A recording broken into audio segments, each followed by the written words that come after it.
Brian Robinson Jr. to the 49ers, Von Bailey.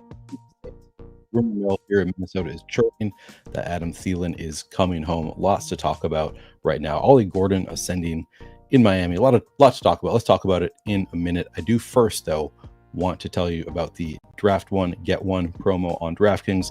Let me run the little ad. I'll be back in a minute to talk about all the latest news and get into a draft on DraftKings. Football season is right around the corner, and there's no better way to lock in your fantasy dominance early than with Best Ball on DraftKings, where you draft once and ride your roster all season long.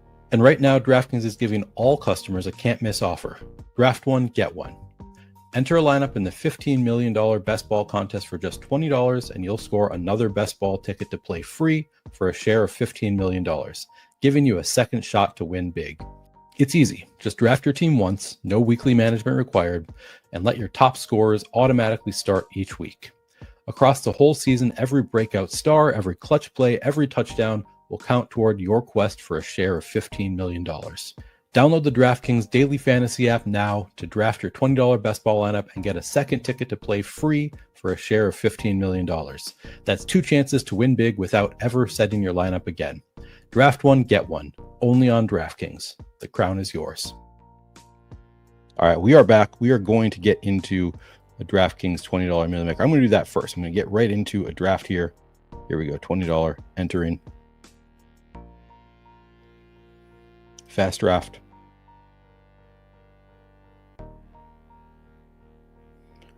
All right, we need 8 more for the draft. Got a little time to talk about the news. By the way, Jake Tribby from Fantasy Points is going to be joining me in 1 hour. I wanted to get a draft in on my own first because I want to do a few here today. But I asked Jake to join me. He says he is around. So we'll be joined by the great Jake Tribby in an hour. But let's get into the news. So Brian Robinson Jr. Seems to be the most important one right now, the one that everybody's talking about, reacting to. I think it is mostly a nothing burger to me as far as the rankings goes. It hurts Brian Robinson Jr. So that's the biggest move for me is Brian Robinson Jr. I think he moves back just to the kind of the range where Isaac Guerendo has been going, kind of that like 160 to 180 range.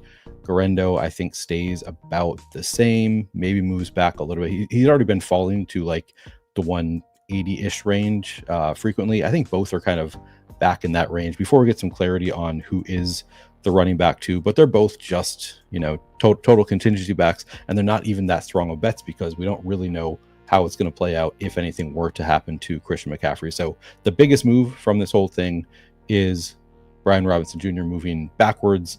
Isaac Guerendo, I mean, obviously takes a little bit of a hit, but he had already been kind of moving back. So I think they're both kind of in that range. CMC, it doesn't do much to CMC, if anything, for me. He's still a first round pick.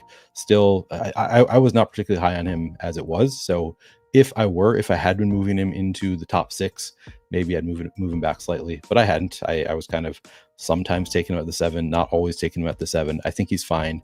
I don't think this really hurts his value. It maybe increases the odds slightly that they'll rest him a little bit more, try to use these other running backs. Oh, my screen is not refreshing. Thank you for the update there. I am the guy.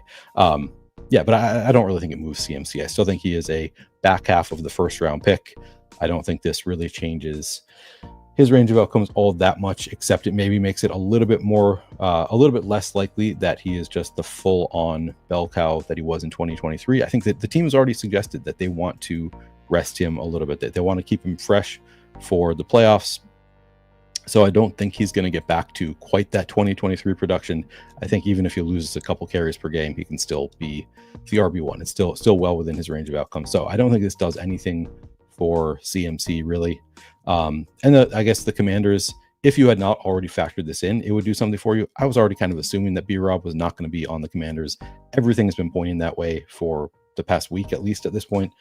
He has not been playing the preseason games. All indications were that B-Rob was out in Washington. So we've already moved JCM up to a point in the draft that most of the time I'm not willing to take him. I'll take him if he falls to pick 120 or so, maybe even 110. Like after 110, I'm still willing to consider Bill, Ja'Cory, Krosky-Merritt. I'll take him there.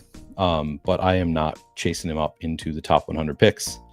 I think it is going to be a committee there. And my bags are packed. I've got a fair amount of Bill, so I don't feel the need to. If I didn't have any, I might want to make sure I've got some shots on Bill, because I do think that there is upside there. I think he could be just as talented as a lot of people seem to think he is, and you put that talent into the role that Brian Robinson had last year, yeah, the ceiling is higher than it was for Brian Robinson because Brian Robinson was not that great. So if Bill is good, I do think that the ceiling is there, but I also don't think that that is the likeliest scenario. I think there's a good chance he's splitting carries with Chris Rodriguez. Austin Eckler's not going to lose his role, so I don't think that he's like a slam dunk pick in the top 100.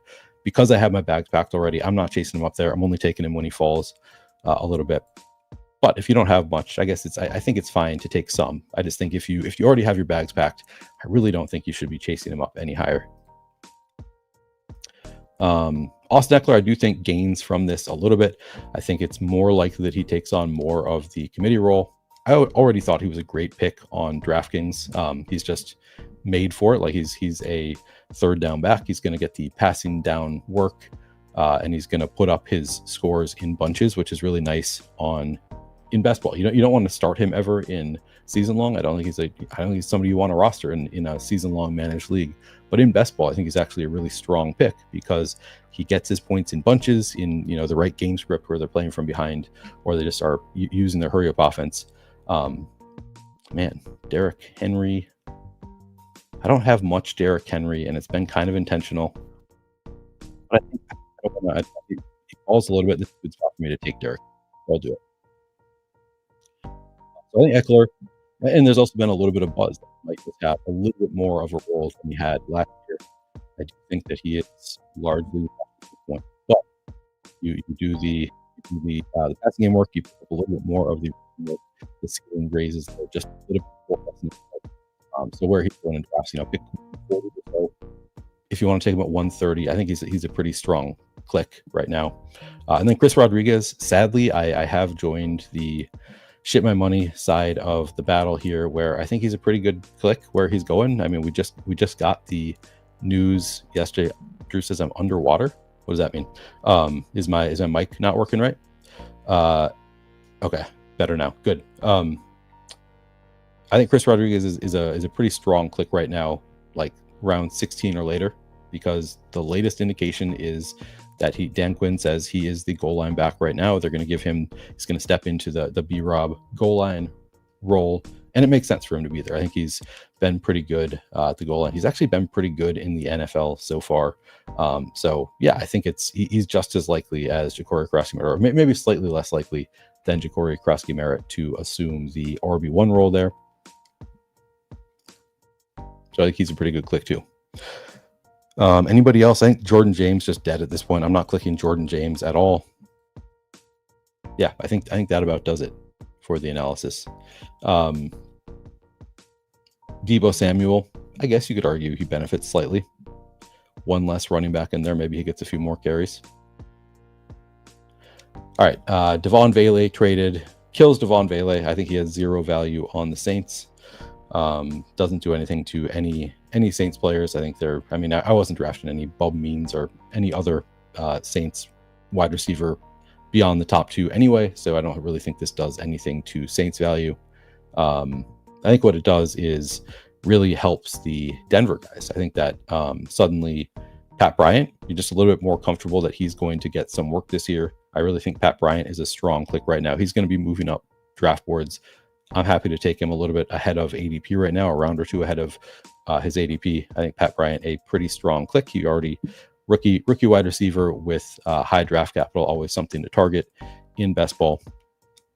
So I think Pat Bryant is a strong click, a little bit ahead of ADP. And then Troy Franklin to me is the one who benefits the most. There's already been a lot of buzz surrounding Troy Franklin that maybe he is going to have a bigger role this year. And I think he might be the wide receiver. I guess there's no real way to define this. And I think Sean Payton actually came out and said, like, yeah, we don't play the traditional way with our wide receivers. You can't really define like who's the wide receiver 2, who's the wide receiver 3. Who do I want here? I think I want Kittle. Yeah, I'm gonna go Kittle. I've got a lot of Puka with Devontae Adams. But yeah, I don't think they play like traditional wide receivers really, but I think there's the potential, at least, that he is the wide receiver 2 as far as like routes run, like playing the traditional wide receiver role. Marvin Mims has always had kind of a weird role where he doesn't run that many routes. They use him in gadgety ways. There's value in the way they use him, and they might increase his route participation, but he's never been that amazing as a classic wide receiver. He doesn't get open that well. So I think that there's a spot there for Troy Franklin or Pat Bryant to step in and be the like wide receiver 2 as far as like being the classic route running wide receiver. And I think Troy Franklin also more likely to get more slot work now with Devon Vele. Devon Vele played a lot of slot last year. Troy Franklin been playing a lot of slot in the preseason. So I think it is really promising for Troy Franklin. I'm moving him up my boards quite a bit. All right, I guess I did do Devontae Adams again with Puka anyway. Nice little fall there. I don't really think it affects. I guess it affects Marvin Mims a little bit, just because there's, more routes to be run. Maybe he does a little bit more of the traditional route running. Yeah, Peppertoni says Marvin Mims season. I think he's already going so high in drafts that I'm not really moving him up anymore from where he has been. He's already been kind of up like where he should be if you make the assumption he's going to be running more routes. Chris says just pulled up a slow limiter with B-Rob and Garendo on it. Yeah, RIP.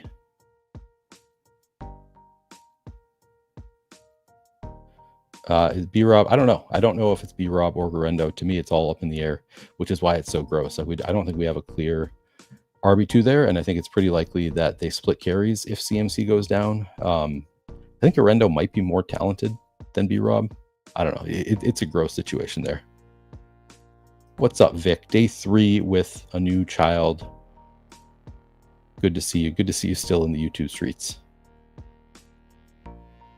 Hope Zendaya is doing well. Fimps.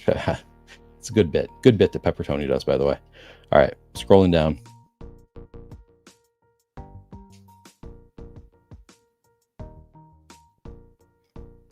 Yeah, I think this is within the range of outcomes, which is why I'm like, Peppertoni asks, do you think B-Rob trade indicates they will not be mega feeding CMC in order to preserve him? Obviously, CMC is leagues ahead of B-Rob, but just for pure workload. I mean, not really. I think it's just because everybody's getting hurt. So I think it's just they need somebody. But they were, kind of losing out on bodies to take that work away from CMC. So I guess yes, because they had been losing all of their running backs. But it's been the same all along that like I think they're probably not going to give him 25 touches in games this year. I think that they want to preserve CMC a little bit. So I think this is just like them sticking to their original game plan, but because everybody else has been dying, they're just like, all right, I guess we'll throw in another guy. It's like the what's the professor at Hogwarts? Any Harry Potter fans out there? The one that dies all the time? Dangerous Spells or something? I forget. That's what it's like as the RB2 in San Francisco right now. GM B-Spurf. Oh, she comes home tomorrow. All right, that's awesome.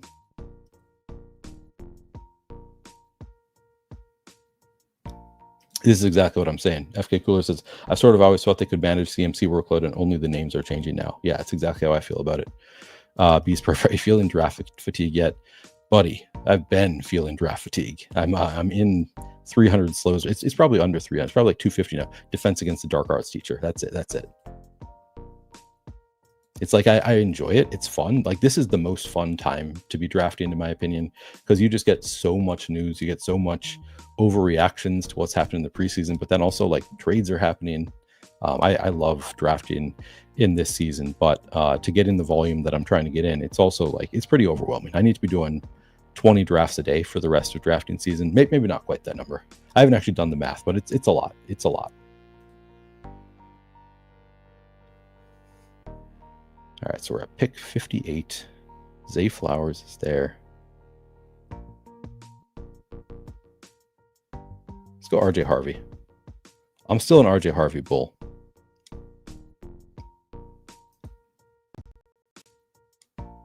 Especially on DraftKings. I think you could get a lot of passing down work. And I just see a lot of wide receivers that I like there.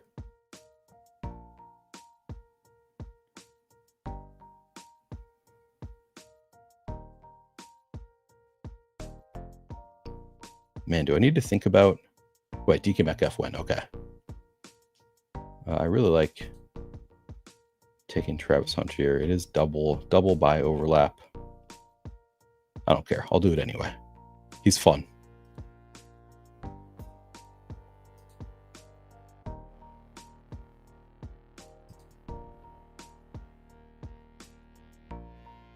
Yeah, this I have given zero thought to. I don't even know who San Francisco is playing week 1 yet. We are not ready yet.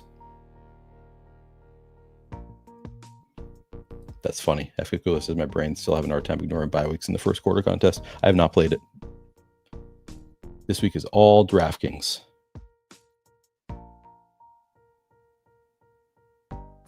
That's funny. That's funny, Brandon. Are you a Giants fan? Brandon says with the Giants most likely going 17-0, would you get at least 3 in every draft? Yeah, Jackson Dart looked good. Lies. Pepper Tony says bye weeks don't matter. Lies. In regular drafts, they do, I think. But probably overrated. Or I probably overrated, I should say, last year.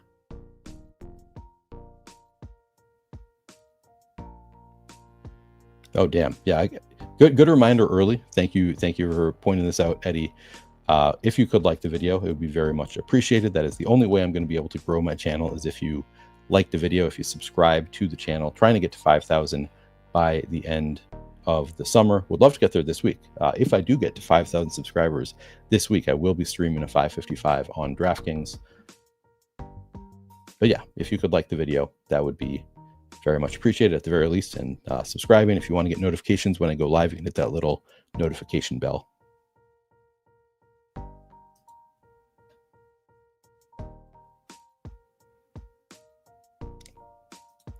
Joshua asks, should I trade Swift, Egbuka, and Diggs for BTJ? The rest of my roster is Lamar, Hampton, Bucky, Lamb, Ridley, Ingram, JCM, Trey Harris, Loveland. That's a lot of players. But yeah, you probably should. I like Egbuka.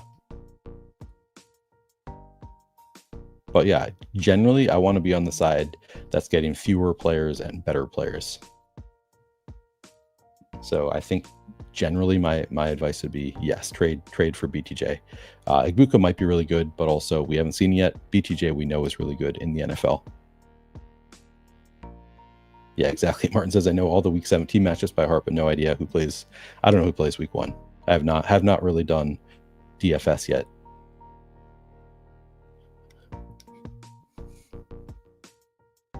We don't even have 3 weeks anymore, B-Spurf. I think we got 2 weeks. So you gotta hurry up if you're trying to get your drafts in. Yeah, that's funny.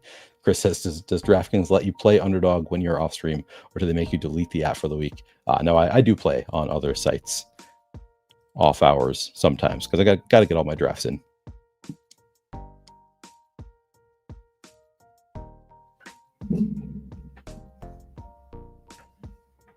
All right, who do we want here? 0-2-3-1. Puka Nacua, Derrick Henry, George Kittle, Devontae Adams, RJ Harvey, Travis Hunter.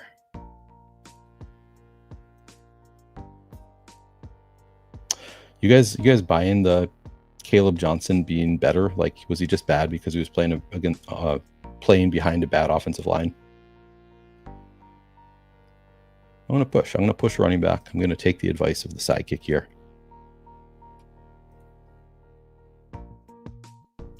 I have been really bearish on Caleb Johnson where he's going in drafts. Now I'm trying to think, okay, maybe he's better than I'm giving him credit for. I'll take some.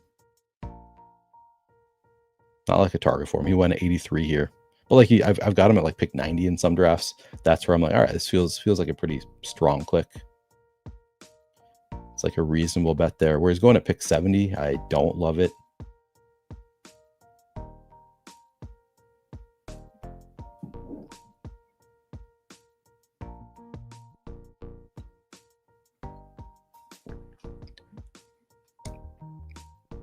Interesting. The sidekick wants me to bully tight end here. Maybe it's not quite bully tight end, but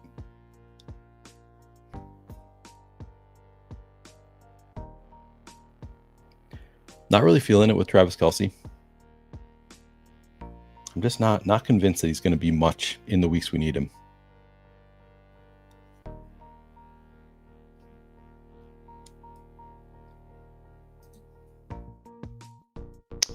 could go Jalen Warren.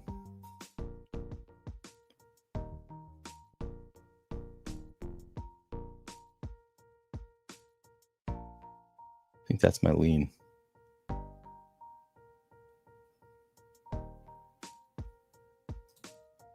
right, let's do that.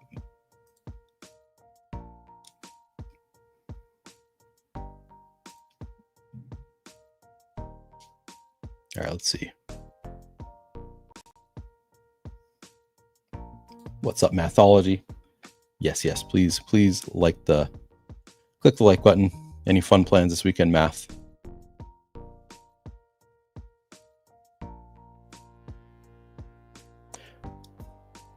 We're gonna be streaming Math's 150th draft. I think BBM on Monday. Looking forward to that. The DK $3 contest for best ball. Yeah, I'm all maxed out there. Actually, maybe there's new ones. I guess I have not looked for new contests there. This ain't happening. Go Easy Cart says, I will hit the like if you draft a Washington RB before round 10. I hate to sacrifice that like, but JCM already went. Not taking anybody else this early.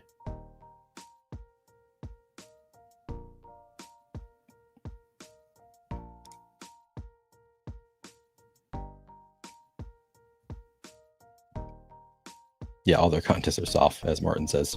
Largely true, I think. I really do think, like right now in particular, because of all the news and rumors and like late round, there's so many late round clicks that I like right now that it just makes the 20 rounds so much more fun for me. They don't all fall. Like sometimes in the 20th round, there is nobody I love there, and it's very sad. But in general, I really enjoy the 20 rounds right now. I think Caleb, talking about Caleb Johnson, I assume, brought a lot of bad habits until it need to be broken. Yeah, probably. No, he is talking about Caleb Williams. Okay, I thought you just misspelled it, but you're talking about Caleb Williams. Math is apparently memorizing the week 1.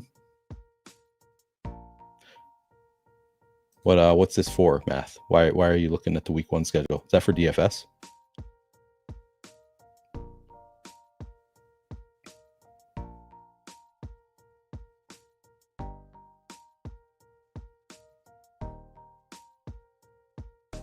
Wade says, if Kelsey is what you need, I lose all my money. You have 0%. 0% is bold, but I don't hate that. Like, I think he's a totally fadeable player. That was an interesting conversation that I had. Oh, Brock Purdy goes. Killing me. That I had on this channel with Shady Advice. I wanted Brock Purdy there. Travis Etienne, what am I hoping for here? I guess I'm hoping that he gets traded to the Cowboys when I take him. I am underweight to Travis Etienne, so I think overall I wouldn't love it, especially because I have Miles Sanders bags and Jaden Blue bags. But for the purpose of this team, I wanted to be traded to the Cowboys.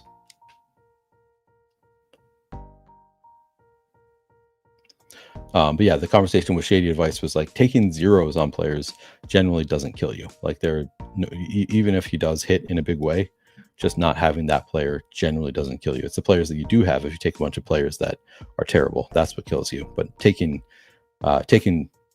avoiding players that exceed ADP is not typically what kills you in best ball. So that's an interesting way to look at it for players, like myself who do a lot of drafting. We're like, well, I want to have my 4% exposure blanket or whatever. It's good to hear that, to think like, you know what, maybe I can just fade that guy that I want to fade.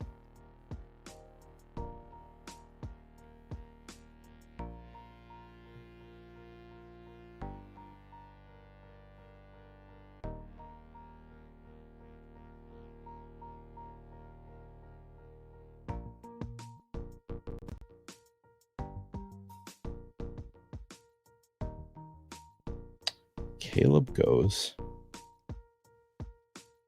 Maybe another sidekick user. Sure, I'll take Drake May.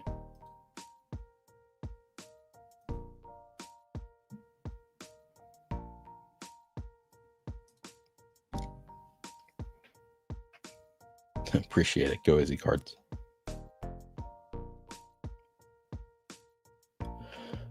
What Martin says, this morning I got JJ Amon-Ra at the 12 in the DraftKings Millie Maker. That's insane. You're probably the only person with that combo. Maybe not the only one, but you got to be close to the only person with JJ Amon-Ra. Week 17 game stack. That's a beauty.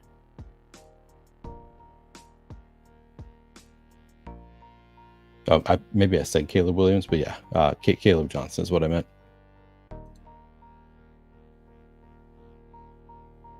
Yeah, DK drafts, great warm-ups for home leagues. Always have to pivot in DK to not get boxed out. That is true. That's a good way to think about it.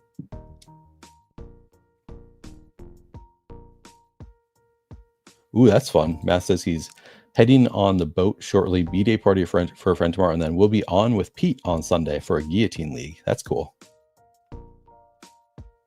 Pete's coming on this channel next Wednesday. If he doesn't big time me. We'll see. He might be too much of a big shot now. Big shot YouTube guy. But Wednesday afternoon. Pete should be here next week, obviously. This has been my experience. Also, go easy cards. Purdy range kills me when I have Kittle Pearsall. He goes 20 picks early. When I have 0 San Fran, he falls 20 picks. Yeah, it's been my experience also. Oh, he jumped for Kirk. I didn't even notice that. Yeah. I'm pretty high on Christian Kirk. I think I'm higher on Christian Kirk than the sidekick is. So he's a player that sometimes I IKB onto. I will be doing another one immediately after this. I'll be doing at least 2 more after this draft. 2 to 3 more after this one.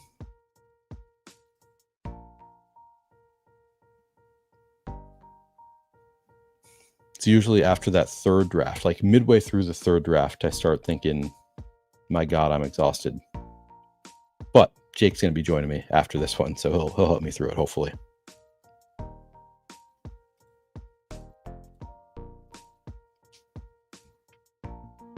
Matt says he's got a good bit for Monday's show. Love that. Love a good bit.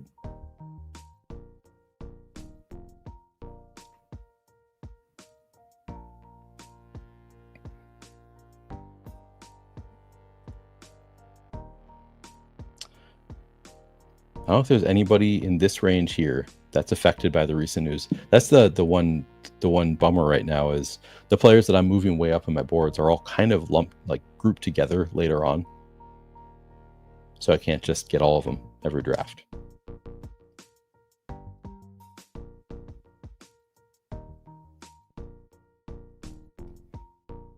Dylan, you're the guy who takes Javonte Williams at pick 115? I've been wondering who it is that clicks Javonte Williams at pick 115. Glad to see you out in the wild.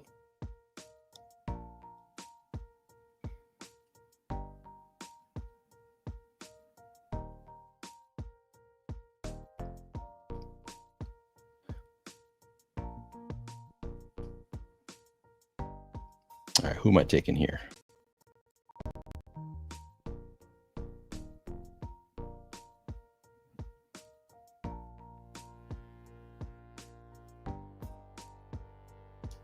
Michael Penix going before Jordan Love now.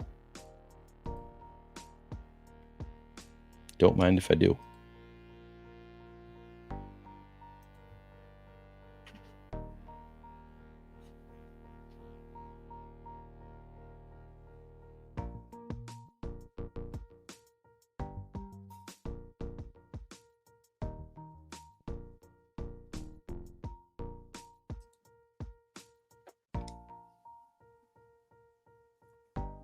I always have to look for Keenan Allen. That is a player that Psychic doesn't love. I'm pretty high on. So if I get him, around pick 130, that's where I'm like, you know what? I'm going to IKB onto Keenan. But not here today. We're at 2441.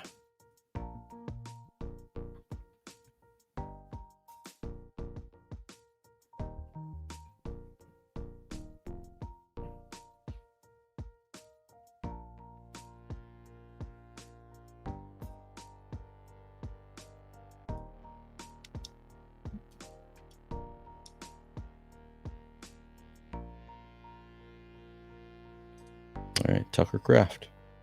We're double stacking.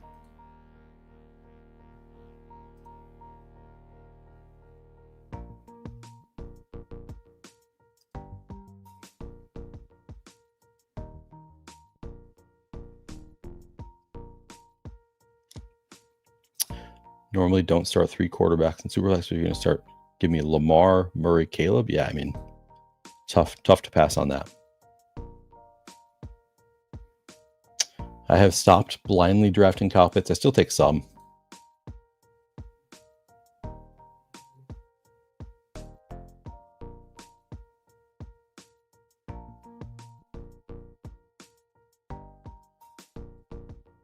Yeah, if Miles Sanders gets cut, it's not going to be fun. I don't think it's going to happen. Doesn't help that he got hurt at a really bad time when he was like looking like he was going to be maybe the starter. I don't think I've made any Taysom Hill teams, but that is a good shout out. Like somebody to mix in late, I think. I don't know. Not a player that I want to have a ton of, but just the upside is enough that you probably want to have like 1%.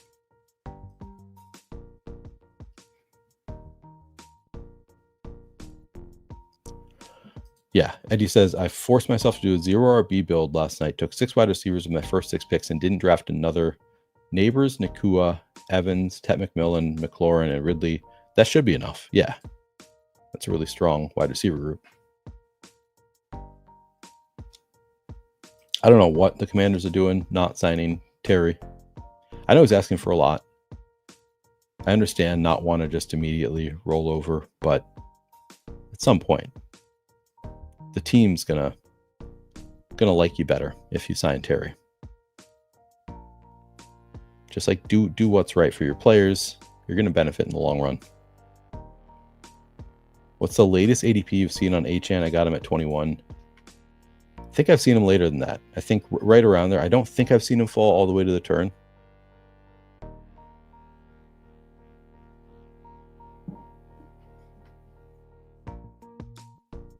Neil says, rule of thumb is to never IKB onto receivers age 33 or older. I'm not going to follow that rule.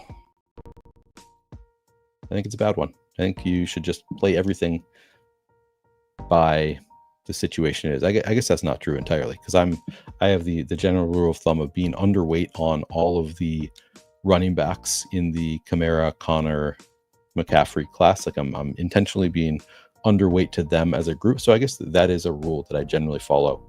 But usually I think you just got to play everything on a case-by-case basis. And I kind of am there too, because I'm still taking some of them. I'm going to have varying degrees of fades.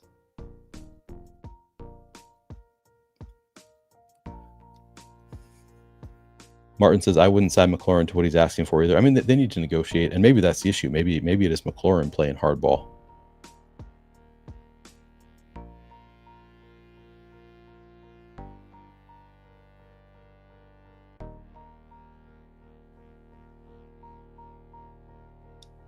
Eddie says, someone got Achane in the 3rd.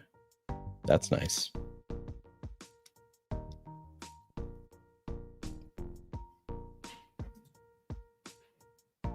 Ollie Gordon at 153. There's one of those players that I really like right now. All right, what are we doing here? I don't have a Drake May stack yet. So I could do Kyle Williams. I'm not convinced I like him better than Pop Douglas.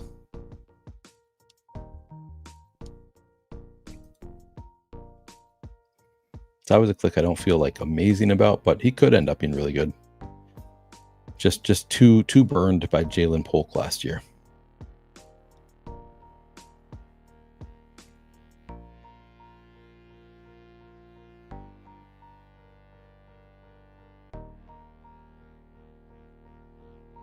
We're at 2-4-5-2. I guess I do have the double, so I better do Stafford.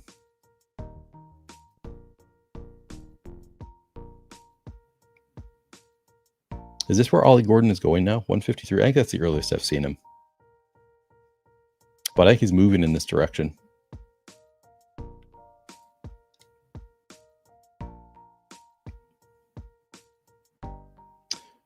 Yeah, B-Rob, I don't think they saved a lot of money there. Martin says only $3 million. They just didn't want him. Yeah. What's up, JT? Good to see you. All Are you kidding me? I'm the guy says I pulled Chase, Achane, and AJ Brown this morning. That's fun. Couldn't get that a month ago. JT says, just finished my 1021st draft. Think I'll draft a few more Superflex and I'm done. Wife has frozen his money. That's funny. You've done more than I have.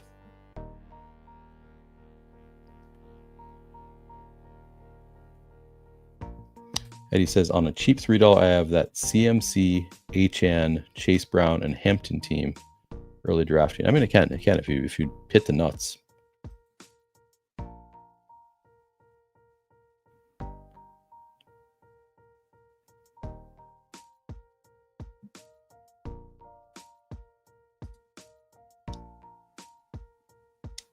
Thielen goes at 164.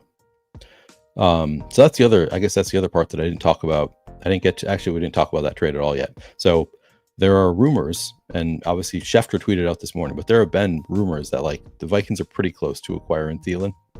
And it's sort of from the standpoint of like Thielen, I don't really think he benefits from it. I think he was, had a better opportunity had higher upside at least on the Panthers, because he could be the wide receiver one. If Tet is worse than we think, like that was within the range of outcomes. It was very, very unlikely. I'm pretty high on Tet, but that was like sort of within the range of outcomes, but like pretty clearly could have been the wide receiver too. Whereas on the Vikings, at best, he's the wide receiver 3, because I think Jordan Addison's like clearly better than him at this point. Justin Jefferson, best receiver in the league, and then you're also competing with TJ Hawkinson. So I think it really does hurt him. Ultimately, I think I like him a little bit less on the Vikings, but also they might pass more. They do play in a dome. I like JJ McCarthy. He has contingent upside. So I think I kind of keep him right around where he is in my own rankings, but I think the field is going to move him up. I think he's actually going to move up in rankings with the move back to the Vikings, because we've seen him be awesome on the Vikings. That's what everybody remembers. So I think I need to move him up just slightly because I think the field is going to.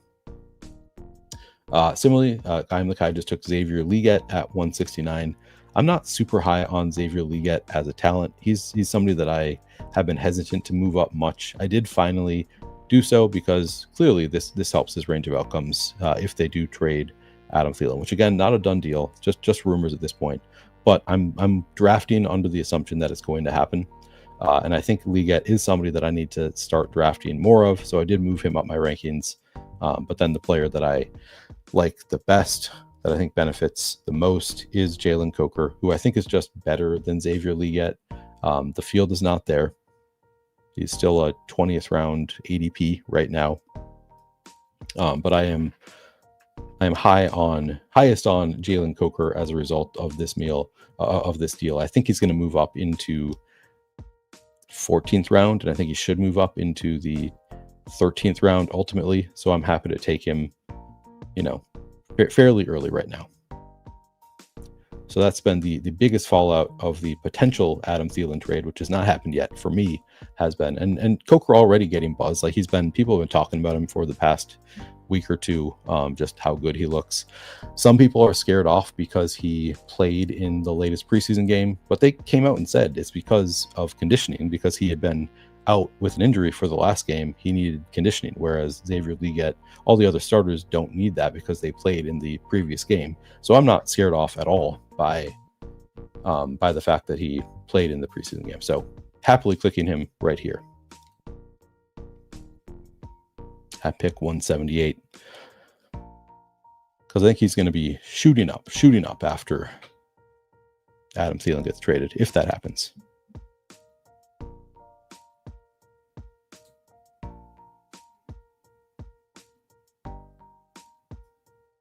Oh, is Mims guy?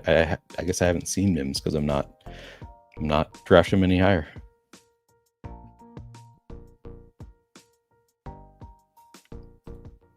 All right, let me make my pick and then I'll get back to chat. So I'm at 3-4-6-2.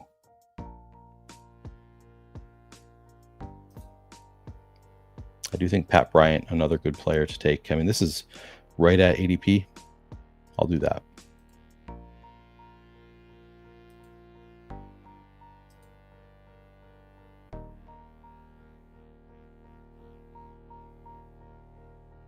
I am Minor. I like that click. All right.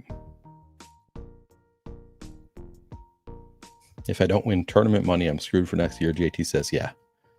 We're all relying on the big win.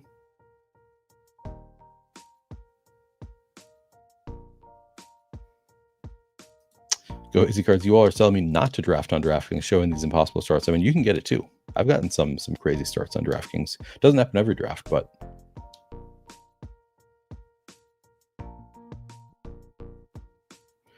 Eddie's hoping. So you have a lot of Thielen. Then you're hoping it doesn't go through.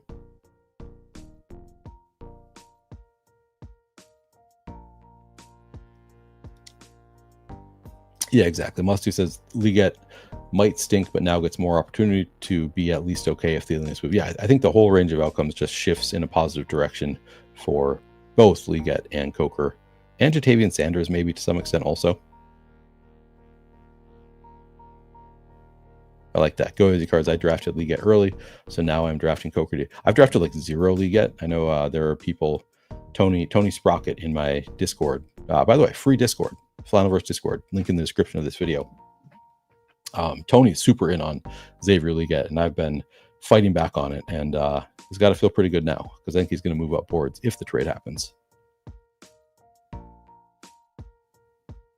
Yep, I think it's a good click where you took him. I am the guy. At this point, I probably would take him ahead of Coker because I think the field is going to continue to do, and I want to have some Liget bags. Cokeheads assemble. Yes. Hunter Renfrow. Oh, yeah, that's true. Hunter Renfrow also on Carolina. Musty, pretty sure Coker is the 2. I hope so. Alec Pierce would be. Oh, look at this guy. Anthony says, sorry, let me get to the super chat. Currently in a high stakes best ball draft, and I'm on the clock, pick 53. I'm hoping this is a slow draft. Need a wide receiver in a vacuum, Zay Flowers, Ricky Pearsall, or Travis Hunter. Thinking a vacuum, it's still Zay Flowers. I like to set up later stuff, but yeah, I think of that grouping, to me, Zay Flowers is like the safest, and like you're kind of hoping with Pearsall or Hunter to get Zay Flowers numbers. So yeah, for me in a high stakes draft, it's not that far apart, but yeah, I would still be taking Zay Flowers first of that group in a vacuum.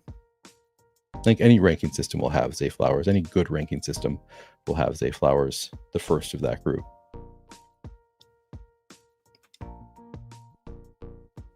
Garendo goes at 194 here, just if you're keeping track. Oh, Chris Rodriguez went at 187. I was looking for him and didn't see Chris Rodriguez and was thinking, good, I'm gonna get Chris Rodriguez here. Did not happen though. Kamanungai, sure. I'll do Kamanungai.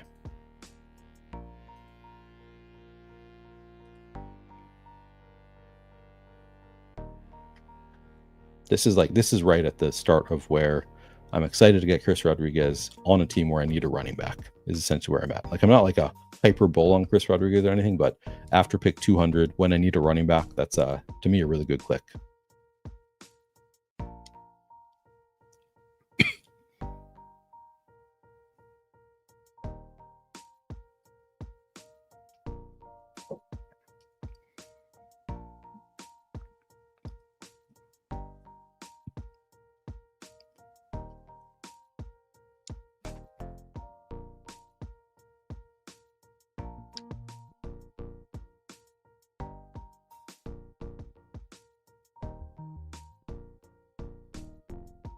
Okay. We're at 3-5-7-2. Jalen Knoll, the suggestion here. Just want to look real quick if there's anybody else that I really want here. I don't think there is.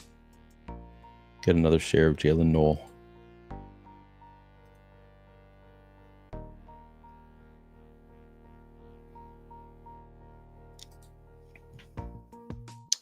All right, let's see.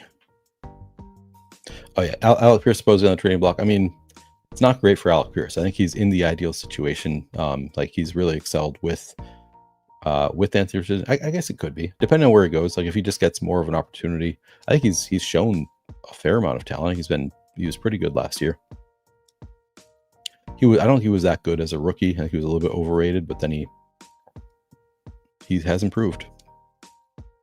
So I don't know, where would you want him to go, I guess? I don't think I'm moving him in my boards right now because I don't think he like moves somewhere and suddenly becomes the wide receiver 2. I think he's still going to be the wide receiver 3 wherever he goes, most likely. Maybe there's just an offense that's going to score more points that you'd want him on, but I don't know. I don't have any like strong opinion on where he might go or like how I would move him. So it's not something I've given a ton of thought to. DJ Giddens, I get a ton of. You also said DJ Giddens a favorite click of mine.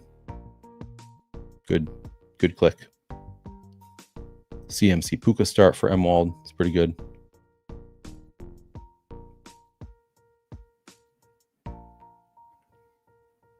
Yeah, I think Renfro is similar to Taysom Hill for me, where it's like it's probably not much there, but there are outcomes where you could look pretty good. Looking good in camp. Ooh, Gibbs Amon-Ra start. That's really fun. Yeah, exactly. Musty says, plus Zay is explosive. If Lamar and him start connecting on big plays even more, or he starts to run hot on touchdowns, he's going to be awesome. Exactly. Like he's a really, really good price right now on him. And he goes, before the others in that question, Travis Hunter and Ricky Pearsall, and I think he should.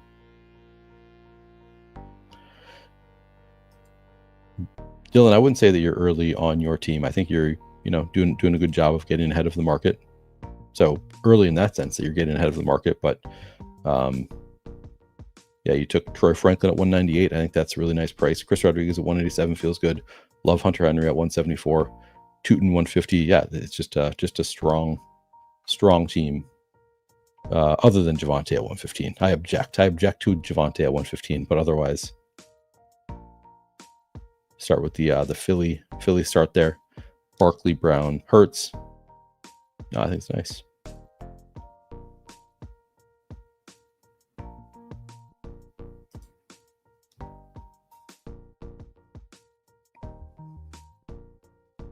Oh, you want him to go to the Steelers? Or you think he's going to the Steelers? He could go to the Steelers and be the wide receiver 2, I suppose. Maybe, yeah. I could see it. How much of an arm does Aaron Rodgers have right now? I don't think that Aaron Rodgers has much of an arm anymore. But maybe I'm underselling him.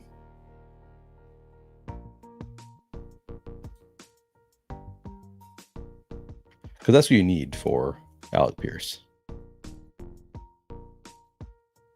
Do I want Josh Reynolds?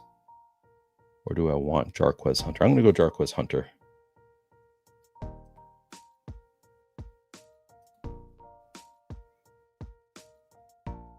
One final pick. Pepperoni is 45% Zay Flowers. That's a lot. And he says too much Thielen. If Thielen doesn't pull a hammy last year, my advance rate isn't 31%, but more like 40. You had 31%. That's nuts. Appreciate you. Eddie with the good hair sends $5. A treat from my doggos to your doggo. Appreciate that, Eddie. He's doing well today. My wife is home from work, so he's happy. Oh yeah, I do have Stafford. Do I want a third? Let's look at this. I don't have much Malik Washington. That's another player that I think you could try to get ahead of right now. Talked about it with I'll do the rare Malik Washington share. Just in case Tyreek Hill plays himself off the team.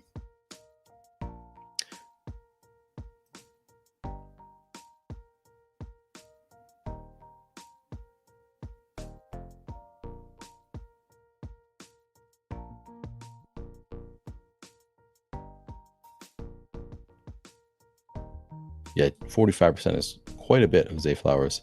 Clip came out of Aaron Rodgers chucking it 70 yards. I did not see that. All right. Could be fun. They have an opening.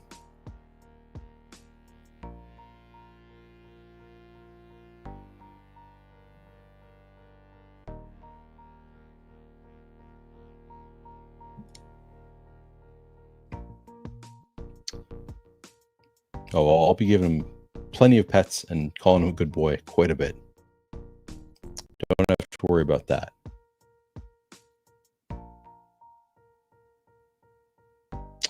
I don't know. Has Tyreek Hill said he's retiring? I think he's still under contract for at least another year. I think. More worried about Rodgers' legs. I mean, yeah, he's not.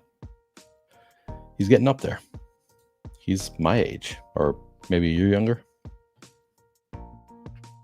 Yes, School Vikings is right.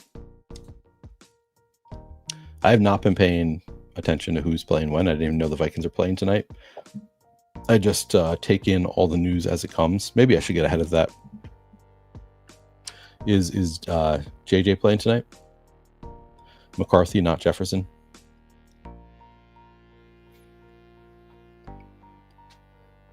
I thought he looks really good. Not everybody's convinced, but I'm impressed so far.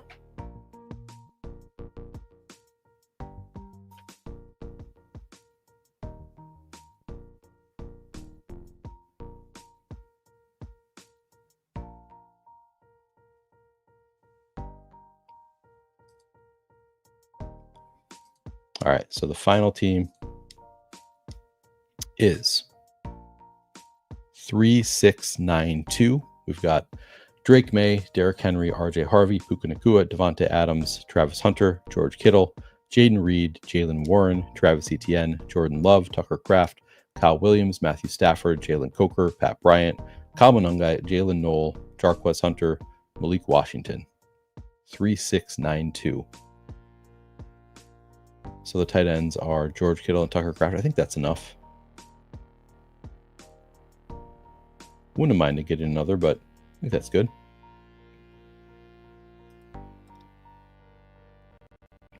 Not going to start the second draft until Jake Tribby gets here. Let me make sure that I sent him the link correctly.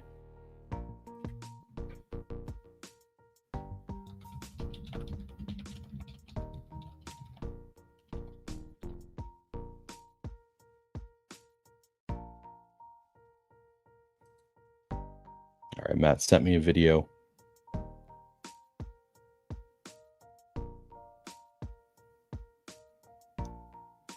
That's pretty nuts. 70 yards for Aaron Rodgers is, at this age, I mean, I could never throw it half that. So it's not all just age, but good for him. Anybody else want me to review your teams while we wait for Jake? We're going to get into a second draft in the next 5 minutes or so once Jake shows up. Yeah, I mean, I agree with that. Like, it's cool that he can throw it far. I just remember him last year. Just he looked, to me, he looked super washed last year, but I've still been drafting him some.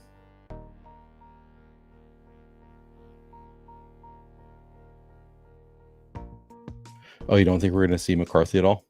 Sad.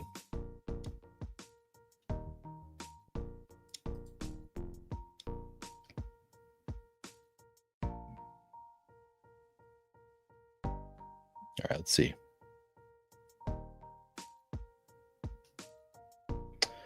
Dylan's team, 2-6-9-3. Jalen Hurts, Saquon Barkley, Tony Pollard, AJ Brown, Tyreek Hill, Jalen Waddle, David Njoku, Jordan Addison, Khalil Shakir, Javonte Williams, Brandon Ayuk, Tua Tagovailoa, Bashal Tutin, Tyler Rozier, Hunter Henry, Chris Rodriguez, Troy Franklin, Darius Slayton, DeAndre Hopkins, and Omarion? What's his name? Omarion Gadsden, I want to say? Or Oronde, yeah. Oronde Gadsden. Same team as Omarion Hampton. Oronde Gadsden. I don't think I've taken much Gadsden. In fact, I know I haven't taken much. I've probably taken a share or two. But yeah, I think it looks like a good team.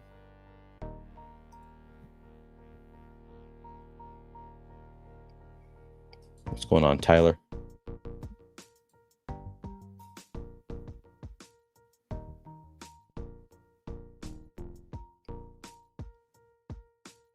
All right. Waiting on Jake. I told him 3:30, so he's not late.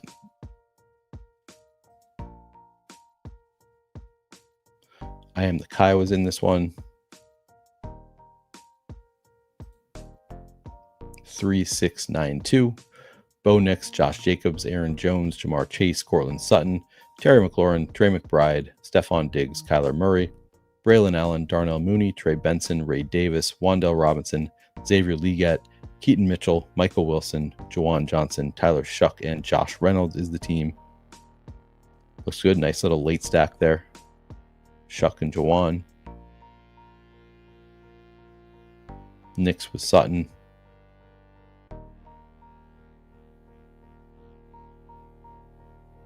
Who's your third quarterback? Let's see. Kyler.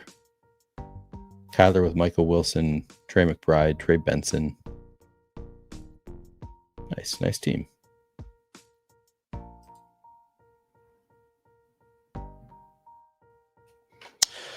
Yeah, super busy, Tyler, but mostly am feeling good. Excited for the season to start. Hoping that I can get all the drafts in that I'm trying to get in. I have so many more drafts still left to do, but I'll get in a couple more today. So we're working on it. But yeah, feeling mostly good about things. Always exhausting doing this many streams in 1 week for me. And yes, please do slap the like. Always appreciated.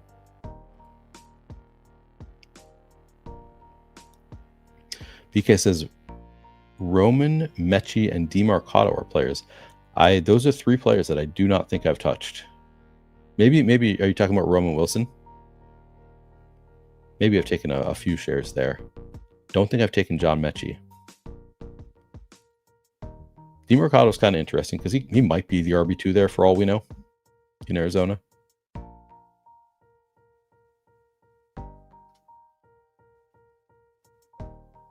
Mr. Graver says he'll take JCM in the 8th. Yeah.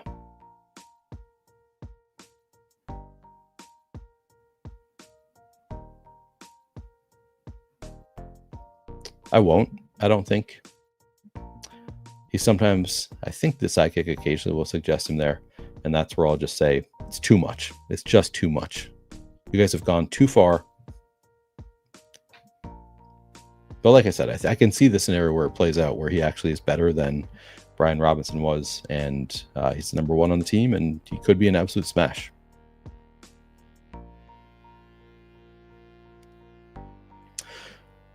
I mean, people were really polarized on Benson last year. There were people who some of the analysts that I follow were comparing him to, I forget, some like Hall of Fame running back, and so I was super in on him because I was following people who were really liked him, and then I talked to others who were like, no, I was never really that high on Benson as a talent. Never thought he was that good. So I do think he was more split than I realized last year in terms of the talent evaluation.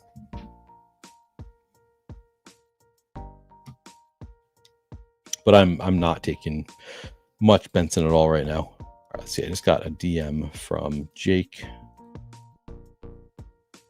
He'll be here in 2 minutes. He's grabbing water. Okay, now he is late. Jake, come on. Show a little respect for the audience. Kids these days. This new generation.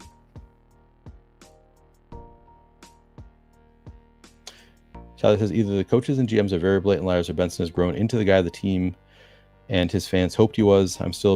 I disagree with this. I think, so Tyler, you're making it sound like, I guess maybe there's new coach speak that I have not read yet, but the coach speak that I have read has gone from the coaches being like, yes, we think we have 2 starting running backs. He's going to have a big role. Like, it was really bullish in like April. And then in June, July, it's been more like, yeah, we'll see if he earns a role. Like, it's been a lot less bullish to me. They moved in the direction from, we're super high on him. We have 2 starting running backs. It's going to be a split backfield, to we love James Conner. We'll see if he has a role on the team. Maybe there's been an update since then. The only bullishness that I've seen recently has actually come from James Conner saying we're both starting running backs. We're both going to have big workloads this year.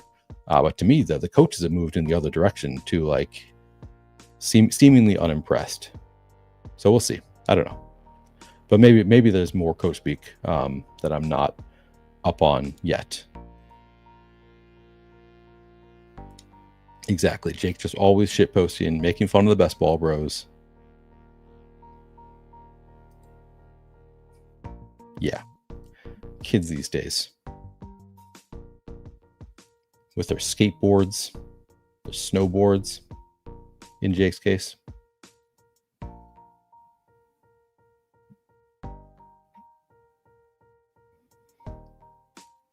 But maybe I do need to be getting in on Trey Benson more than I am.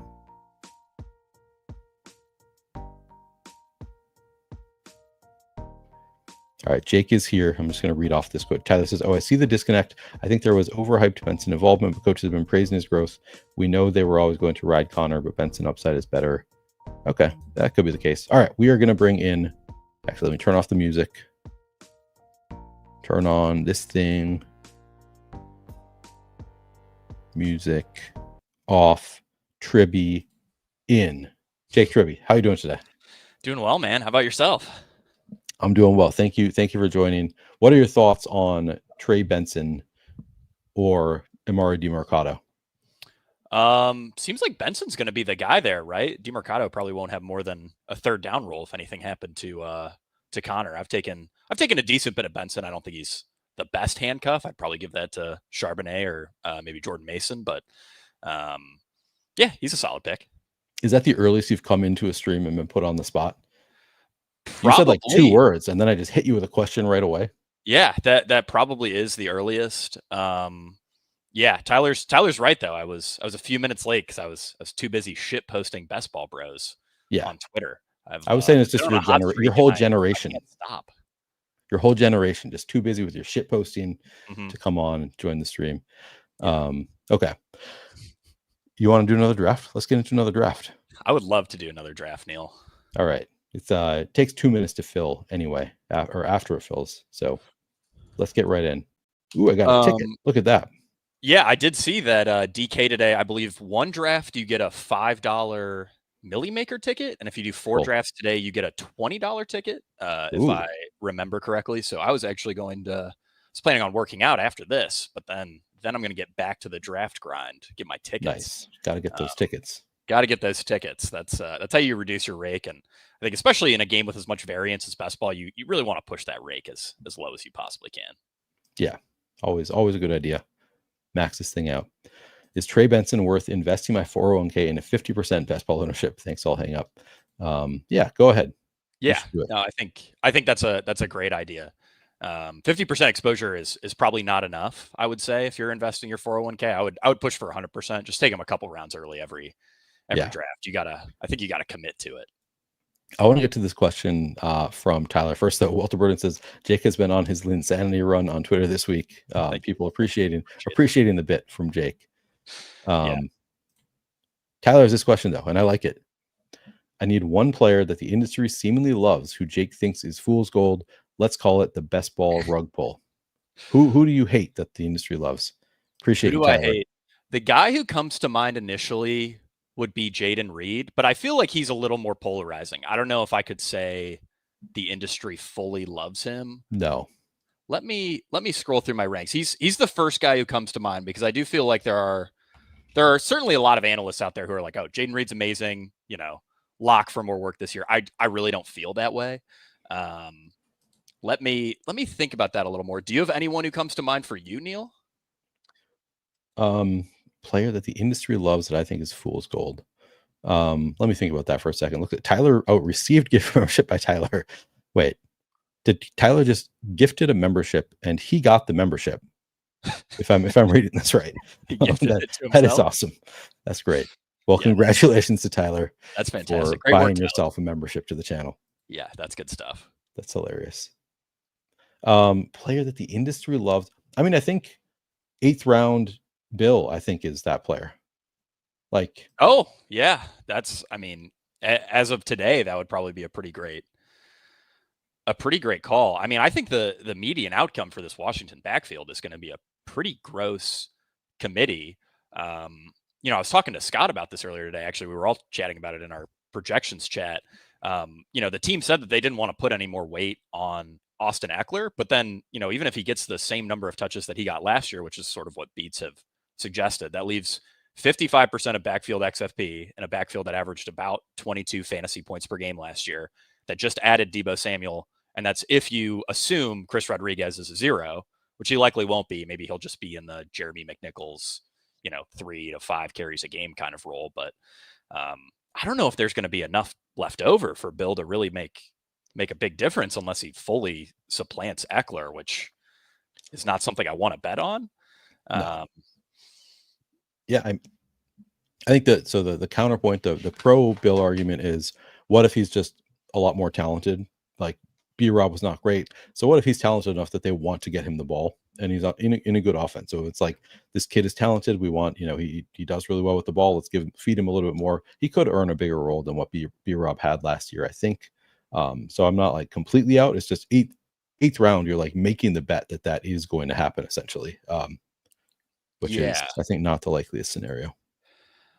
The biggest gap between, ADP and where I would view a guy would probably be right now, at least. Hold on, he's buried in my, I can't sort by ADP on my screen right now. It would probably be Nick Chubb.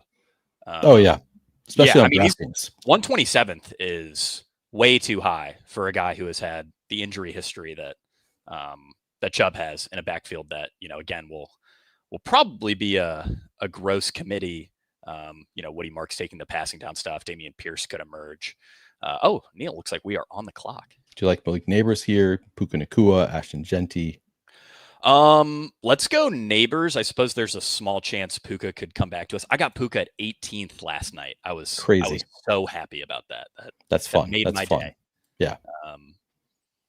Yeah, someone threw Kenneth Walker out there. I think that's reasonable. I mean, I definitely understand being pretty concerned about Walker. I think the bull case for Walker is quite strong, though. Like Clint Kubiak RB1s have absolutely smashed. Ryan Heath had a tweet like by XFP per team play. I believe they're only behind Christian McCaffrey, Kubiak RB1s, over the last 2 seasons. So that's pretty fantastic usage. And Kenneth Walker is a great player.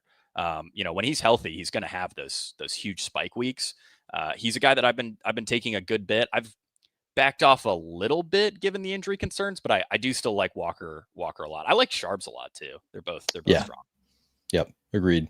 I have way more of Kenneth Walker. My Sharps bags are a little bit light. I'm trying to load them up a little bit. I took Sharps in a high stakes draft a couple nights ago. That felt good to like up that exposure that way. But yeah, it's I think both are strong bets where they go. Would you handcuff them? I mean, I think you certainly can. I don't know that I have a strong take. I probably have a few teams where I've taken both. Not a ton. You want to go Bowers here? Bowers or AJB? Yeah, those would be. This is a pretty strong range. This is a really strong range. We got the week 17 with Neighbors and Bowers. It'll be kind of chalky, I think, but that's okay. All right. Yeah, we'll get unique elsewhere. Yep. How much are you worried about following ADP in those early rounds? Because to me, it's never been a big concern. No, I don't think I do it to an extent because I'm drafting 1,500 teams or whatever it is. So like, I don't want to just 1,500. I don't know how many I'll get to exactly, but it's going to be a lot of teams. So if I don't stick to ADP, if I move Malik Neighbors to my 1.03, I'm going to have 75% Malik Neighbors. So I don't want that. Yeah. But yeah, so I do stick to it a bit in the early rounds, less so in the second round, because I think the field also does less so in the second round. So I'll just be able to get exposure to all these guys without really worrying about it too much. But I like, so speaking of like the chalkiness of Neighbors and Bowers, I think it's a positive that they play each other. Obviously it's a positive they play each other in week 17. But I do think it's going to be a bit chalkier as a result, which I don't care that much about, just because, it doesn't even come into play until week 15. And at that point, I don't think your pod is going to be like 50% with that combo or anything. So it's not like a huge consideration for me, but it's something that, like, if I've done it, if I've taken Malik Neighbors and added Brock Bowers to it 3 times in a row, then the 4th time I'm going to be like, you know what? I don't want to do this again. I want to have some diversity just in case, like, what if Bowers gets hurt and like you have Bowers tanking every single one of your Malik Neighbors teams? Like I don't want that. So I do want to mix it up some. Yeah. I think that's that's probably the best take there. I'm not too concerned about being duped in the finals by any means, but I'm certainly concerned about, sort of duping myself through those early rounds and just limiting my upside, like you said, in case of an injury. Yep. Mr. Griffith says, of course, the coach would say that C-Rod is the goal line back because he was asked specifically about that. But do you really believe it's going to be the C-Rod show by week 17? I think that there's a bigger chance of that happening than people think. Like, I think people are just like, this guy sucks. He's never really done anything. He hasn't had much of an opportunity, and he's been pretty good in his limited run in the NFL, I think. So I think you're underrating the odds a little bit of C-Rod being pretty good this year. What do you think, Jake? I do kind of feel like we as an industry are a little too excited about every single day 2 and day 3 rookie, just being like some sort of a smash in week 17. I mean, it's just as often, it feels like, that these guys are inactive or, scoring 2 fantasy points in week 17. Obviously the smash is like really smash. The upside there is pretty impressive, but the median outcome for these guys isn't quite as strong as, the Twitter hype would have you believe. Right. Can we see the board here, Neil? Here's the player. You mean the players available? Yeah. Sorry. So Lamar Jackson, Tyreek Hill, George Kittle, Devonta Adams. I'm usually Lamar Jackson here, but if you really like Tyreek Hill at pick 33, if you're a Scott Barrett disciple and you believe in that upside pick, I do not. I feel like we took a lot of Lamar the last time I was on. Could we go Devonta Adams here? The downside to this is he's falling so much. Yeah, maybe we should do it if Lamar. you want. Give me Lamar. Okay. I think Devonta comes back to us. Yeah, he's been coming back there. Yeah. We took a lot of Lamar last time. I mean, this is just this is later than Lamar goes typically. Hard to pass up on him. Yeah, and it is hard to get away from some of these elite QBs in round 3. I've been taking a ton of Devonta, and when I was doing drafts later in July, earlier in August, I was getting a lot of mid end of 3rd round Devonta, and now like 4th round Devonta is breaking my brain a little bit. That's a really strong value with Matthew Stafford looking pretty healthy. I pulled up some Chris Rodriguez stats here in the Fantasy Points data suite. Only 35 attempts last year, but 3.2 yards after contact per attempt is very strong. 0.26 missed tackles forced per attempt is very strong. 8.6% explosive run rate is very strong. It's an extremely small sample. Let's look at 2023. 0.27 missed tackles forced per attempt, 3.7 yards after contact per attempt on 51 carries. These are solid running back numbers. Obviously, small sample size, but certainly encouraging. And I don't know if you can say for certain that Bill is especially significantly better than C-Rod right now. That feels like too bold of a take for August. Man, these games got to start because I feel like we kind of all drive each other insane on Twitter debating this stuff. I mean, it's just going to get worse. Okay. Tyreek Hill actually comes back too at pick 40. But should we still take Devonta Adams? I'd be fine just taking Devonta. Let's take the value. Let's take the ADP value and go Tyreek. I'm sure we'll have plenty more opportunities to grab Devonta. I'm sure you have plenty of Devonta. I have a lot of Devonta. Yeah. So it does feel like just getting the unique combo where both of them are fallers. Yeah. I think that was the right decision.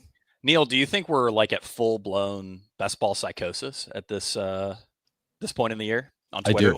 I do think so. Yeah. This is just everybody has been drafting all summer and we are just ready to fight about everything, and we are ready to overreact to everything, and we're ready for the season, I think. Yeah. We absolutely are. I cannot wait for the games to start. That's my favorite part about like being a football analyst, a sports analyst in general, is like, I've always found political debates to be extremely boring and just very lame because, it takes 10, 20 years, sometimes longer than that, for any sort of, political theory you have to really, really play out in real life. Yeah. But with sports, we get like positive or negative confirmation almost immediately, which is awesome. And it makes the debates a lot of fun because there's real shit happening. Oh yeah. Immediately. We can just tell people straight to their face, you were wrong. And they can't really fight it most of the time. Yeah. It's great. It's the best. Exactly. Like Tyler did to me with Josh Palmer last year. Kriya says, for me, answered the question. For me, it's Scadaboo. Personally, don't see an NFL caliber athlete and have doubts he can hold up in that beast mode style. Yeah, I hate fun his pass catching profiles for you. Yeah, I have really mixed feelings because I have not seen much that impresses me with Scadaboo, but there are people who are really strong believers. I think that he's just like got that mentality that coaches like. So I don't know. I've drafted a fair amount of Scadaboo because he, especially on DraftKings, will fall pretty late, but I am not super confident in it. Where are you at on Scadaboo? I feel pretty good about drafting him. I've always liked Tyrone Tracy, but he's clearly limited in between the tackles, and Scadaboo's just better at that. I mean, I can't say I'm in love with the running style of just like lower your head and run everyone over, but that clearly has a place in the NFL. Like that, there's obviously a role there for him. So I think the toughest part is just that the Giants might be terrible. And they might be forced to throw a ton. So we might end up in a lot of situations where fourth quarter rolls around and all of a sudden Scadaboo isn't really seeing the field at all. Yeah, could happen. By the way, somebody posted in this earlier that they saw Chase, HN, AJ Brown start, and then it just happened again in our room. And I didn't even notice that. Wow. Jamar Chase, Devin HN, AJ Brown. HN at 24th is incredible. I'm very jealous. Ryan Heath popped in here, my boy, to say, yeah, I'm still catching up. Splitting goal line carries with Brian Robinson. Yeah. I think maybe we should. I think Ryan lives in the Northeast. Maybe we should contact his local authorities and let him know that he needs to be hospitalized for 72 hours for a mental check. Yeah, absolutely. That is a tough take. Like Ryan said, it's a call for help.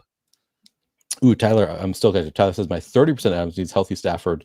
That's sad. You've dropped down to 30%. I know Tyler was at like 40-some% the last I checked in. Oh, we're back on the clock. Jalen Waddle, Breece Hall, RJ Harvey, Travis Hunter. Anybody you like here? Harvey would probably be my favorite. I'm also okay with Breece. Do you have a preference between those two? I guess Breece if we're taking the values, but let's go Harvey. You want to go value draft? Value? Yeah. Okay. All right. We'll go value on you. We'll get. It's hard because at this point I'm like Breece is falling so quickly that I'm not sure it's going to be as rare. Which I guess is sort of true of Tyreek Hill also. But so I don't feel as good about the value because I think it's going to continue to fall. But this is I think about as late as I've seen it. I think it's a pretty good click for Breece Hall at 57. I mean that's tough to argue. Yeah. Tyler said that we need a nut button. I don't think we want to infringe on the fantasy sanctuary's intellectual property, Tyler. No, that is true. Yeah. Do you guys have a nut button, Tyler? Is that what? Maybe I haven't checked in. Have you not stopped by the sanctuary recently? Have I not? I feel like I was there a few weeks ago, and they hit me with the nut button, and it was a sight to behold. Okay, I apparently I know I checked out the Matthew Berry thing that they dropped. Which yeah, cool. They had Matthew Berry on. Matthew Berry and Harditz. Pretty awesome stuff. Oh, I didn't know they had Eden Harditz on. That's cool. Yeah. RJ Harvey falls off, as does Jalen Waddle. Do you have a preference here? We are at 1-1-2-1. I like shoring up running back with Harvey. I mean, like we talked about just a few days ago, like wide receiver is tremendously deep, kind of regardless of what round you're in. I mean, I feel like it only really gets thin in maybe rounds 9 through 12. And even then there are still some viable options. It's just the tight ends and quarterbacks start to look a little better around there. Yeah. Apologies to the sanctuary for missing out on the bits.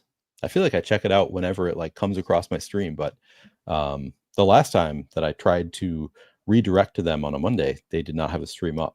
So I don't know. Maybe they've blocked me. Maybe they've just blocked me. Does Tom hate me? Best ball is fun because share and takes doesn't seem like a big deal. That's true, as big as daily. How much Puka do you have? Tyler said you have 30% Devontae Adams. How much Puka do you have?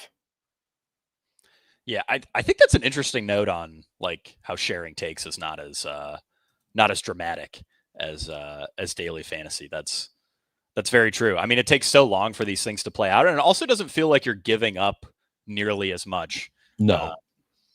I probably not you or me, Neil, but if like Scott or Adam Levitan was like, this 2% owned guy is the best play of the slate, he's going to be 5, 6, 7, 8% owned.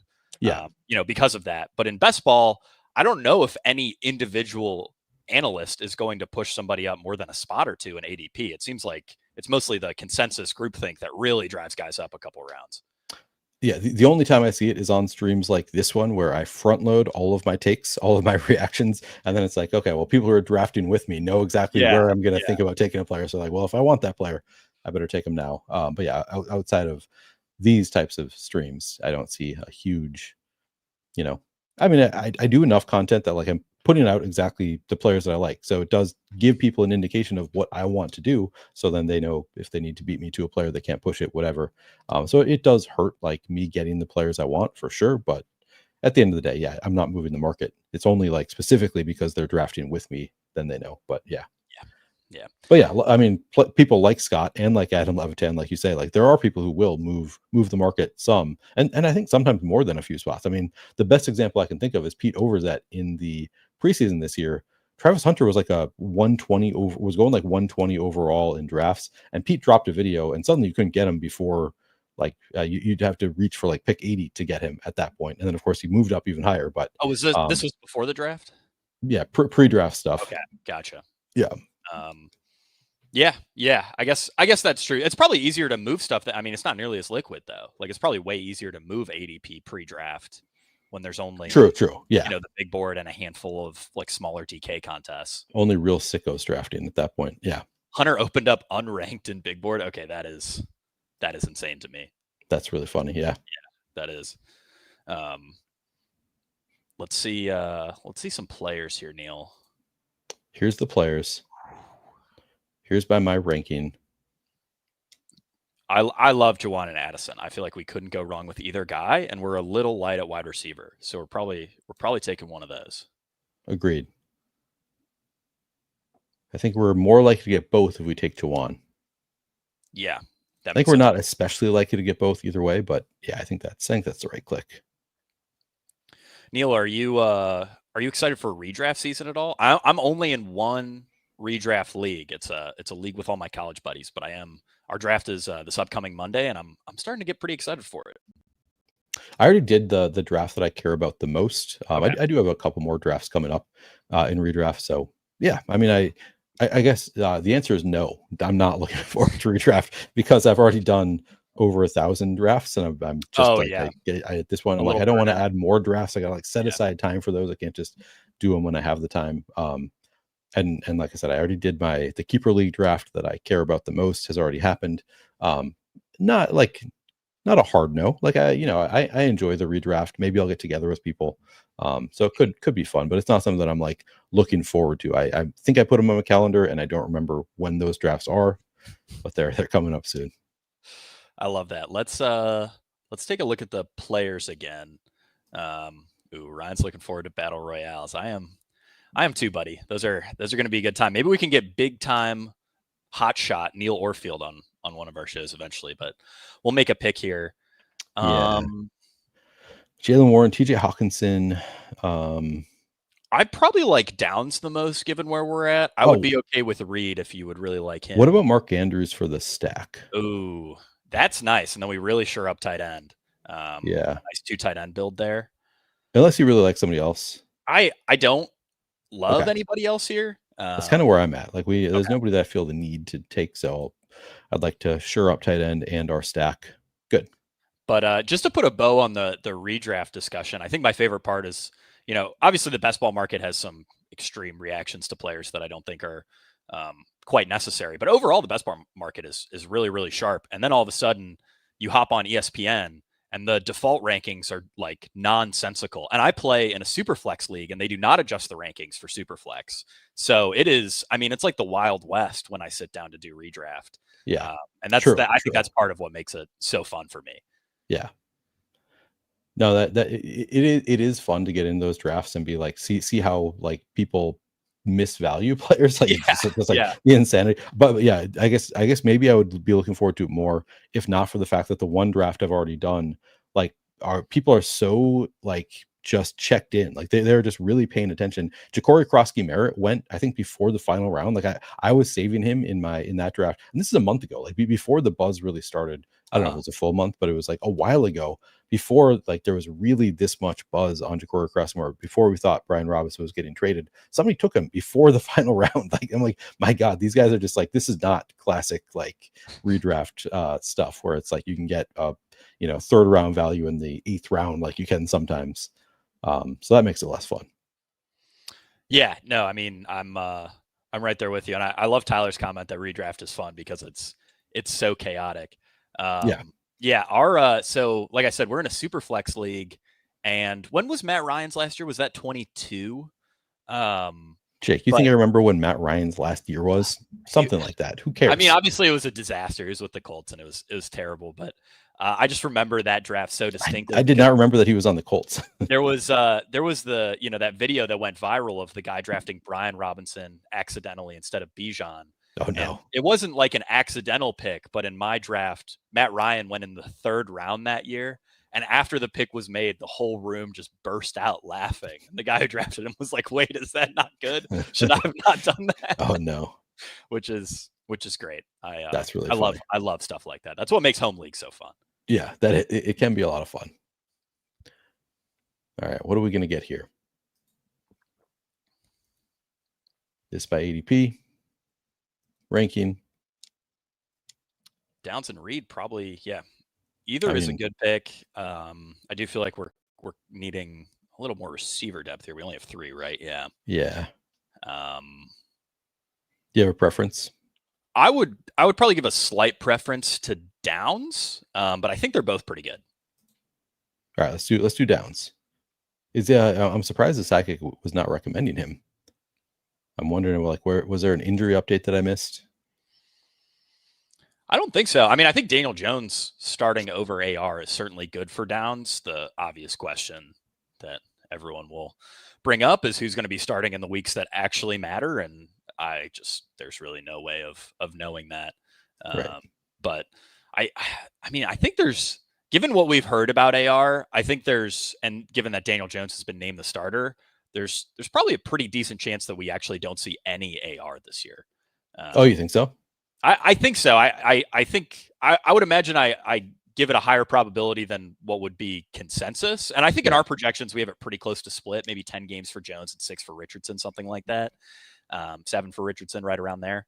But I mean, if his head, I mean, if his head's, I don't know if I necessarily believe that part. Oh, yeah. It's Daniel Jones, but more like this is more of a negative take on AR than it is a positive one on Daniel Jones. Yeah, like if his head's not in the game, what if the locker room just doesn't buy into him as a quarterback that can win them games? Then you just can't trot him out there, Yeah. So yeah. Oh, and apparently Daniel Jones has updated his throwing motion. So this could be Daniel Jones 2.0. Okay. That's all he needed to do. He just needed to throw better. Just fix how he throws. Here's a slight throwing motion tweak away from being Tom Brady. Yeah. It's not mental, that's for sure. Not a mental issue with Daniel Jones. No, certainly not. Okay. I mean, Jaden Reed here, I feel like is pretty strong, and then we can worry about our maybe some running backs and who our next quarterback's going to be. But 1-2-5-2. Yeah, this is a really strong start. I like this. Ow, as Tyler says, we do need a button to do it for us. Yeah, have you thought about adding any sort of soundboard sound effects? I feel like that could. Of course, I just don't know how. If I knew how, if I could figure it out, I'm sure it's easy to do. It's probably easy to do. Yeah, I couldn't tell you either. I'm not experienced in StreamYard. I just get invited onto streams. I never produce them. I am still way behind in chat. So let me catch up in chat real quick because I'm apparently 13 minutes behind. So I'm going to check out quickly. Somebody said check out the one hole, and I did want to. I've been saving that one. They go DJ Moore at 49. I think that's fine. David Montgomery. No, somebody said they ruined the start, but no, I think they're still doing well. Caleb Loveland. Okay, I'm gonna continue catching up here. So I was DMing Ryan Heath today. I think I mentioned this, but I'm helping Chris Wecht out with our projections, and just to get some practice in, I was projecting the Chicago-Minnesota game, which is going to be Monday Night Football Week 1, and Caleb Williams, his 2024 stats. I mean, everyone knows they're bad. They were terrible He was the least accurate quarterback. 88% aimed throw rate, which I know is something we never talk about in fantasy, but it's something that we project over at Fantasy Points. A bad spring football quarterback will be at like 92%. The guy's getting sacked and throwing the ball away more than anyone I've ever seen in the couple years that I've been projecting guys. I want to believe. I grew up a Bears fan, Neil. I really want to believe. I think that there's a chance that Caleb Williams is just going to end up as Taylor Heineke. It's not super high. No. It's a small percentage, but it's more than zero, which is very concerning to me. Yeah, that is concerning. Guy in your league is a taco of your league, Jake. Are you a fan of the league? Yeah. Oh, yeah. Of course. I watched the league. Probably 8 or 10 years ago. That's a fantastic show. That's a really strong show. It's, to my knowledge, the only show ever made about fantasy football. Right? That sounds right. I'm not familiar with another one. Yeah. That would add up. But yeah, good show for sure. I'm a big fan. Tyler says, send the invite link and I'll come on so you can press it live and then leave. Yeah, if you want to help me figure out how to do a nut button, I'll have to invite Tyler on. Yeah, I'll send Tyler the invite link so he can come on whenever. That would be fantastic. Yeah, Ryan said Russell Wilson had a 16.2% sack plus throw rate last year. Caleb Williams was at 16%. That's not good. I don't think you want to be near end of career Russell Wilson in really anything. No. Yeah, and I mean, like the accurate throw stuff, the catchable target stuff is just as concerning. It's one thing if you're holding it a little too long, you're just not seeing the field, but you should still be able to deliver accurate passes, and it wasn't happening. And that makes, projecting his efficiency for this season really tough because he should be in a really efficient offense. We know Ben Johnson's a great coach. It's just a question of like, can Caleb Williams put it together? And I really don't know. Also concerning, we're on the clock. Do you want to go Jordan Love here for a quarterback too? we got Jaden Reed. I definitely like that. I know one of Ryan Heath's big notes this offseason has been that, the Packers went fairly run heavy last year, but that was largely a result of Jordan Love's, I believe, a week 8 groin injury. Yeah. Earlier in the year, they were much more pass heavy, I believe top 12-ish levels of pass heavy. And then they became one of the more run heavy teams in the league. And unlike Caleb Williams, I actually have a pretty good amount of faith that Jordan Love is quite good. Yeah. No, I think he's pretty good. I'm hopeful that he's not quite good because he's in the Vikings division, but I think he's pretty good. Yeah, you must be. I mean, as a Vikings fan, you must be thrilled with all my Caleb Williams slander from the last 5 minutes. Yeah. I mean, I don't know. I'm not that level of Vikings fan that I care that much. It's more like, it's a secondary thing for me. Like I would like for the other teams to not be good, but I don't care that much. Yeah, it is a bit psychotic to root against other teams as hard as you root for your own team. I feel like that should be like a side quest sort of thing.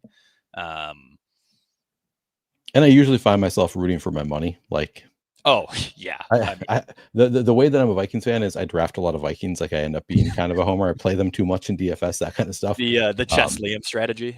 Yeah, exactly. Yeah, not to that extent, not to the Liam extent, but to some extent. I've been saying all summer that I'm in my Chess Liam era because I'm super in on JJ McCarthy and Jordan Mason and all right. Do you want to go Tank Bigsby, Bashal Tootin, Ramondre Stevenson, Ray Davis? Anybody you really like here? I'd give a lean to Tootin here. Do you have anyone you really like in this range? I really like Tootin. He is my highest exposed player, but I think he's a pretty good click. I really feel like Algier should be going in this range, and I'm surprised he hasn't been. Yeah, he just goes so a little much bit. later. I mean, if anything happened to Bijan, this would be such a good role. And I was writing up these articles should be out next week. I'm working on a pair of articles on player consistency, but the case for Atlanta being a really strong fantasy offense is fantastic. 6th most plays last season. They generated the 8th most yards before contact per attempt, top 8 offensive line. They're also looking at the 2nd best fantasy schedule if you look at last season's schedule adjusted fantasy metrics. So that obviously sets up really well for Bijan, who will be the main beneficiary. But like I said, if anything happens to him, that's really, really good stuff for Tyler Algier, who you can get super deep into drafts. Way too He's late. been falling like later and later. Like why? Like picked 180 in a draft last night. And It's somebody, not sexy, I but actually, why? I the only passed reason? on him. Just because So he's somebody was not like, you need to get Algier here, but I was like, I really don't need a running back, so I passed on him. And then I was like, man, that is so. He just went so late though. Yeah, I don't get it either. Like, I think it is just because he's not sexy. He also he doesn't catch the ball that much, so maybe that's part of it. But yeah, I think I'm with you. Like, he's pretty strong. Like one of the better contingent upside picks on the board, and he has actually had some standalone role. Like, it doesn't feel like he should. So I think that we underrate that he has had 20-point fantasy games with Bijan healthy. So it's still within the range of outcomes at least. Yeah, no, I mean, spot on. Like, I'm not too worried about the pass catching upside if the offense is going to be, really strong for fantasy. Yeah, you're right. I mean, he had a 19.8 point game last year in a game where Bijan was healthy. A couple other usable weeks. But yeah, I mean, no Bijan, he's looking at 75% of backfield XFP and one of the better fantasy offenses for running backs. Yep. All right. So we are at 2-3-5-2. The team so far: Malik Neighbors, Brock Bowers, Lamar Jackson, Tyreek Hill, Breece Hall, RJ Harvey, Juwan Jennings, Mark Andrews, Josh Downs, Jaden Reed, Jordan Love, and Bashal Tootin. It's a good team. Yeah, I like this a lot. I'm very excited to have 50% of this equity and to Venmo request Neil for $10 if we get bounced in the first round of the playoffs. Yeah, of course. Tyler says, I'm here, by the way. I actually sent you a link, Tyler. If you wait, you're here in the room. Oh yeah, he's I couldn't see him. Hi. Hang on. Let me. So it's for some reason you have to scroll down. So let me remove my overlay. Wait, this one work? Yeah, this one works. There we go. Let's go. There he is. Tyler's been a minute. How's it going, Tyler? I'm pretty sure this is one of those things where if I don't say anything, I'm going to be back here the entire time. It's like for some reason on my screen, you absolutely would have. It used to be I can see all the people on the bottom, so I see when somebody shows up. But for some reason they reformatted in StreamYard, so now you just scroll down to see somebody beyond the first person. So I don't love all the new updates they've done, but it was the cuck chair, which it felt fitting. So yeah, that's great. Well, thank you for joining. How are we doing today? Doing fantastic. I'll wait to service the nut button here while y'all make your clicks. Yeah, you have to show us what the nut button is. Tua Tagovailoa is here, and we do have Tyreek Hill. Yeah, I like that, and then that really rounds out our quarterback room too. We could go with a 2 quarterback, 2 tight end build. I mean, that's our third quarterback because we already have. Jordan Love. No, you're right. Yeah, no, I mean, I'm still totally good with that. Okay. Nice. All right. What is the nut button, Tyler? So this is how we know it's a physical button. We're confirming that Neil's an old man. So this is both a meme and it's real, Neil. Okay. And y'all hit a lot of values. And Pete has his value that's great. It's copyrighted. I'm not trying to get hit by the band hammer. Smart man. So my wife bought me this for Christmas a few years ago. And my value hound is to hit the nut button. That is great. I like that. And that puppy, I don't always remember to do it on the Fantasy Sanctuary, unfortunately, but I damn sure made to hit it at least 4 times on Best Ball Breakfast this morning when Pete begrudgingly invited me on to fill in between Eric Bynfor and his solo draft. I did not know that you were on this morning. I'm clearly just out of touch. Wait, this morning he did Best Ball Breakfast? Yeah, he was doing an impromptu, hey, I'm gonna crank out a bunch on stream, blah, blah, blah. And so like I do in the chat, I was just like, need a guest spot, I'll come on, but I'm not going to promise to wear pants. And then he sent me the link like a psychopath. And that's how I made my debut Best Ball Breakfast. Ooh. You know what was a bad idea? Well, I'll make my pick and then I'll tell you what was a bad idea. Milk. Dylan Sampson is here. So we're 3-3-5-2. Could go Dylan Sampson. Here's the players available. I probably like Algier the most. I'd be okay with Sampson. We could do Algier. If you want to rip Sampson, I'm okay with it. No, let's get Algier, because I have a lot more Samson than Algier. So the mistake I made is inviting Tyler onto a sponsored stream where we have been asked to ask our guests not to be vulgar. To limit the vulgar, So I'm like, I have not changed that much based on it. But it didn't even occur to me. Yeah, you got to let homie know that. I know. That's on me. That's on me. Is this still a sponsored stream, Neil? Have you made the same mistake? Oh yeah, this is a sponsored stream. Yeah, this is the stream. This is specifically the stream I'm talking about, which is why I'm not going to ask what the nut button was meant for. When it was gifted to Tyler, I'm like, what was that for? What's that for? Is that like the bell? Have you never seen the meme? Got?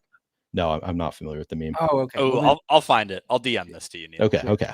Jake, we're gonna learn Neil some millennial humor here. Yeah, it's millennial humor. I mean, it might be. Oh, yeah. It probably is more millennial. I'm a millennial. You guys are not millennials. What are you talking about? Neil? How old do you think I am? You're what? 32. Well, that hurt my feelings. I thought you're in your 30s. Oh, you're 30.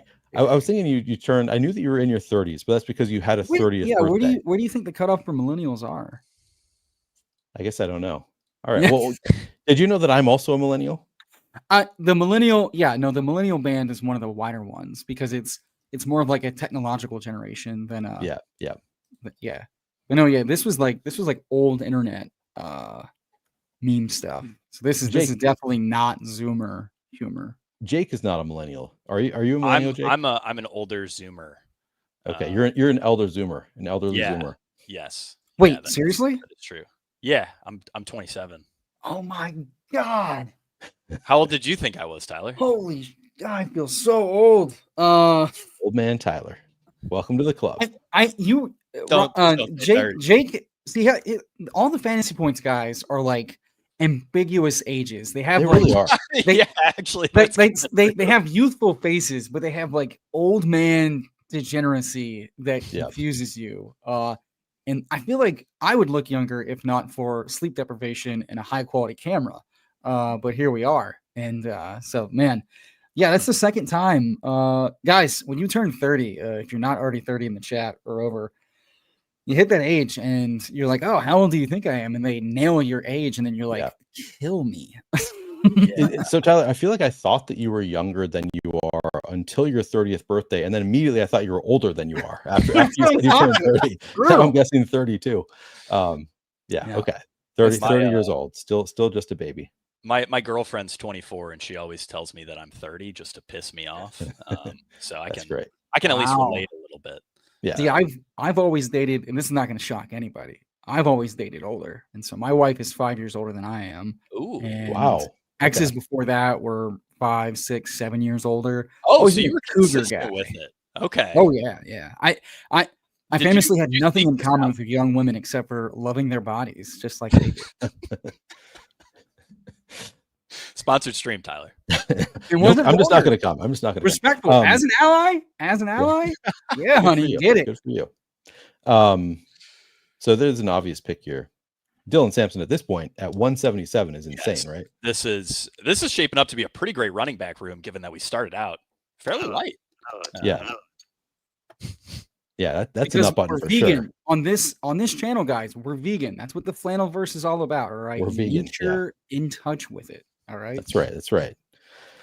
For those who I was born in 1983, clearly a millennial. That's right on the cusp. Truly, 81 is the cusp. 83, I'm like easily within 2 years of the cusp is, and so it's that weird technological thing. So like I grew up. If you were poor enough when I was born, you were 90, 94, 95, 93, like that range. Like it was essentially like growing up in the 80s. Like in high school, I saved papers on a floppy disk and went to the library to insert that floppy disk into a computer to print it out in high school. So like I didn't have internet, I had dial-up in college. So it's like I grew up with CDs in my CD player in my backpack with headphones wired in through my backpack so I could listen to music while I walked around until I got my first smartphone in college. So like I'm right there with the older generation, but then I watched like just my younger brother 2 years older than me or younger than me, like get all the technology way faster. And it was just like wild thing to like. And then my brother's 10 years older than me, growing up with like we had more in common than like me and my little brother, who were just 2 years different. Technology is wild. It's insane how quickly. Jalen Coker here to me is a smash. Anybody object? We can probably wait on Coker. Oh God, Jake, don't make me wait. Or is he getting steamed? We can no, take he's getting steamed. Okay, you feel strongly. We can do it. I feel strongly. I think Thielen's getting traded. I think Coker is going to just shoot up boards. In PPR, I don't think taking an injured Quentin Johnson, who's probably falling with the injury, and with Keenan, Pat Bryant, I don't think is steaming up on DK anytime soon. And DeAndre Hopkins, like same thing, like in this ADP range, if Coker's the wide receiver 2 or 3 on this team, like it, yeah. Okay, good. Tyler's on board. Jake is hesitantly okay with it. I'll take it. ADP doesn't matter after round like 13. Yeah. That's so just like I just want to get my guy. And if I don't say it out loud, I think like, oh, I could get green and get all these guys. It's like, all these guys suck, and it doesn't matter. Right. So just get the ones. There's nobody else I want more than Coker. Yeah, exactly. Yeah. I just want to push back on this. Gerardo says Neil is going to end up like Davis, taking any sponsorship available. I have not done that at all. I'm like, unless I like the company, like what they're doing, and it's a good offer, I am not taking any kind of sponsorship deals. DraftKings to me was just like, obviously this is like the perfect partnership for me, and it was a good deal. So, but yeah, like the betting sites reach out to me all the time, like, hey, we love your picks. And I'm like, I don't do betting content, and they all lie to me, and they're like, oh, I've been following your content for a while, love your picks. I'm just like, yeah, this ain't happening. Yeah, I hate to break it to you, Neil, but that's a copy and paste message. I I didn't. You don't think they're way to break a man's ego? Yeah. It's not like my co-host when I was getting messaged by ladies on the Only site. Are you going to tell me those are fake too now? Yeah, I was like, they're obviously. And then after like the 5th one, I was like, all right, I'm having less fun with these because it definitely is copy paste. Yeah. I think it's pretty interesting that you mentioned that technological divide, Tyler, because just like I think the difference between older Zoomers and younger Zoomers is a similar, like, massive tech divide. Where, like, when I was in college, there was no ChatGPT, and now the younger Zoomers are literally only using that to pass their classes. Like, I had to cheat the old-fashioned way with Chegg.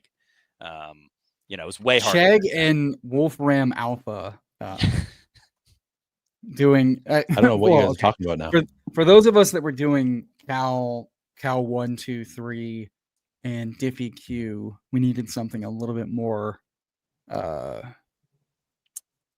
complex to like input all the stuff. But yeah. I never took classes that difficult, Tyler. So I've never heard of what you guys are talking about right now.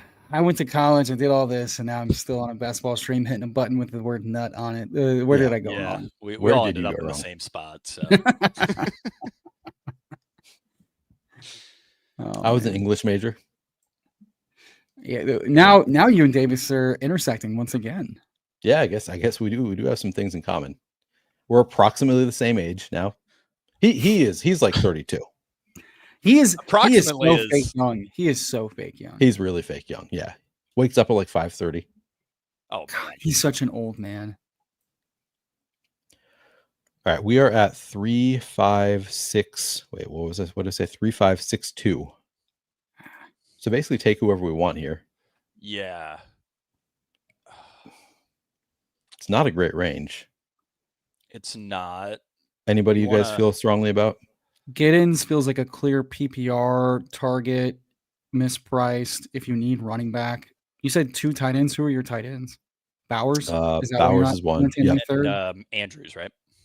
Bowers and Andrews. That's right. Yeah. Okay. Yeah. So you're just filling out either quarterback, running back, or receiver. We're good on. We have 3 quarterbacks: Lamar, Love, and Tua. So it's just. Oh, I heard you say 2. Yeah. Oh, yeah. For sure. Yeah. So we're at 3662 now. I'm really liking the team. It's just, I think it's kind of like, we're not taking another quarterback. We're basically just taking like, who do you like at this point? So I can, let's take a look. You guys can think about who are players you want to throw at me when we get back on the clock in a minute here. Here's some running backs. Sorry, I'm processing some awards for some employees. Oh, nice. Because I'm an old man and that's what I do. I approve timesheets and send out awards on Fridays. Yeah. Once you turn 30, guys, it's all over. Can you go back to wide receiver, Neil? I mean, Noel. Don't say it yet.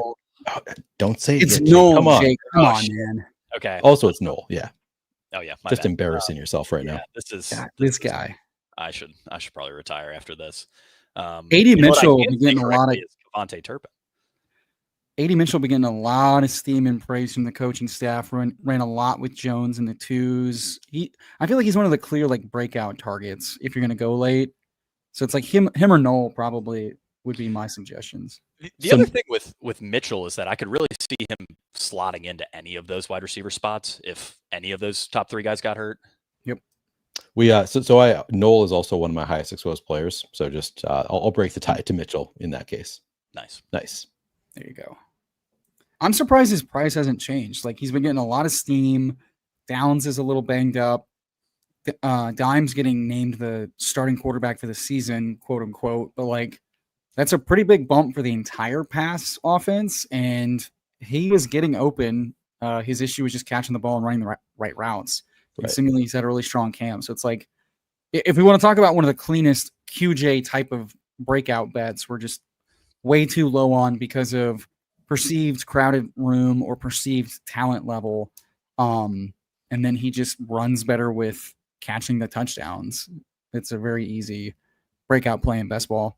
And then famously, plays a bad defense in week 17. So yeah, love that. People still talking about the generational pre-post AI. Yeah. I don't even want to think about that. I mean, Ryan made another good note on COVID. So COVID was my last year of college, but I mean, it would have had a huge impact on me if it was my freshman year, because I had a lot of my best friends today are guys that I met in the dorms as a freshman in college, and to lose out. Yeah, the social hit for sure. Yeah, I mean, that would have been massive. Awful. Yeah. That's I can't imagine being in school during COVID. That would have been so brutal. I signed up. My final semester was summer of 2020, and I signed up for a bunch of in-person classes because I learn a little better when it's not on the computer. And of course, none of those ended up happening in person. Yeah, so that was definitely a bummer. What'd you go to college for, Jake?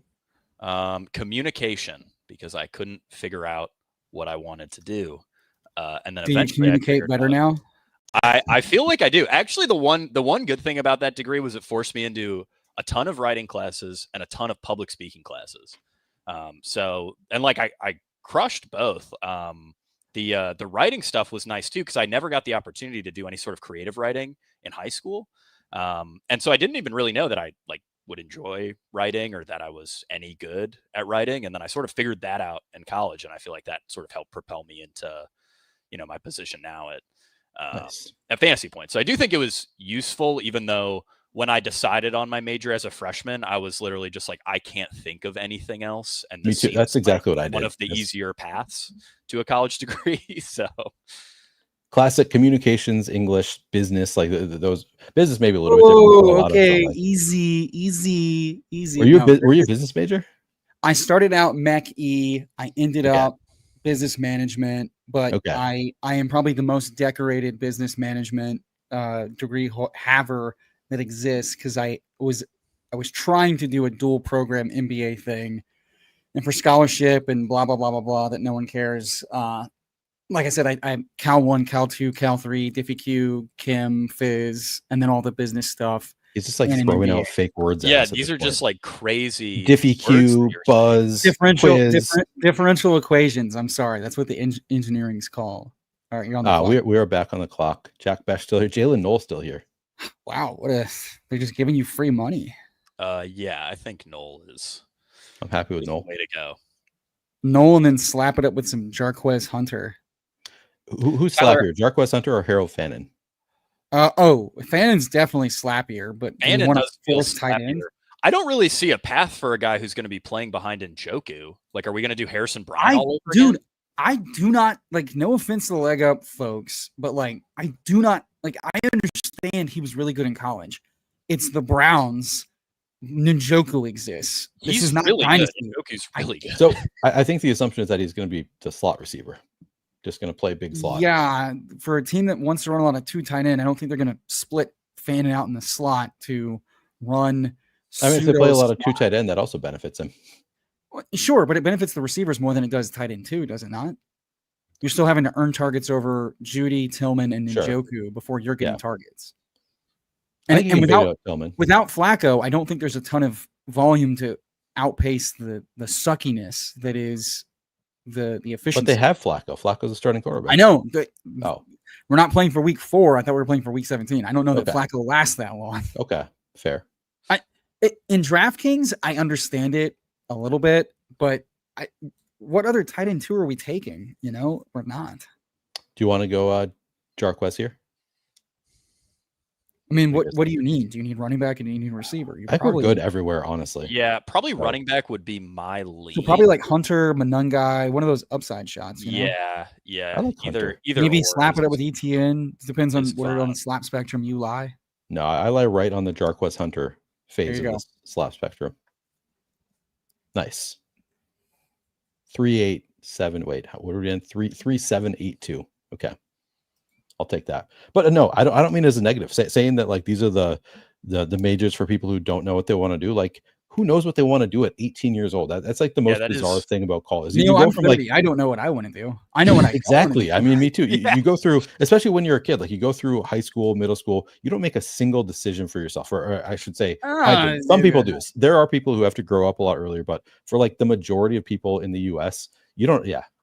But for most of us, you don't really have to make a lot of decisions for yourself as a kid, other than like, I want to be on the basketball team. My friends are on it, or like I enjoy playing basketball. You make a lot of really easy decisions. You go off to college at 18 and they're like, what's your major? Like right away, they're like, what do you want to do with your life? And you're like, I've given this zero thought for a lot of us. So I think it's okay to not know what you want. I think a majority of, I think, man, if you want to like open up, I like to pontificate. And so I love pontificating.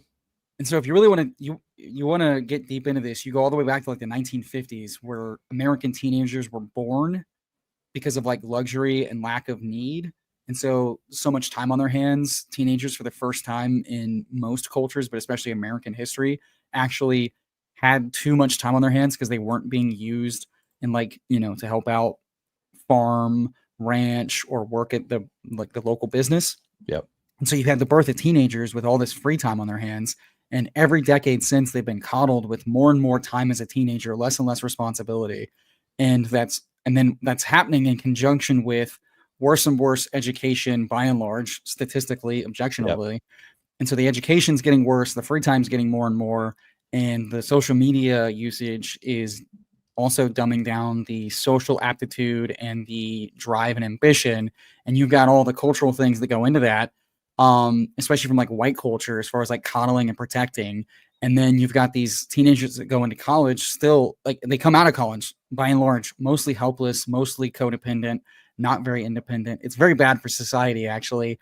And so it's very fascinating to like, I think college has become a way in the last 30 years to just kick the can down the road for becoming an adult and growing up and having responsibility. Yeah. And so not getting them working earlier. And this is where I'm going to sound like an old white dude from 1960, but it's like not having any sort of job or responsibility and not being pushed to make decisions earlier and earlier, just for like some sort of autonomy, is part of that problem.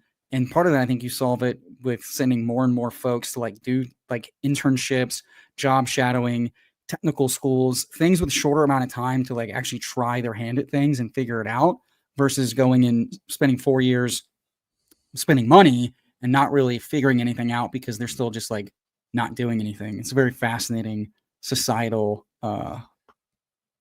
paradigm we find ourselves in. I mean, you would love my kids, Tyler, because they have to fend for themselves while I do best ball drafts all day. Yeah.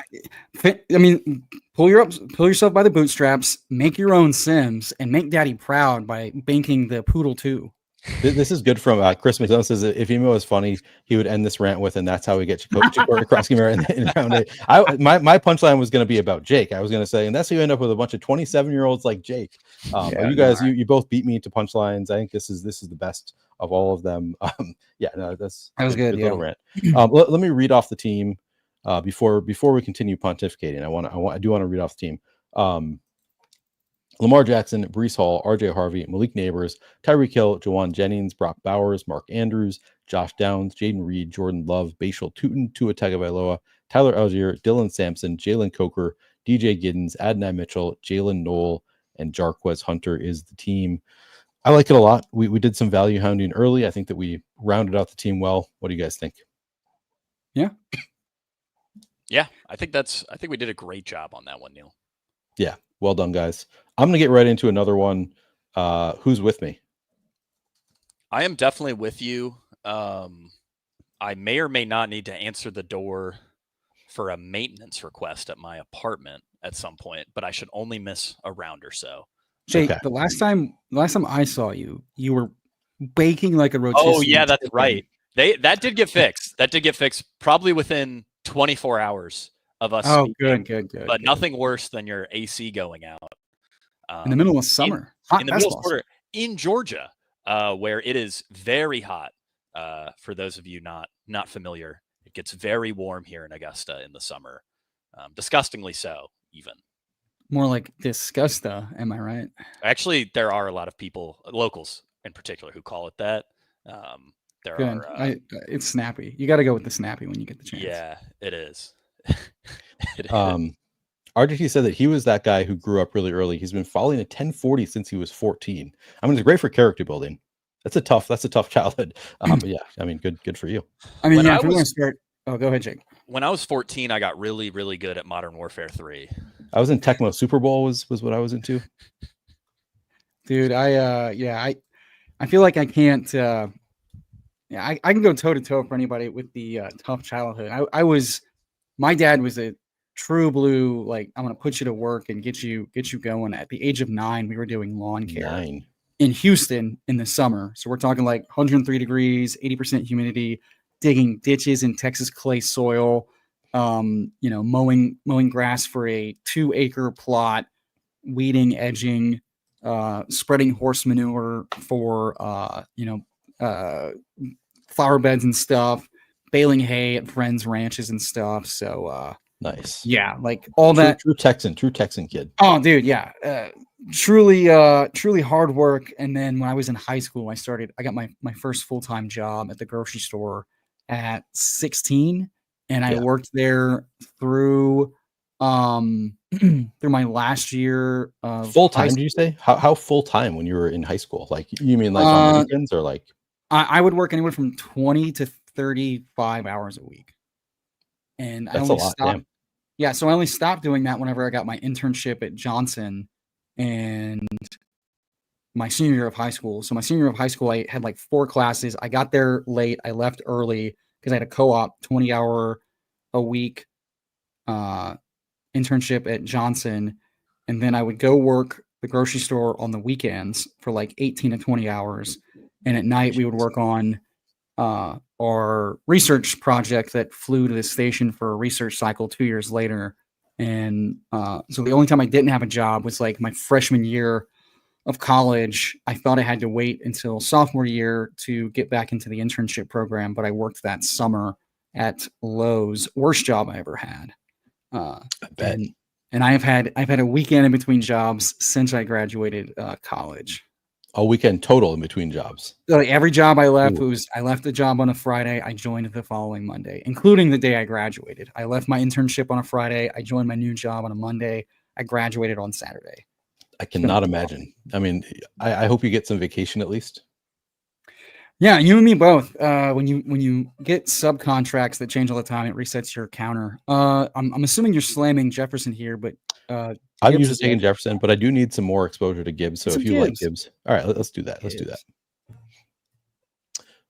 Yeah, I mean, you've definitely got me beat on the tough childhood. I mean, I was like, I work construction, so like my dad was owned a remodeling company. So like they would have me, like they hired me to work in the summers when I was in high school, that kind of stuff. But that was, I think, just like their way of doing some character building, because I was mostly pretty coddled. Like I grew up in the suburbs, pretty easy childhood in general. And then there's like, we need to make sure our kids like have some work ethic. So let's hire Neil to do construction. It was, working with, of course, his lead carpenter who like hated us, and like, it was not all like rainbows and Skittles and such, but it was, And in that way, Neil, it reminded us of football and fantasy football and how, how you got to earn your spot on the roster and how it's next man up position. It's, you got to be ready. Game day. Tying it all together here. We're doing a draft.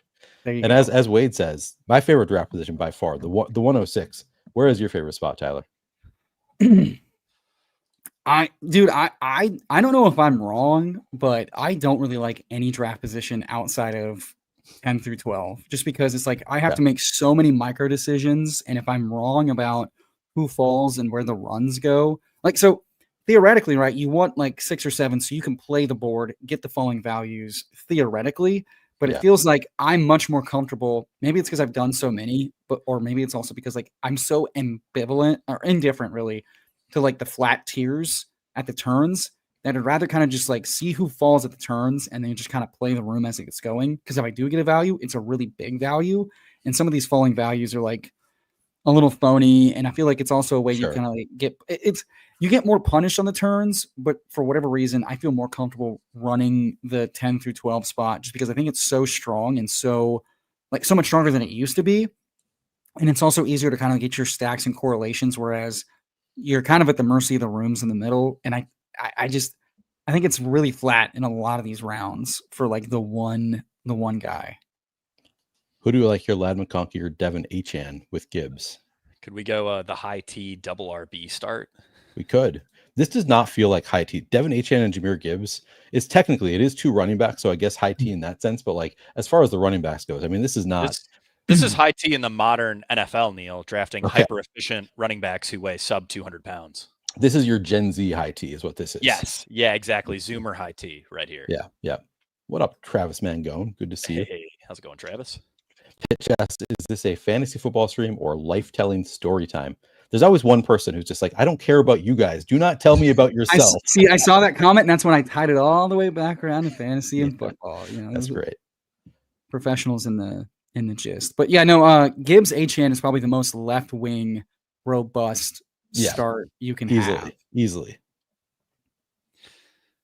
Maybe Genty is up there. If you could go like Genty. No. He's a high. It's a right wing slappy. You're right. Yeah. He's a much higher. He's a rookie, so like, yeah. No one got excited about his arm. He's jacked.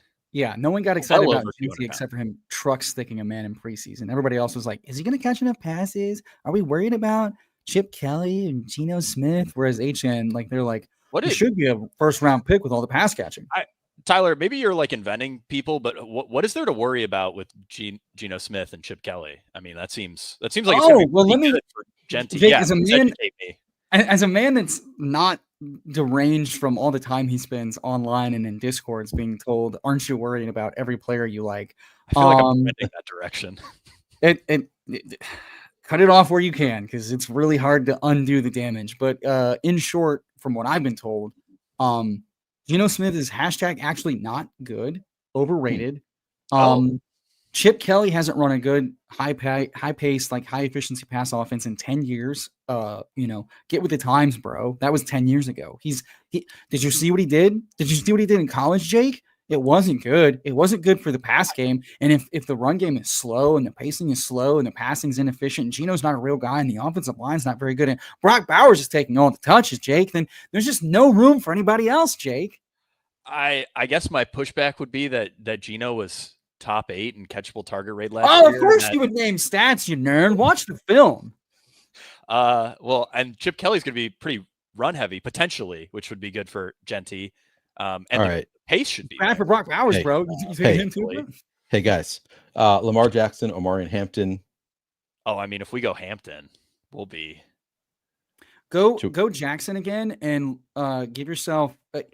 Force yourself to kind of build. How many teams have you built with no wide receiver through the first 3 rounds? More than you would guess, I think. On this site? I think I've actually, honestly, probably like 5% of my teams, maybe. Not a ton. Not a ton. How many have you done that with, like 2 RBs and an elite quarterback though? I'd imagine not many. Yeah. No. This, you're right. This is a unique start for me for sure. Yeah. Well, it's just so like co-host Tom Strachan over on the Fantasy Sanctuary, he looked at a lot of fun RotoViz data, and I think one of the underappreciated ways you can kind of like supercharge some of these like unique builds for us with less wide receivers is usually by having elite onesies, but especially quarterbacks on this site where you're getting the bonuses and stuff, especially when they're available to you at a slight fall versus ADP. But it's like what Gibbs, HN, and Jackson are going to now allow you to do in this room. And then also like for Jackson, stacking him is pretty cheap, kind of like Josh Allen. So still allowing you to do some fun things. And with 20 rounds in PPR, it's probably more viable than probably underdog to attack wide receiver with quantity historically. And so, especially in a flat tier where like you're seeing Hill fall, you've seen Adams fall for probably a week and a half, 2 weeks on this site, and then you're gonna have like it's so flat that it's like if there's any concern, and it's what I'm telling myself even on on half point PPR sites, 18 rounds.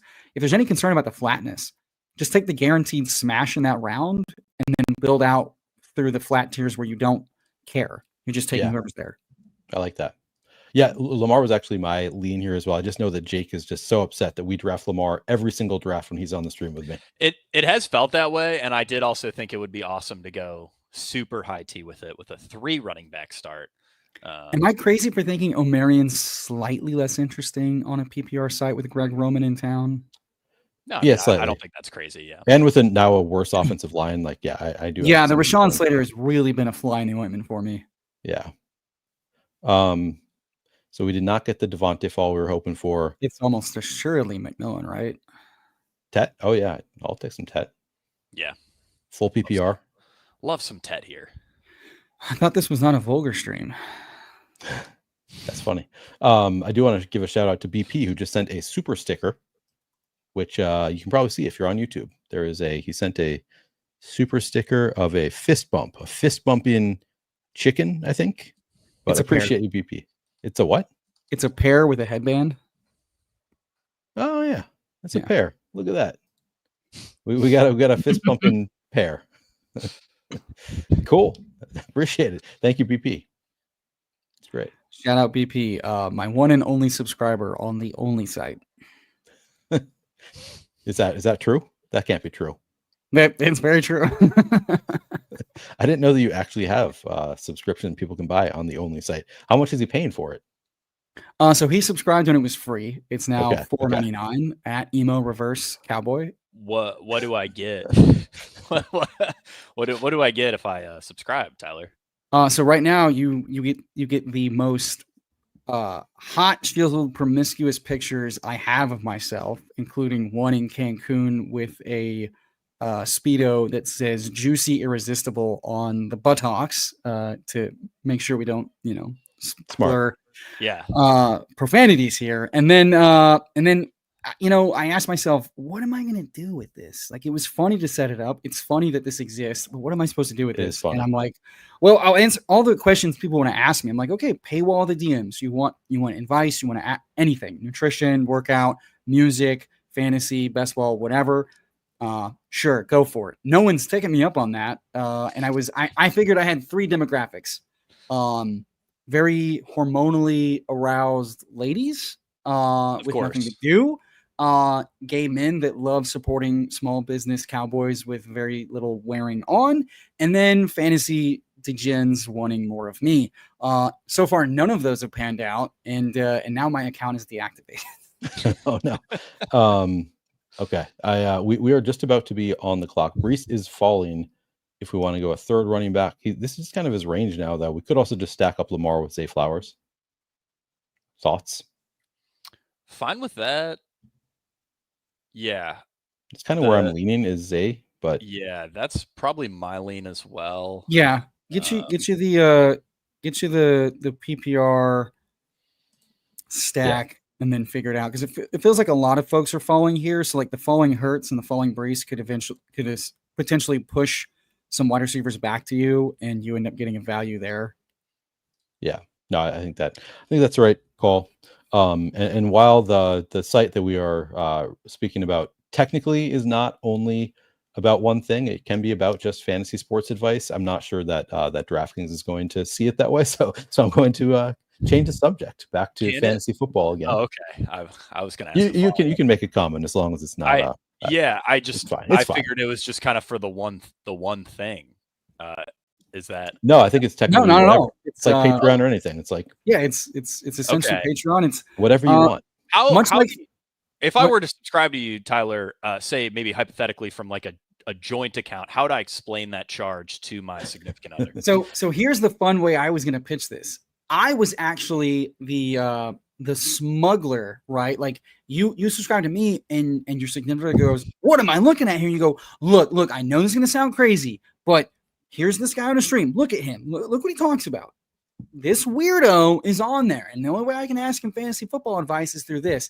And every charge that you see is me getting advice and he's rating my teams. Like, I swear to God, like I was going to be the shield by which men in relationships could hide behind. And I thought that was a pretty valuable service for $4.99 a month, is to scapegoat your promiscuous activities underneath the guy's fantasy football advice, because, that's what you're getting when you send me DMs. But that's fine. Because at the end of the day, fantasy football advice is key to winning your leagues, and that's why you're here on the fan. That is why you are here in the Flannelverse.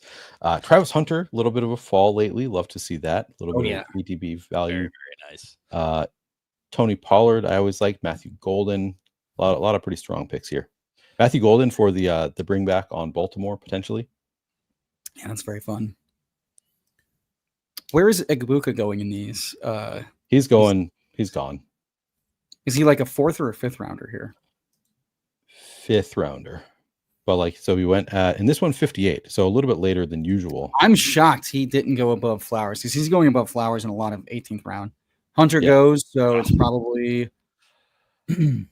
We're never gonna get Hunter on. Yeah, I'd take the rookie over Olave personally. Yeah, I like Golden here. Man, Olave 1-2-3-0. I just don't quite see it with Olave, given the quarterback play, given Shaheed. I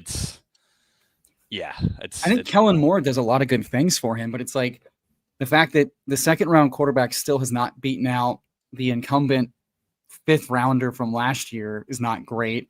And Olave has been a really productive left wing slappy type of receiver, but he's rarely having like 100-yard games and touchdowns. He's not really a red zone threat. So it's like, and then they just brought in a big body Vele to be like a big slot receiver. Jawan's kind of that big body red zone role. It's like, I see how he slightly beats ADP, but I don't see how he breaks the slate for me, or he like outperforms by 4 rounds in this current atmosphere. Yeah. And for that reason, he's always felt like a small win, big miss compared to like the Hunter, the Golden, the, Debo types that could just like go off and have like 30-point games. It's kind of where I'm at too. I'll click him sometimes. I need a receiver, but it's not my favorite.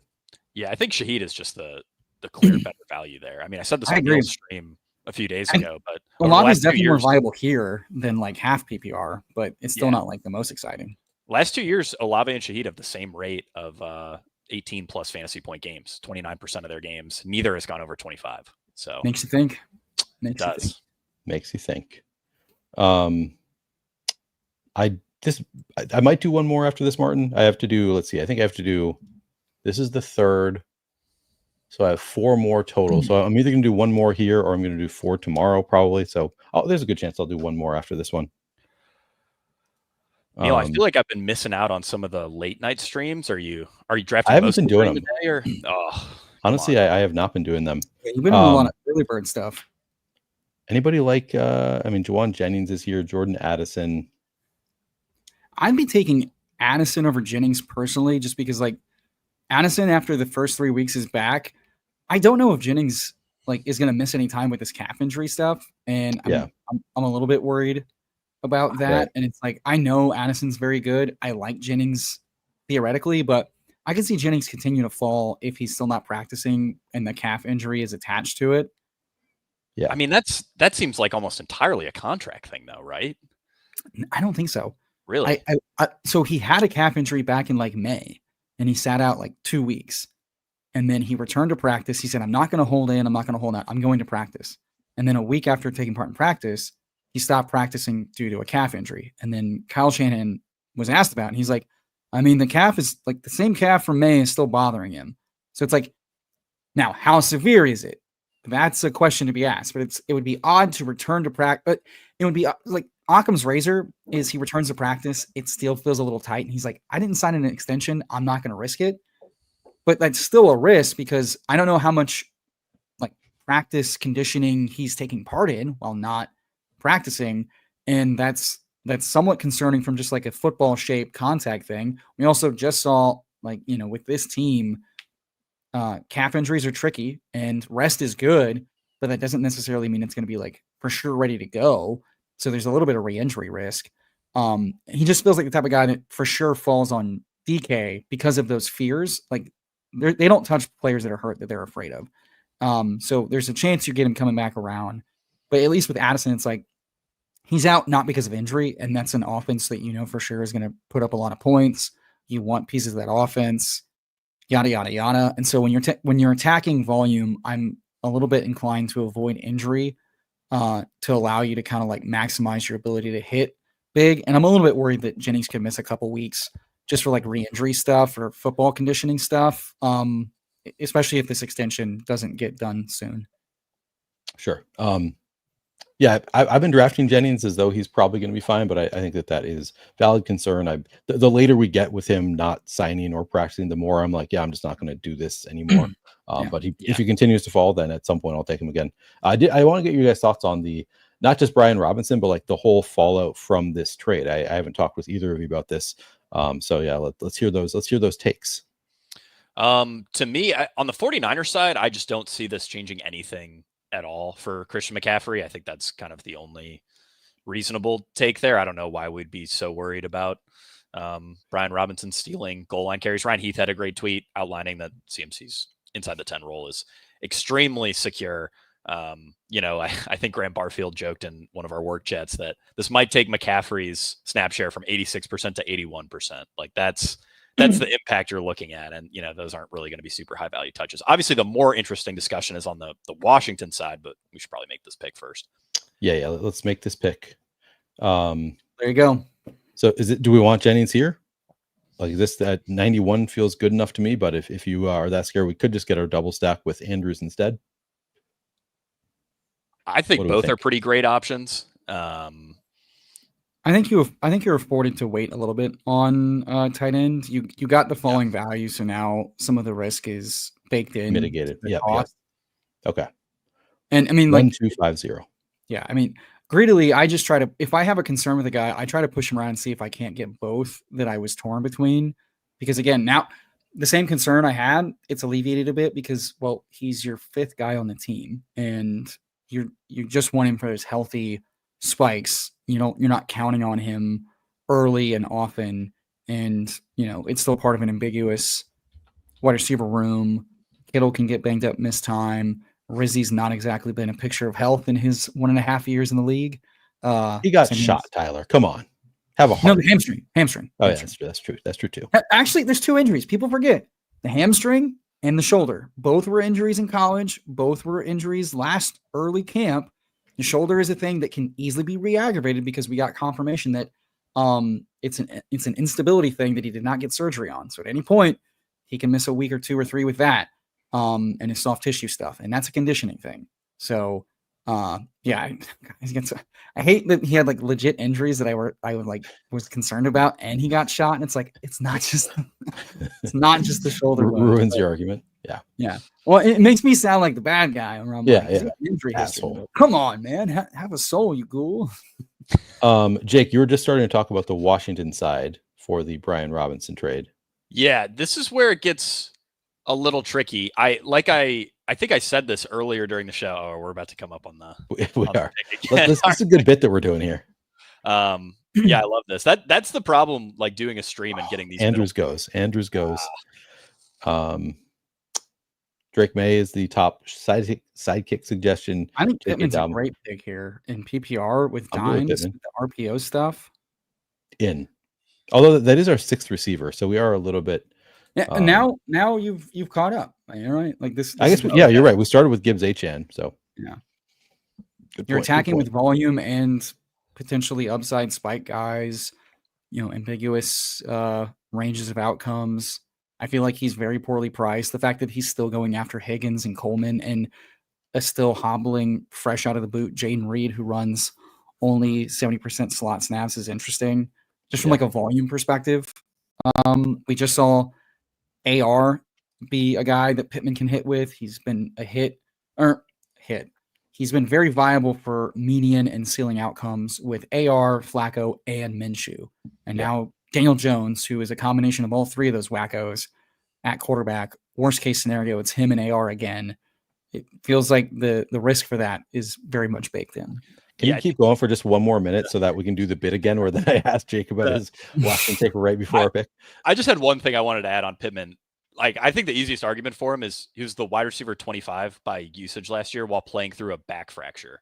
And he's going much later this year. Like, that seems like a pretty good bet to beat ADP. Okay, on the Washington backfield, really quick. I already mentioned this, but, Washington Beats have said the team likes where Austin Eckler's at in terms of his overall touches. That's probably not going to change. That leaves roughly 55% of backfield usage for Bill and C-Rod. This is also a team that just added Deebo Samuel, and this whole backfield averaged about 22 fantasy points per game. So we're talking, say, 11 to maybe be really generous, 14 or 15 fantasy points per game that we're divvying up between Bill, C-Rod, Deebo Samuel. None of that feels particularly compelling from an upside perspective, unless you think Bill is just that guy and he outright beats Eckler and, emerges as a bell cow. I don't really think that happens, but I can at least understand the argument. Here's a fun pushback on this. How is this that much different than the Bills? Outside of the certainty on talent, we've got a 3-back committee where they use James Cook as like their 40 to 50% snap share explosive guy who rarely plays third downs. They've got Ray Davis who mixes in and takes some stuff. They got Ty Johnson who mixes in and takes some passing down stuff. You have a rushing quarterback that led his team in rushing touchdowns up until last year. We're on the clock. It's an interesting dichotomy. It definitely is. Jordan Love. From an upside perspective, you should probably just grab the quarterback. Either May or I'm leaning quarterback here. May or Love. I'd probably go May. Rushing a May, yeah. Slap it up. Slapping it hard right now. That's where I look at it, where it's like I've been kind of bad about being creative about how things can break out. And so it's like, yes, last year's usage wasn't super, super compelling, but they were also dealing with a 29-year-old Eckler dealing with a couple of ankle sprains and hammies. B-Rob, who's been fine, but nothing like world-breaking. An offensive line that wasn't really all that good. And one wide receiver that mattered and a 35-year-old tight end that, caught the ball, wasn't exactly, a yak threat. So they add Laramie Tunsil, who notably, better in pass pro than run, sets, but also like pretty big improvement. The offensive line could be better than it was last year as a rushing unit, as a pass blocking unit. And my thinking is like, as an efficiency upside bet, you and Gretsch have had some like really solid thoughts about the committee approach, but also like Chris Rodriguez is easily not a guy that they care about if Bill is just so much more explosive. Eckler has not exactly been a picture of health. He turns 30 this year, last year on his contract. They're going to use him, but they're not beholden to use him. If he misses any time, now all of a sudden this 3-man thing goes to a 2-man thing. And then that assumes that they are not just entrusting all of it to Bill if and when they choose. McNichols exists, but we saw Jeremy McNichols have a 35-point game last year on touchdowns alone because at the end of the day, this offense is explosive. They are going to be really active in the red zone. And if Bill is very explosive and is more involved in the pass game than we think, like there's a lot of uncertainty bounds that if this is just a top 5 offense and Bill is very explosive, like Achane was kind of that way. Like Achane was inactive his rookie year 1. He and Mostert both scored just a ton of touchdowns. If McLaurin has any sort of issues coming back, Noah Brown's not healthy yet. They've just got Debo and Ertz. Like there's an easy way where this becomes just give the most explosive guys the ball and see what happens. And I'm looking at like a wide range of things. The floor is definitely low, but I see the upside just being like attached to a very, very good offense, and his RAS is insane. So if he's just very, very efficient, he shoves it down our throats anyway. Keaton Mitchell did that, with the Ravens his rookie year, just being so explosive on 8 touches, he was a top 24 PPR back. So it's an interesting discussion. Nice little fall on Shaheed. Reminder Stevenson, the suggestion by the sidekick. Could get it. We don't have a tight end yet, so if we like any of these tight ends, Goddard, Kincaid. Tight end's probably not a bad thing. Stevenson feels like such a floor pick. Shaheed's fun. You could be done with wide receiver for a while. It's up to you what you want to pull up here. Yeah, you want to go Shaheed, and then we can worry about. Yeah, go Shaheed. Let's have a little fun. Because I don't know if there's a huge drop off between Goddard, Kincaid, and some of these tight ends we can get in. Yeah, I agree. We're not saving a spot for Coker like I like to do. That's my only. Oh no, that's okay. What are you going to do when Hunter Renfrow is earning 45%? I'm going to be furious when it's Hunter Renfrow. Yeah, that would not be fun. By the way, C-Rod won at pick 109 in this draft. For those who are clocking where these guys are going, see that one, for that to pay off, he has to have Jamal Williams-esque goal line back usage, and I'm not buying that for any of these guys with Jaden Daniels on the team. I'm really not. I wasn't buying that for B-Rob. I'm also just generally confused by that reach when in most rooms you could get C-Rod 4, 5, 6 rounds later. Is he generally going in this? No, is he generally going in this range now? Okay. No, it takes one guy reading that. So people keep referencing the Dan Quinn quote on C-Rod. I'm not interpreting that as bullish as people are. He was asked point blank, does C-Rod fit that kind of B-Rob style and offensive fit? And Dan Quinn gave a very long-winded answer of yeah, certainly. He, what he does well kind of fits with that. But we have a non-traditional running back field, backfield, and it surely looks like that right now. And we're gonna mix it. Everybody's gonna have their role. And I'm like, oh yeah, that's definitely him just saying we're going to figure out what it is. And they even said, we're still figuring out who Bill is. And to me, that's we're giving him reps because he's a 7th round rookie. Let's make sure we trust him. And before we install him, we know what we have in Rodriguez. We had him all last year. Stevenson's still there. Feels like a solid shot. Nice floor securing running back. We still don't have a tight end, but I'm good with it. Sure. But if you're punting one position, I'd rather punt tight end than RB3 when the room gives it to you. Especially because we have Drake May. So you're getting a little bit of that team correlation if Stevenson gets more passes than because Stevenson still has a pretty big contingent upside if anything happens to Hendo. I think I read it as more bullish than you do for C-Rod. I thought that he was, because he went on, he was a little bit more specific about it. I thought it was somewhat bullish on yes, I think that the plan, at least in the short term, is that C-Rod gets the goal line work. I think that he and I think he makes more sense for it than JCM does. I think that in general, I think what we've seen from Chris Rodriguez so far, I think it's better than what you think it is. I think that we somewhat disagree on the talent that he's shown in the NFL.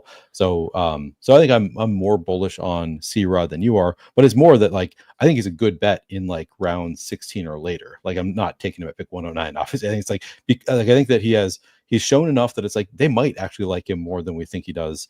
But I still think, I think Ja'Cory Krosky-Merritt, at the same value, I'd obviously much rather take Ja'Cory Krosky-Merritt. But because now he's going in the 8th round, 9th round, whatever, I think now C-Rod to me is a better bet for where they're going right now, personally.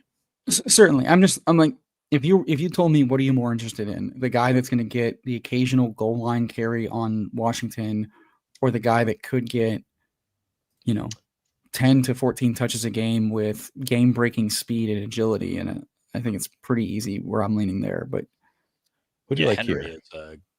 Henry's kind of a nice here for a team that needs a tight end. Yep. Yeah, it's either that or a running back, I'd say. Yeah, White's interesting, but I think he probably continues to still fall with some of the injury concerns, despite the coach saying he's okay. I don't know. When the coach ends the quote with, but yeah, I would say that would be one that's at the front of the thinking first. It's not exactly to me, it's he's leaving the door open. And I think that's a good thing for the very talented, explosive rookie. Chris could obviously I think shots on all 3 guys make a lot of sense.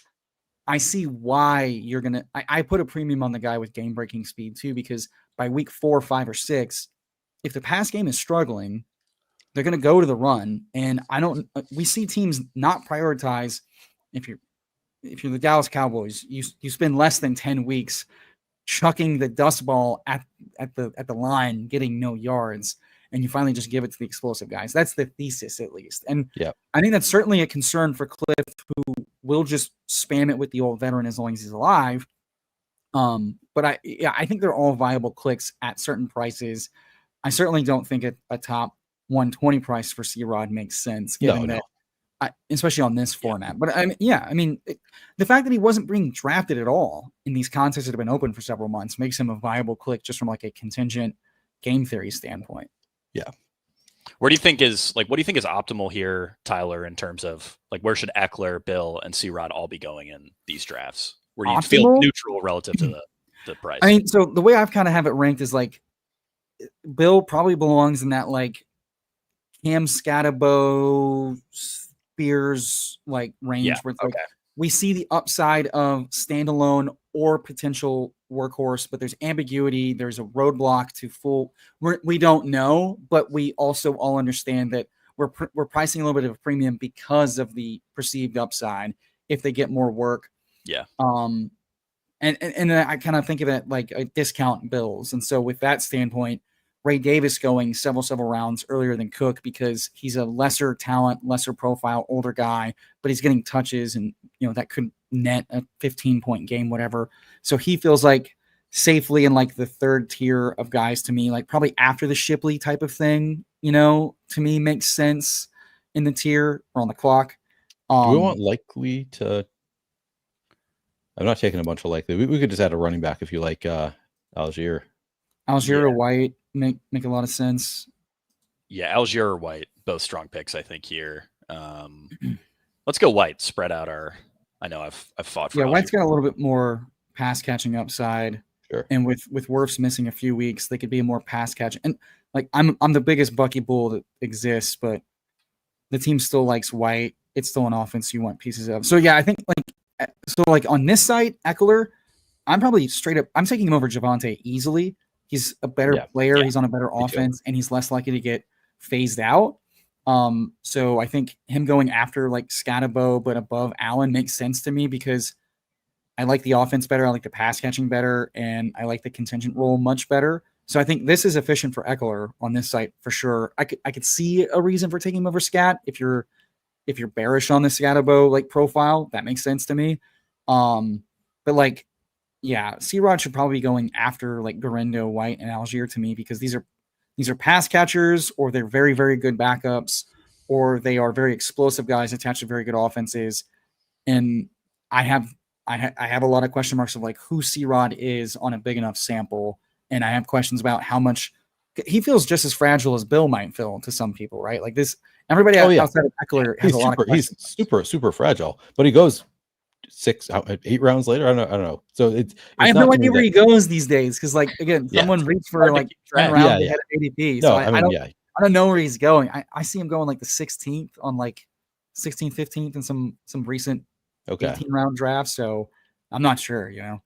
16th seems totally fine for me for C-Rod. Maybe even 15th. Like, but at that point, like everybody's fragile, so it's not a huge concern for me. Yeah, I mean, you'll take him over those guys in the 16th, 15th just for like ownership reasons. But I think you swallow more risk just because I don't think he's getting pass work, and at that point he has to kind of get banged. It's like Nick Chubb with no knees last year. It's like if you're getting a spike game, it's because he's getting into the like end zone twice, and that's it. All right, so we're at 2-4-7-1. Sidekick wants us to take a tight end here, but there are a lot of options that I really like in this range. Likely feels pretty good here. I would say I'd be fine with Likely. Yeah, you're taking multiple tight ends, so you don't need him for the first 4 to 5 weeks where he could be missing or slow to start. Yeah. And we only have Hunter Henry so far. Yeah, I mean, I know, but you're gonna attack it with another 1 or 2 at this point. So yeah. It's a tough range for me because there's just, as we just saw, so many players that I'm like, I'd love to attack in this range, but yeah, I think it makes sense on this team. We'll get a third tight end late. So Jake, I'm curious what your take on how the B-Rob impacts.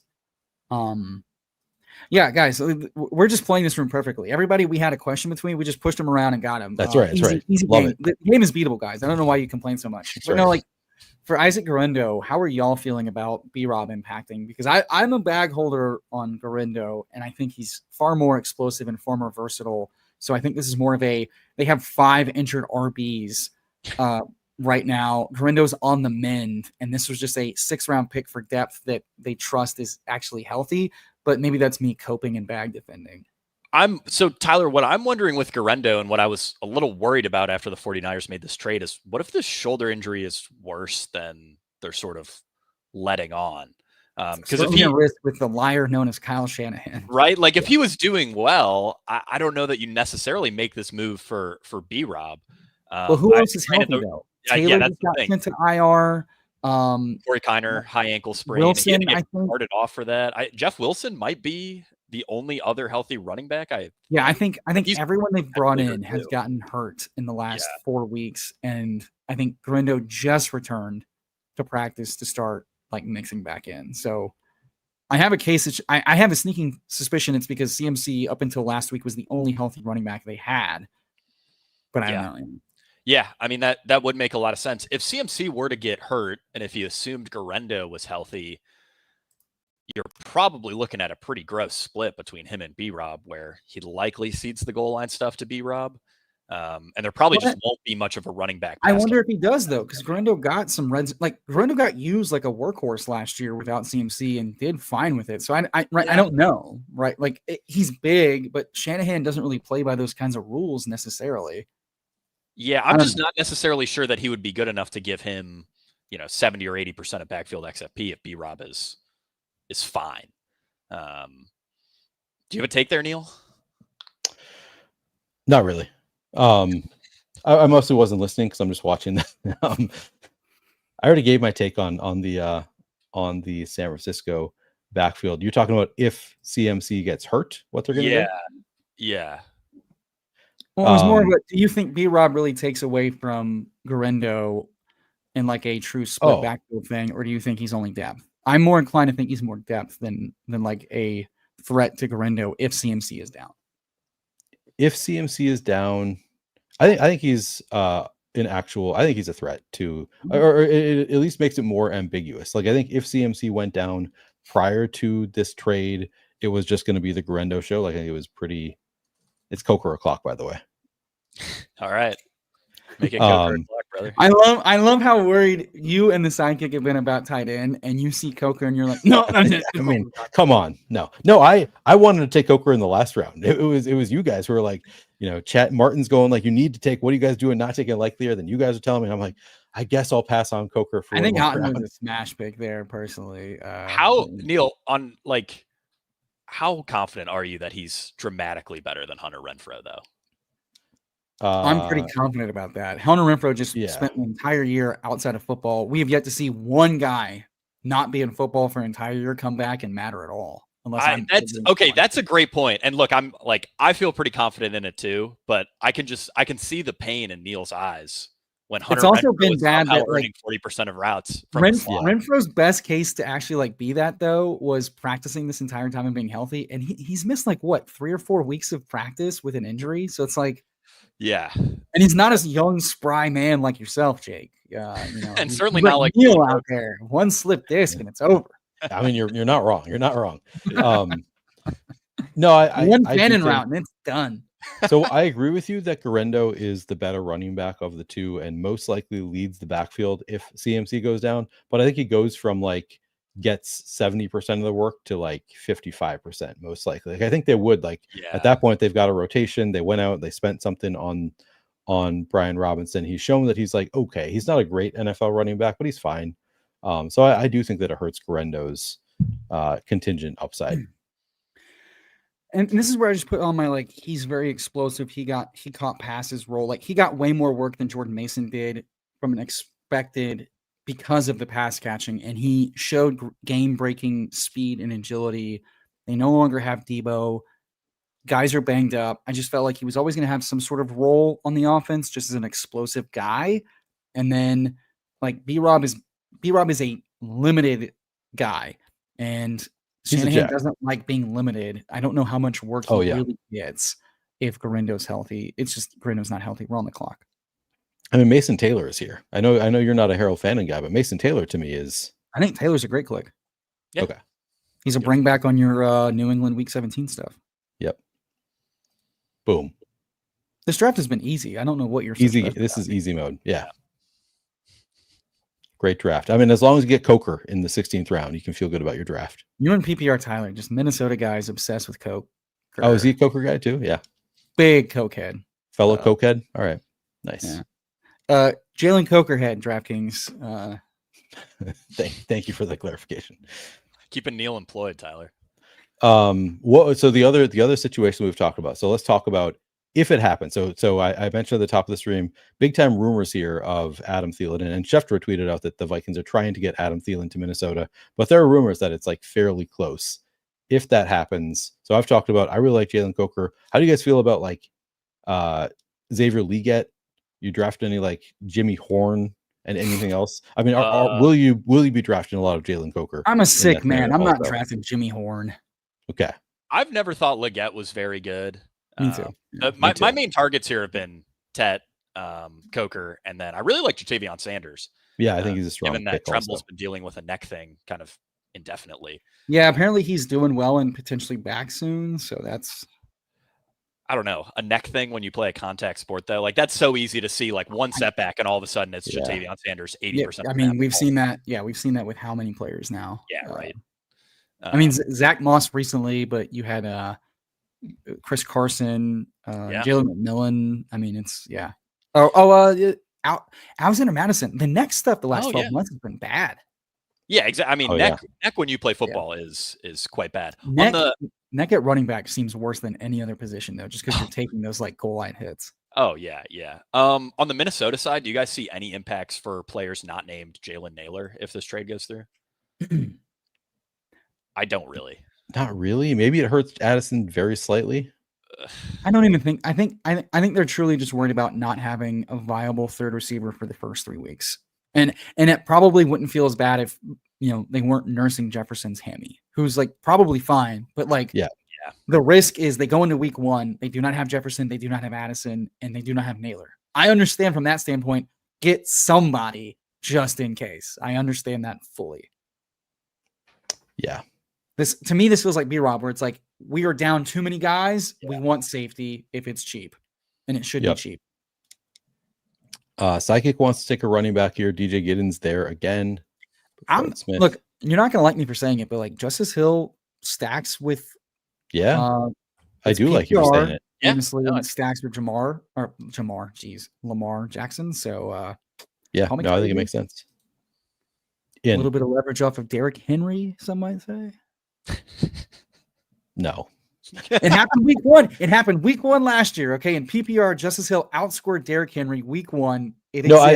I disagree with the leverage argument. People always like to make this leverage argument. I mean, if Justice Hill is the guy you need, then the Derrick Henry drafter is cooked already. You're not getting leverage. You don't need leverage on that team. It's all the other teams that you need to beat. If Justice Hill is scoring a lot of fantasy points, the Derrick Henry draft, like Derrick Henry is already bad. Like that team is already bad. You're worried about all the other teams. If it's Justice Hill, I push back on this because like it. So let's say let's use last. I'm curious. I'm pushing back, but tell me if I'm wrong. You two are the DFS guys. If we made week 1 versus Kansas City last year, the week 17 game, in that game, it goes off for a ton of points. Likely almost scores 2 touchdowns that would have given Lamar like 4 or 5 touchdowns on the game. And Justice Hill had like 8 catches and 60 yards or something in that game. He outscores Henry in a stack with Lamar and Likely. And so if the Lamar stack is what you needed and Justice Hill is in your flex or your RB2 spot because of that, outscoring Henry and you're in the finals, like that was a game where both guys played. You probably needed pieces from those offenses, but Hill was the running back over Henry. I mean, I'm not saying it's not thin, but I mean, is every player leverage on every other? This is a semantic argument, by the way, about what leverage is. It's just like every player's leverage on every other player. Just I don't know. True. It is. from a game script perspective, though, like in a game script where Henry's not useful, Hill is useful. I think that's kind of binary. How useful is definitely debatable, right? But I think it's more viable on PPR than it is half PPR. I also think that this is I hate this argument less than when people are like, oh, this backup running back that like is not a game script thing, like it's totally contingent on this player getting hurt. We are on the clock. Some guys are more viable game script guys than not. Yeah. Are you going a third quarterback on this roster or no? We could go Daniel Jones. We do have Michael Pittman. You have a stack with Pittman if you wanted a third quarterback. I've got very, very little Daniel Jones. I don't know why the sidekick is still recommending you Rashard Smith. Sidekick thinks he's good, I guess. I guess I mean threes and they're shopping for an RB2 is a good thing. Yeah, I don't know. I've got a lot of Rashard Smith. I can't tell what is noise, what is signal with regard to what's going on there in Kansas City. So I have not been taking a ton of him. He's been lesser a priority, also in part because I've got a fair amount already. Somebody I was drafting a lot early. I don't know. I don't have a strong read on the Rashard Smith situation, so I'm not going to pretend to. Imwald 50 kind of, I guess the key part of the leverage point was more of that in the finals or in a playoff week. There's leverage. But then, so I guess but people always refer to it as you're getting leverage on the Henry team in your pod. It's the way people always talk about it. And that's where I always get irked at that. I'm like, I really don't think that's how that works. No, touche. Sure. I think it's leverage against Henry. In the final pod. Spiritually. Sure. Okay. All right. No, yeah. In the finals, like let's say we had a situation where one guy outscored the other guy, while you also wanted you wanted access to Lamar in the passing game, and Hill was a part of that pass game access, where Henry was viable but not optimal for like the top scoring lineup. And that's what I mean when I single week slate, quote unquote, leverage. Simply for who scored the most points and did they stack? I think this is part of Jordan Cooper, Blender head, rubbing off on me, because he's always done these. Like he used to do posts all the time about like, is this leverage? Like questioning what is and what is not leverage. So now construction question for you: do you want a fourth tight end here, or do you want what are we looking at right now as a team build? I'd be fine with a fourth tight end if there's anybody you like here. I think the way you built, you probably need a fourth tight end. I think Jawan's not bad. Yeah, Jawan would be my favorite in this range. Who? Jawan. Yeah. I think you're just with likely missing potentially 4 to 6 weeks and coming back potentially slow, and you're just looking for touchdowns to advance out of this pod, but then also in the playoffs. Going 2 running back early, I don't know that you need the third running back because we kind of got bailed out with a falling Stevenson. I don't know that you needed a receiver because we got values for like 4 rounds at wide receiver, and obviously not going a fourth quarterback. So I've come around to the viability of an extra tight end in 20 round for sure. sites. Oh, yeah. I'm with it for playoffs and stuff. No, I think that made sense on this team. I like the team. So we end up with a 3-5-8-4 team. We went Jahmyr Gibbs, Devin Achane, Lamar Jackson, Tet McMillan, Zay Flowers, Matthew Golden, Jordan Addison, Jawan Jennings, Michael Pittman, Drake May, Rashid Shaheed, Ramondre Stevenson, Hunter Henry, Rashad White, Isaiah Likely, Jalen Coker, Mason Taylor, Justice Hill, Daniel Jones, and Juwan Johnson. Looks good. We got the Juwan J correlation going on. Daniel Jones with Michael Pittman, Drake May we also have Ramondre Stevenson along with Hunter Henry on the Pat stack, and then of course we have Lamar with triple stack. Lamar Jackson with Zay Flowers, Isaiah Likely, and Justice Hill. I like it. I think it's a strong team. Yeah, I like this team a lot. It feels very centrist slappy, from the construction to the prototypes. This is how you bridge the divide, Neil. You're here Flannelverse healing the best ball space wound across the aisle. Exactly. Yeah, we really did. That's what the Flannelverse is all about. We bring in all kinds here. All right, I am gonna do one more draft. All are welcome to stay. All are welcome to leave if you don't want to. It's totally up to you guys. You honestly tell your guests you don't have to stay here, but you don't have to go home, but you can't stay here. Yeah, right. No, I'd love for you to stay here, but I also know Jake has been on for two drafts already. Yeah, I'm gonna hop off, but I really appreciate the flannel verse for having me. Neil, I'll be around for the next 6 or so days before I take a final trip before football season. So if you need another guest, feel free to. I have 4 more drafts to do to stream over the next 3 days. So that's it. Good. Noted. Yeah, 4 more. Oh, okay, nice. But before I go, check out fantasypoints.com. Fantastic written content, fantastic data suite. Neil, I believe you have a promo code. Promo code flannel for 10% off. There you go. Anything. And follow me on Twitter at Jake Tribby if you like silly best ball tweets. That's all I'm doing. If you hate best ball, you're gonna love Jake Tribby. Yeah, exactly. If you hate best ball Twitter, you're gonna love Jake's tweets. That is actually true. There you go. Yeah, I think that's a great pitch. I'll also have some serious tweets next week. I got some consistency articles coming out, and then once football season starts, I'll be tweeting pretty consistently about DFS, probably making fun of Scott Barrett. Nice. That's my favorite. So if any of that appeals to you, definitely feel free to. Jake's single week battle royale and DFS slate stuff, and along with Neil's stuff, is elite. If you haven't, thank you, been involved, so highly recommend. They make a very dumb player like me feel like he's got a spitting chance at first. Nice. Really appreciate that, Tyler, and of course, Neil. I really appreciate you for inviting me on the flannel. Appreciate you too. Appreciate you too. Good luck in your final draft this evening. See you, fellas. Thank you. All right, later.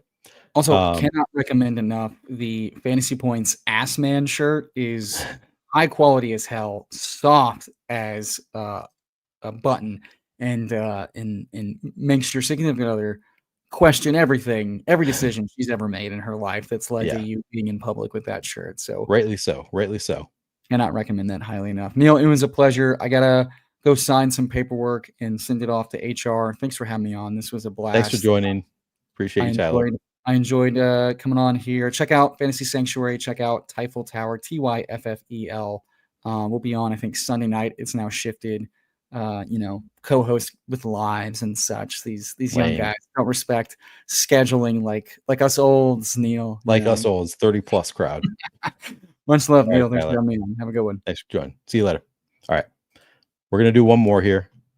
I am, however, going to take a Piss Boys piss break before I do my next draft. So I will be back in 2 minutes or so. I'm going to throw on a little music. I'm going to throw on a little video, and I'll be back in a couple minutes for my 4th draft. This is a Piss Boys piss break.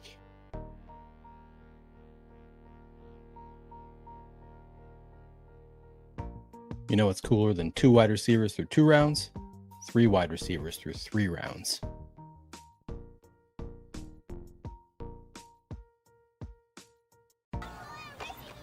I had an accident.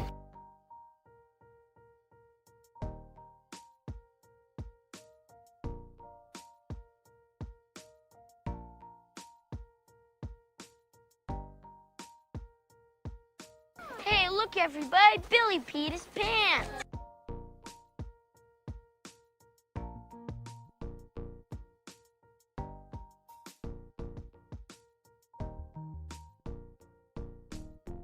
Of course I peed my pants. Everybody my age pees their pants. It's the coolest.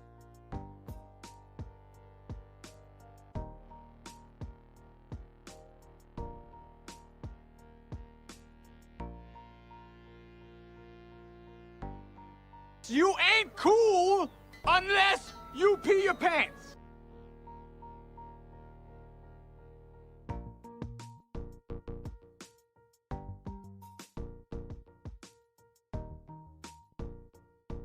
Hey man, Ernie pees pants too. All right.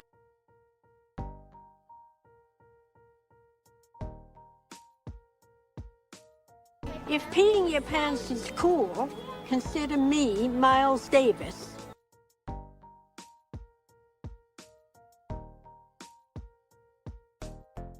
Greg, why don't you go piss your pants again?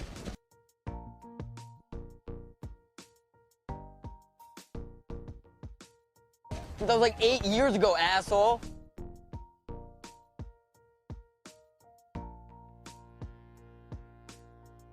People don't forget.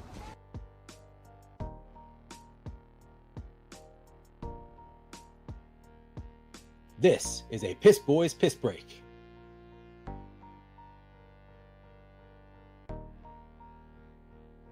We're back. We're back, ready for one more draft. Look at this guy. Steve sent a super chat here. Appreciate you, Steve. Says I'm back to back in the 10th. Have Kelsey, but I should I draft a tight end like Njoku, Loveland, Charbonnet, and JCM? Wait. You need to. I'm back to back in the 10th. Have Kelsey. So you already have Kelsey, and you're thinking about. So you have back to back picks here with Kelsey. Do you want Njoku? I assume this is just season long. This is redraft. It's not a keeper league. Because if it was a keeper league, then I would want Loveland. But if it's just redraft in the 10th, I'm probably going with the 2 running backs, Charbonnet and JCM for me. Okay, yeah. He says it's redraft. I think it's just Charbonnet and JCM for me. That's where I take the shot on, Charbonnet just has that awesome contingent upside. When you want to start him is when Kenneth Walker is out. And we'll find out quickly if JCM is the real deal. So for me, it would be the 2 running backs here since you already have Kelsey. Yeah, those are the picks for me. CC says, just saw Coker go round 19 in my $3 DK draft. There's still hope. Love to hear it. Those guys are making me nervous. Drafting with those youngins, they don't know about Jalen Coker. I was nervous for a minute there. I was not going to get Jalen Coker in every single draft. All right, let's get into another draft here.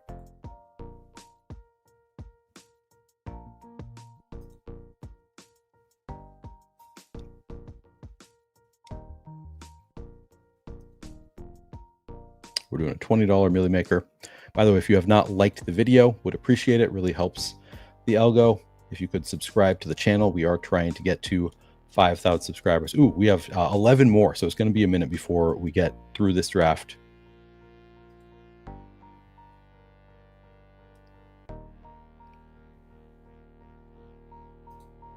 All right, let me see if I can remember my...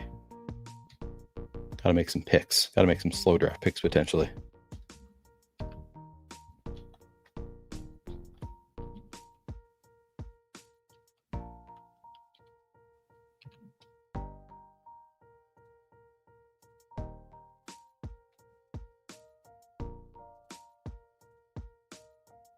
See how much time I have left on the clock. All right, I think I'm good. And get through this draft before making slow draft picks.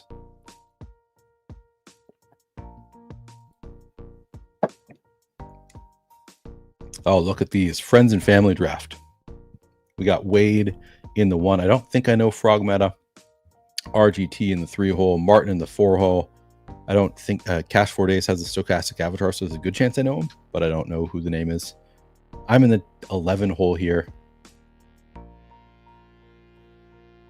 Jay Sean. Anybody else in this draft?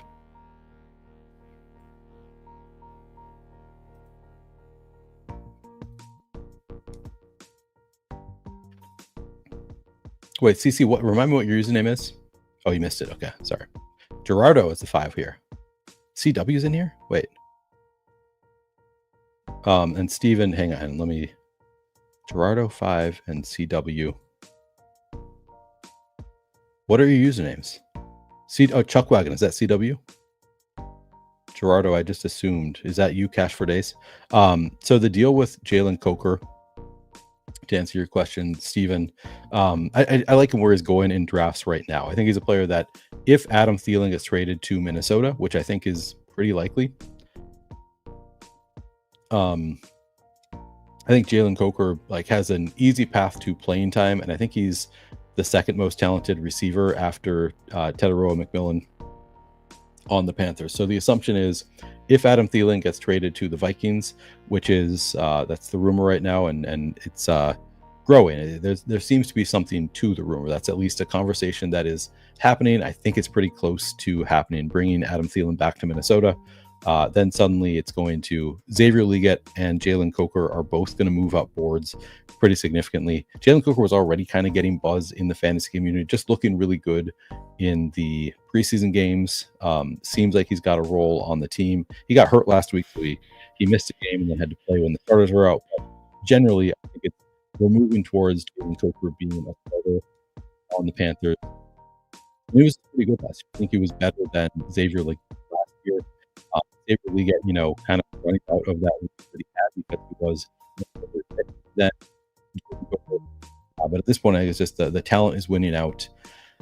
I think he could end up being the wide receiver 2 on the Panthers. Worst case scenario, I think he's the wide receiver 3 there. I'm not that worried about Hunter Renfrow. So I think just anticipating that they're probably going to trade Adam Thielen. There's already some buzz around Jalen Coker. I think if they do trade Adam Thielen, it's just going to reach a level where people are going to be reaching higher and higher to try to get Jalen Coker, and I think he's just a pretty good bet. So I want to make picking him right now when I can still get him, past pick 170, as opposed to fighting with people to get him at pick 150 in 3 days after the trade. So the reason I'm going after him so hard right now is just I don't think I'm going to be able to get him here that much longer.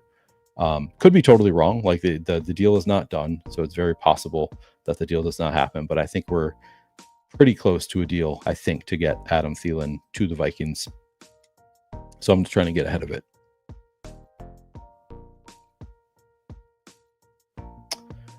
All right, Puka sometimes fall into the second round.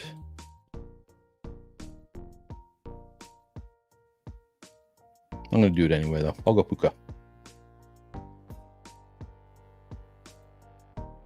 11 hole. Not my favorite. Used to be one of my favorites. All right, Genty comes back. Let's do that. Who could Genty start? Gerardo is the stochastic Abby. Should have known. Chuckwagon 89 is CW 89. That makes a lot of sense.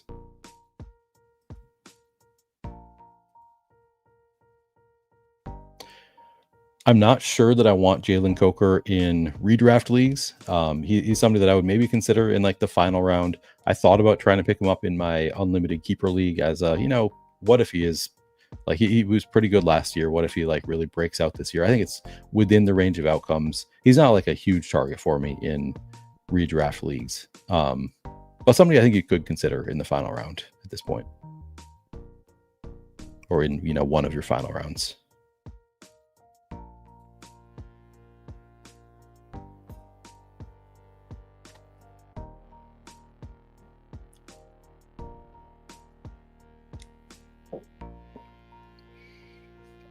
Actually, in that last draft, if Ollie Gordon had been there, because I just have way more of Coker than Gordon, I would have probably taken Ollie Gordon in that one.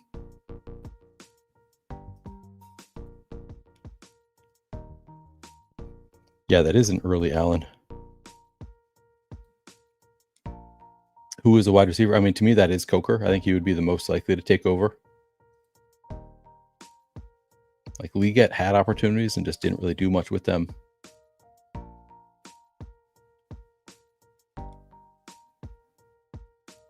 Allen at pick 17.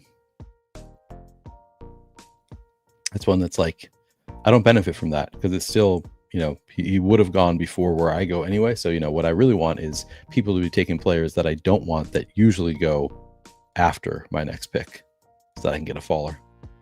So nothing great for me yet. Martin just got the exact same start that we got last time with Gibbs Achan. That's fun.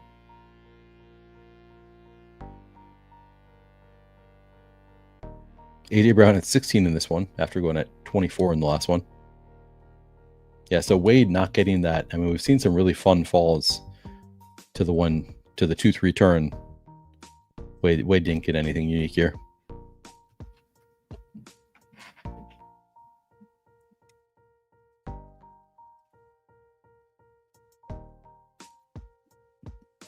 I don't want to overstate this. Steven says Ollie is a must draft for you as well. Neither of them are must drafts for me. They're just, to me, they're both strong late round bets. Ollie Gordon, I think, is also a good bet right now. just because Devin Achane, it sounds like, might miss some weeks at the start of the season. And then once you're dealing with soft tissue injury, you never really know how long it's going to last. Jalen Wright also left practice with an injury yesterday. Obviously, Alexander Madison already out for the year. So Ollie Gordon just like has an opportunity in front of him right now.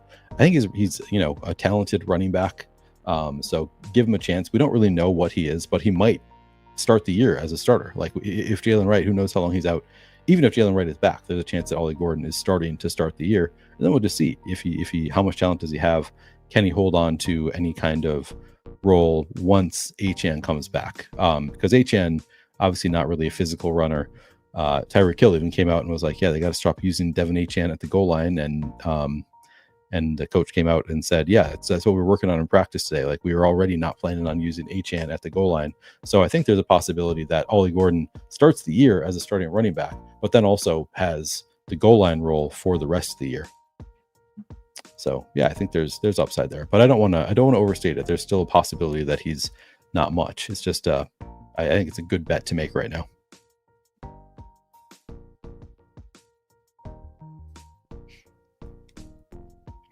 Martin starts Gibbs, Achane, McBride. That's a fun one. Yeah, Wade, you kind of got screwed here. This is, I mean, after watching the fall in the last round and people talking about that happened in another draft, you just get the run of the mill Lamar Jackson. I mean, it's a strong start. It's just not like you didn't get anything that you can't get basically every draft, which is a bummer. I like a lot of these receivers. Genty, Puka. I'm not super high on Tyreek Hill, but I mean, people have been taking him a full round earlier than this.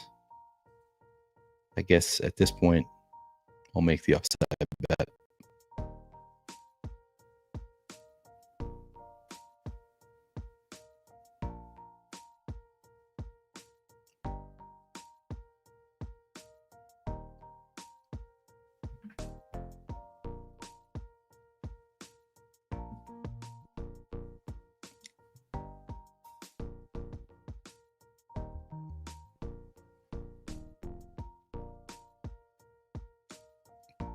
Could take Kittle here.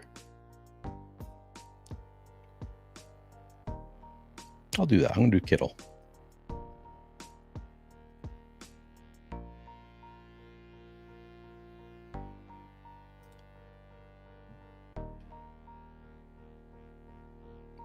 Yeah, I like the pulling up Lamar or Josh Allen there. I think is something I like to do at that turn.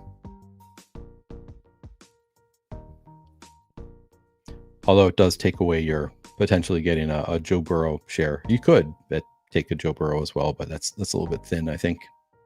Is that Justin Fields? Am I reading that right? No, it's Jalen Hurts. Okay. On my small screen, I thought that was Justin Fields. I should have. Yeah, it looks more like weird. Okay. Like an F.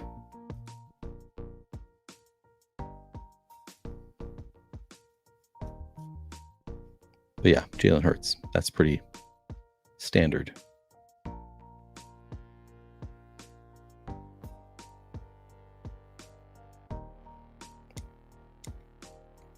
Similar to you, Wade. I'm pretty like, this is a fine start. Puka, Genty, Hill, Kittle. Just nothing unique about it.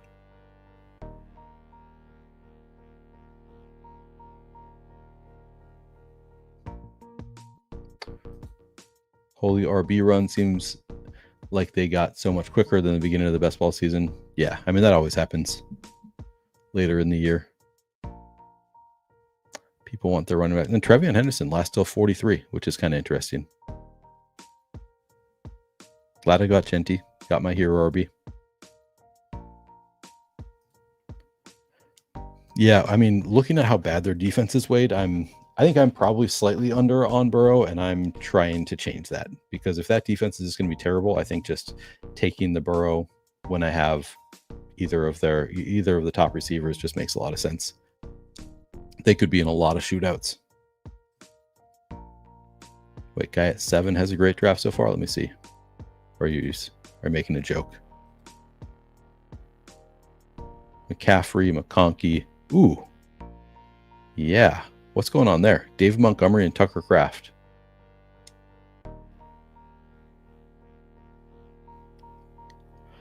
I want to say that's like star method, but I don't know why he would have starred David Montgomery or Tucker Kraft on that team.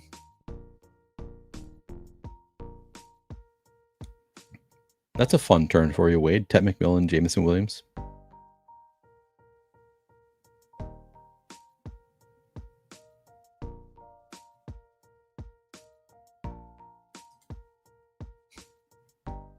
Yeah, making a joke. I figured that out once I saw the rest of it. Yeah.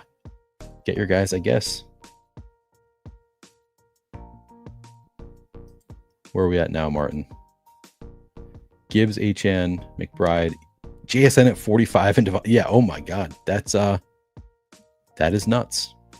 Martin has Gibbs and HN, which is already like, that's a pretty unique combo. McBride comes around back in the third, which is not that unique to get McBride in the third, but that's fun to add on. And then JSN at 45, Devontae Adams at 52 is insane. I thought I was special getting Devontae Adams at like 44.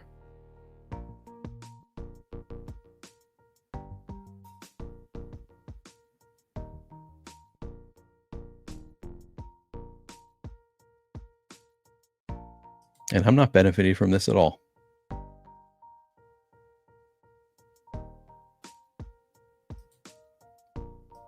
This is sad times for me.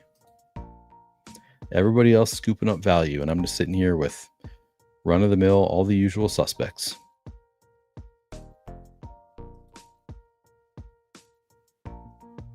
Burrow's falling. That doesn't do anything for me. I don't have any of his guys.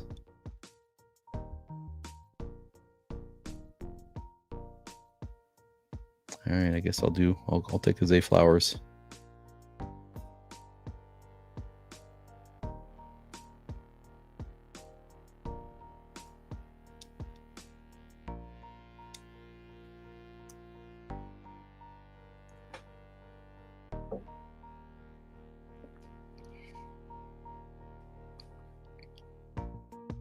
I do really like RJ Harvey. Kind of a nice fall on Devonta Smith also.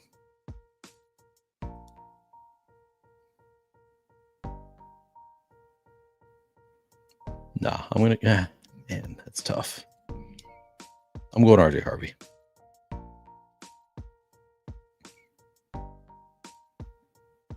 I feel good about it. I feel good about that. I just took Zay Flowers. I don't really want to take two wide receivers whose quarterbacks are already gone. But also, those are really great values. So mixed feelings on that one. But I really like RJ Harvey.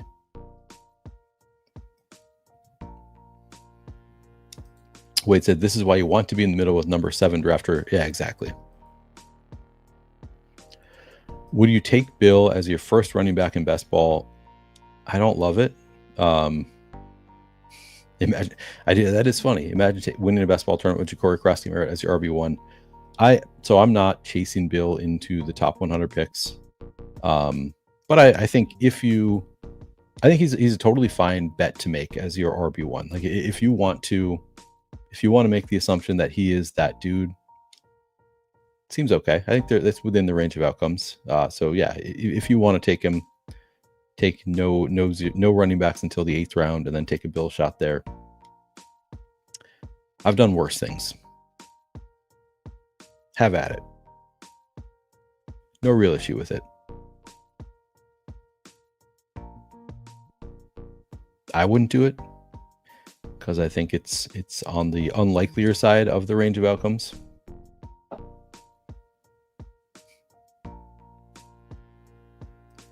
Andrew wouldn't do it.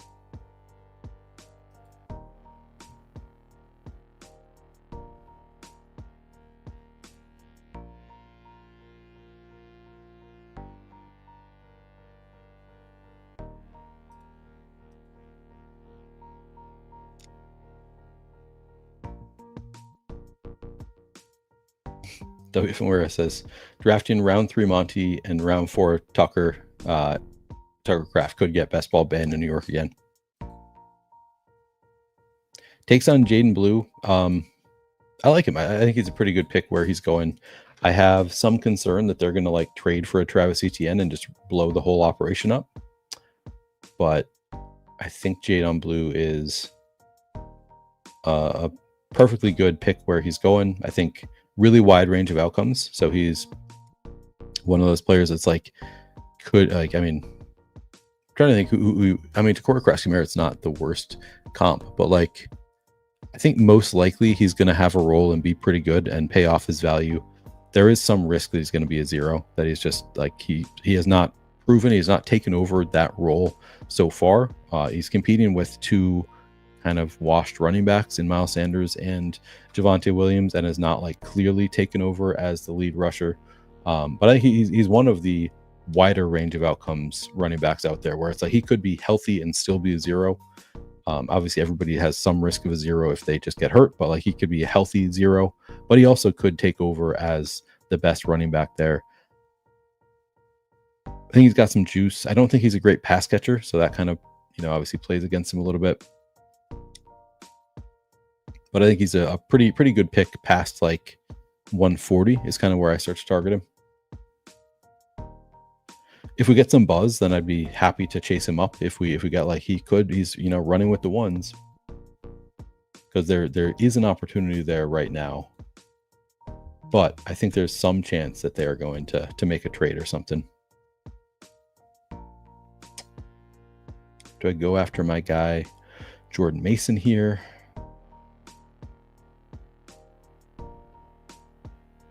Or Aaron Jones, actually, on a PPR site.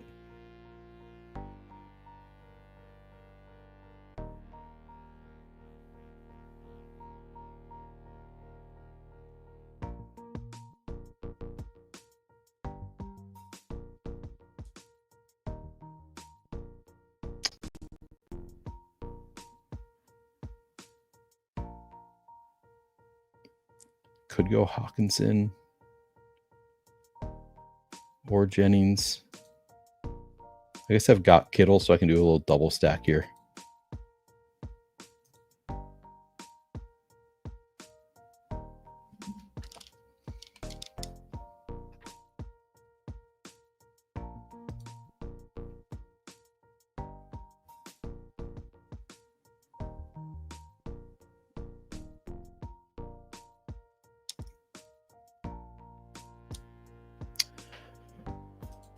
Henry says, if you're leaving Bill on the board, I can't believe it, man. Bill is like a poor man's Carlos Hyde, right? He might be really good. Like he might be really good. I have a lot of Bill. I want to be clear about that. I am not a Bill hater. I hope he does really well this year. I'm excited about the way things are going for Bill right now. I just, at this point, like I've been drafting him in the 18th round for 2 months, and so is everybody else. Which again, I think you should draft whatever's best right now. So like I don't think that's a great reason to not draft Bill if you think that if you think he's a 7th round value, like this drafter does. No issue with him taking there. I just think that the range of outcomes, this is on the high end of his range of outcomes. I don't expect him to be a bell cow type running back.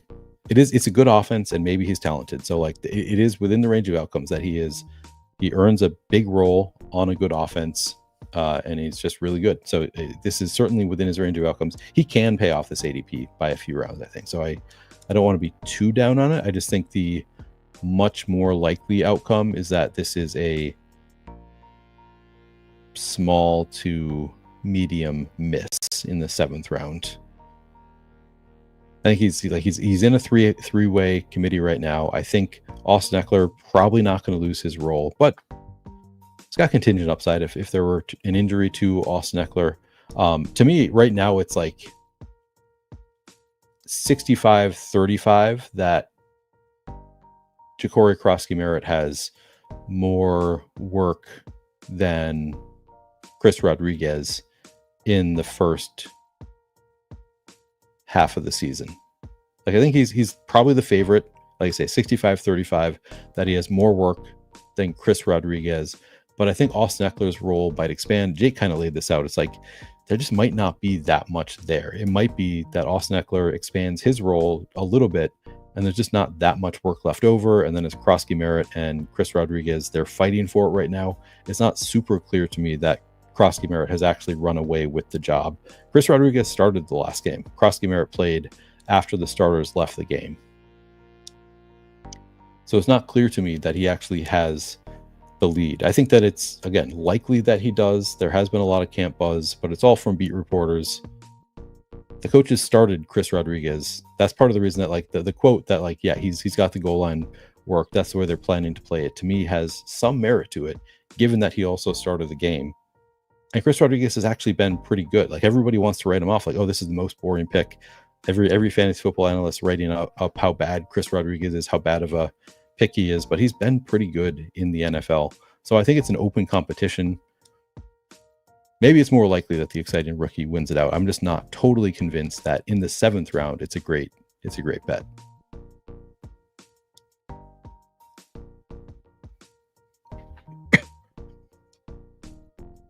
Also agree with this, Andrew. Not taking a lot of Judkins. I have taken a fair amount of Ford and Sampson. Yeah, we're on the same page. The 7th round is a little too early there. But I think it's a strong bet, like 10th round. I think 10th round is where I start to think Krosky Merritt. I kind of like the range of outcomes here. I think he's a better bet than Jaden Blue. But I don't think it's that far off. I think those are like similar comps.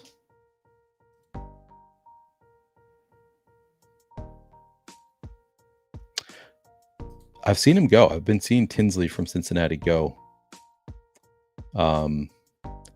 I have not drafted him at all. That's an interesting one. I don't think he's the 3rd wide receiver there. I think it's probably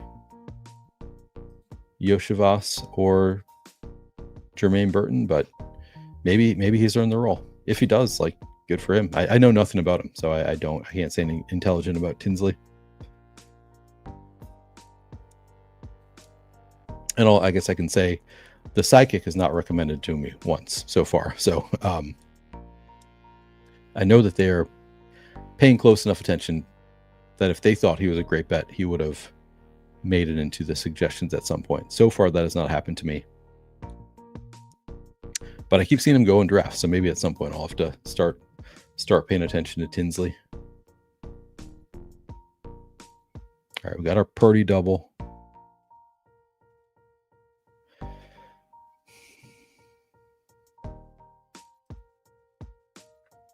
Probably Jaden Reed here.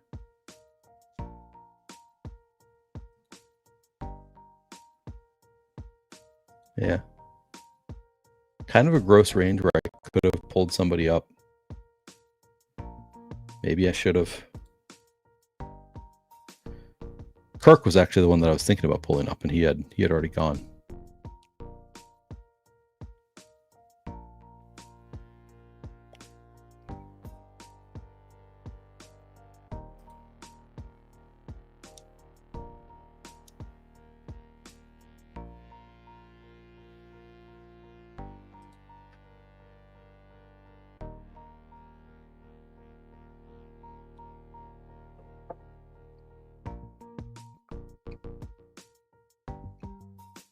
I am a fan of Purdy doubles. Nice schedule there. I think Purdy's pretty good.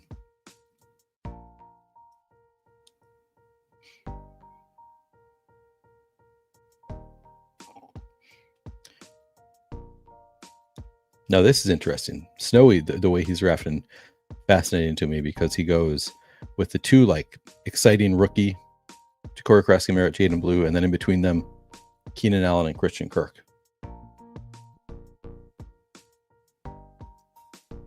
Which players that I like.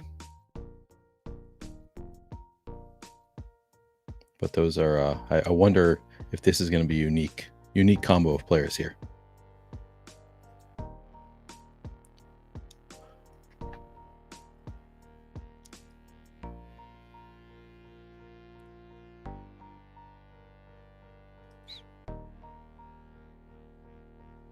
Yeah, schedule's really nice for the Niners.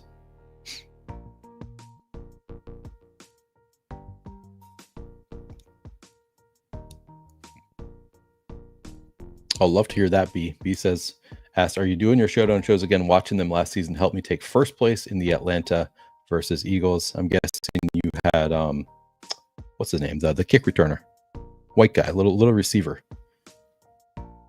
That one seems like everybody who watched won some money on that one, which is fun. Yes, I'll be doing them again. Can't wait to do the Showdown shows again this year. I think I'll be doing Mondays and Thursdays. I believe I'll be doing earlier shows with Adam Ship My Money again. We talk about the Showdown site using Run the Sims to take a look at it, and then prior to lock, I'll be, again, I think I'm going to do it 90 minutes prior to lock. I'll start the show, try to go hour 10 minutes, and then get to my own lineups. Haven't figured out exactly how it's all going to work, but I think I'm going to be doing kind of the same thing before lock.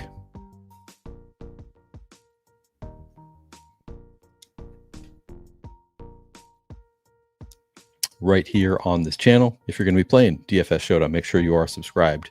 Make sure you hit the notification bell to get alerts when I go live.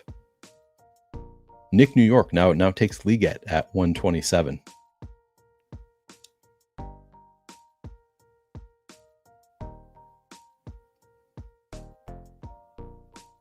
Hopefully he's not also going to be taking Coker from me.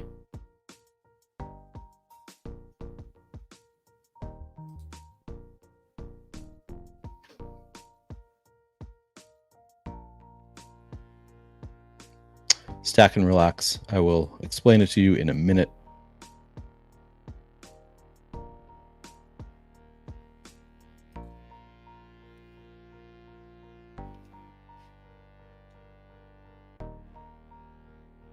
Nice. Jordan Love.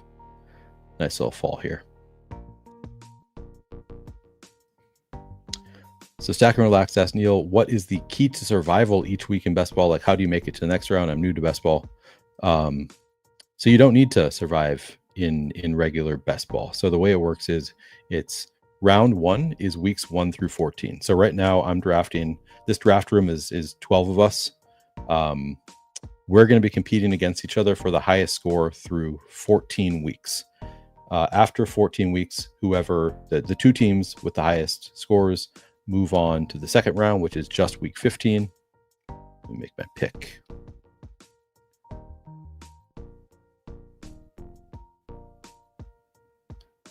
So in that sense, it's similar to, maybe I should go Godwin because he's, oh, but I have the double.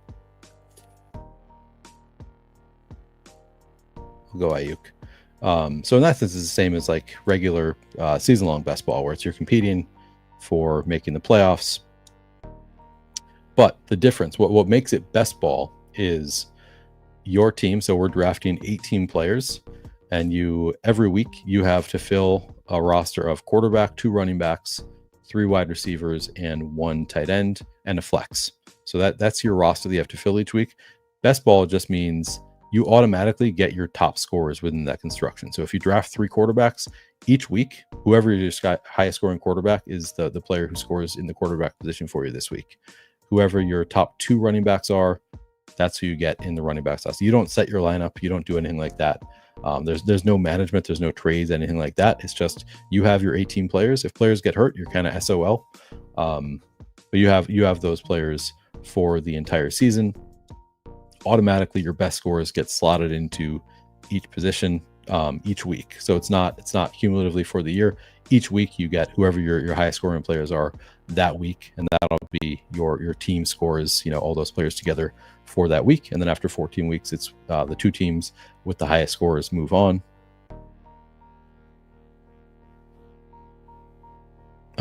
Stack says, so people draft a lot of receivers because of upside, and 3 are required to score each week. Yeah, I mean, so you have 3 in your lineup plus a flex, so you can score, get scores from up to 4 receivers each week. So that's part of it. So usually, we're drafting 7 or 8. You also have to cover bye weeks, but also, so last year, and it's been less so this year, but last year a lot of us did what's called 0 RB, or a lot of us are just drafting a lot of receivers early. and taking running backs later. And part of the reasoning for that approach, where you're specifically drafting wide receivers early, is the wide receiver position in general is a position where talent wins out and scores the most fantasy points. So if Jamar Chase gets hurt, it doesn't mean that Andre Yoshivas is suddenly going to score a ton of fantasy points, or Jermaine Burton or whatever. Like, when top receivers go down, their backups don't necessarily score a ton of fantasy points, because it's just a position where talent leads to fantasy points generally. Running back is different in that it's more about opportunity. So we usually will push some of the starting running backs in hopes that as the season progresses, usually running backs also get hurt more. So as running backs get hurt, suddenly when Kenneth Walker goes down, Zach Charbonnet becomes an absolute smash. He scores a ton of fantasy points because now he has an elite opportunity, and that wins out more at the running back position. Same thing with, the 49ers. If Christian McCaffrey goes down, and now it's kind of up in the air, it's muddled, but theoretically one of Brian Robinson or Isaac Guerrero is going to become a smash, because now they're going to have a great opportunity. So it's more like you can hope for some variance, hope for some injury luck at wide receiver, whereas it doesn't quite work that way at wide receiver. Yeah, no problem. But then, so this year there has been a little bit, it's moved in a little bit of the other direction, where running backs are going earlier, because we had a lot of smash running backs last year. I think defenses are playing it a little bit differently. They're trying to cover the pass a little bit more, so wide receivers are not scoring quite as much, and running backs tend to project better. So if you don't get super lucky, the running backs are usually going to be the higher projections early on, outside of like the truly elite wide receivers. So there has been kind of a move in the opposite direction, where now more running backs are going a little bit earlier.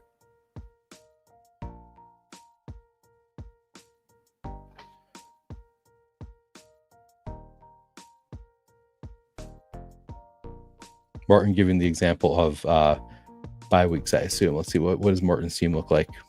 It says week 8 is going to be trouble for his team, for example. Yeah, he has Jahmyr Gibbs, Trey McBride, JSN, Devontae Adams, Cooper Kupp, all on week 8 already, and Bashal Tutin. So yeah, now he's got to maybe take some wide receivers to cover all of the week 8 buys with Kupp, Adams, JSN. But he already has 3 other receivers too. But yeah, so you got to be able to cover those bye weeks.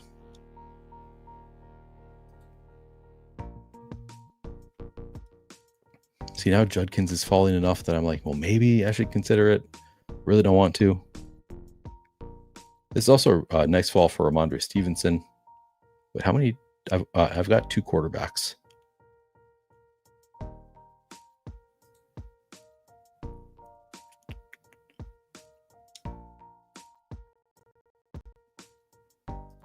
A nice enough fall that I'm going to take. No, I'm going to take, Bryce Young. Because the turn only has 1 quarterback, so I think it was less likely that Bryce Young was going to make it back to me. I still get Stevenson back. Going to do that.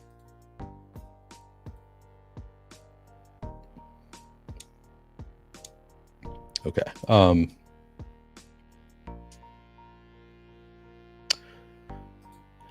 So do you want to stack Chiefs, Bills, Ravens, etc. for later rounds? Stack Chiefs, Bills, Ravens, etc. for later rounds. You mean, do they have good playoff schedules, or do they play each other in the late rounds? So one thing a lot of people try to do is, and I try to do it as well, is so because week 17 is where all the money is scored, not all of it, but like, if you look at the prize pool, a high percentage of the prizes happen in week 17. Like your scores just matter a lot in week 17. People will look at the schedules for week 17 and they'll see the Vikings play the Lions. So they want to stack up that game. If they're playing a Jared Goff stack, they'd like to have Jordan Addison on that. Whatever. People do try to do week 17 game stacks, both with the quarterback or even without the quarterback, just kind of correlate those games. Hopefully you can hit on some of the games that go off in week 17, but also, yeah, week 16, week 15, looked in the schedules. those are like the big money weeks, are the week 15, 16, 17, where it's the toughest to advance and it's the most valuable to advance. So yeah, people do try to stack those rounds. I'm not sure what you mean by Chiefs, Bills, Ravens, etc. Exactly what those teams you mean, but yes, trying to do that makes a lot of sense. Season of Bill Debro says, about to head out to a concert, had to stop in. Love you too, Debro. Enjoy your concert. You'll have to tell me, maybe send me a video. Oh, the better teams. You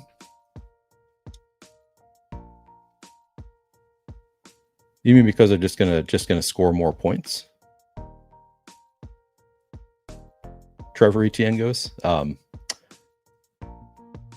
Not you want to hit on the like game environments that are the likeliest to score points. Like I do think that is good. You want to take higher teams that project better. Yes. But that's kind of like the rankings are going to reflect that also.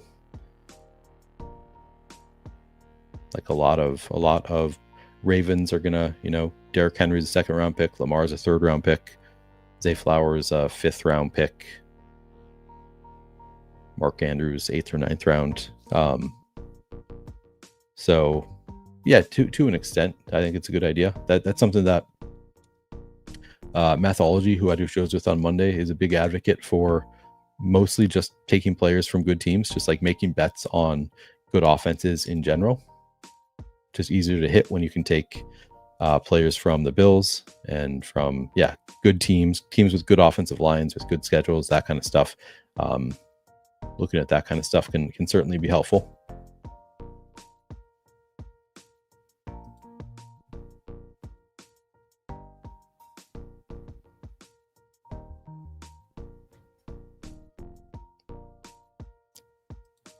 There's no teams that I'm totally off. Andrew says 49ers playoff schedule looks great.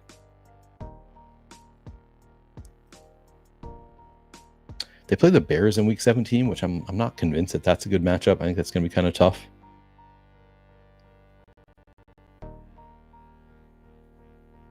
We're at 3-4, 6-1.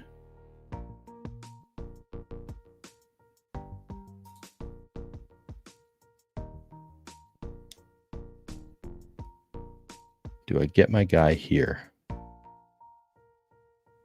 Yes, I do. 4 for 4 poker drafts. Tyler Rozier is still here.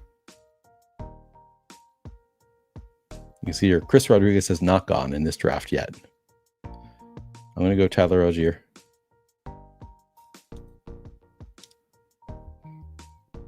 3-5-7-1.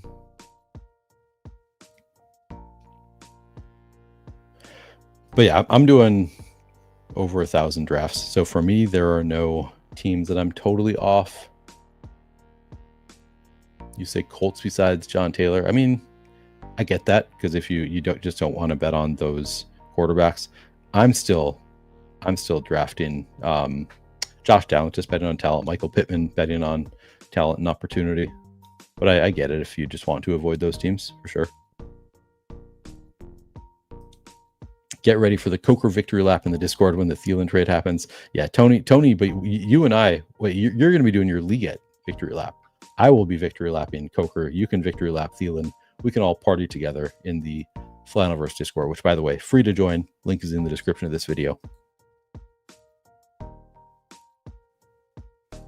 CW sniped on Mason Taylor. Hate to see it. Yeah, 176 a little early for him.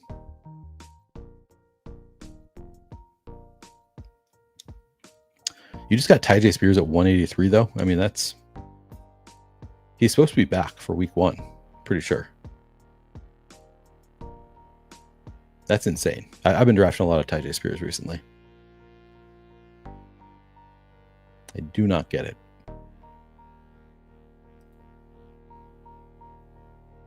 Okay, good. Your victory lap in Coker also. First Drake May team, RGT? That's nuts. At 118.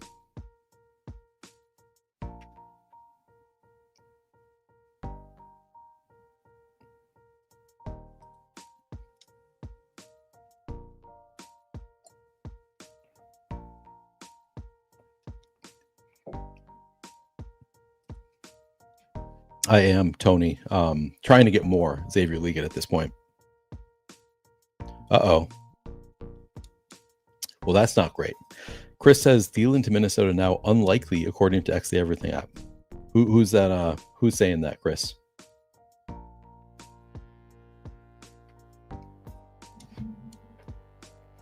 I mean, the beauty of Coker at 179 is I think it's totally fine even if Thielen doesn't get traded.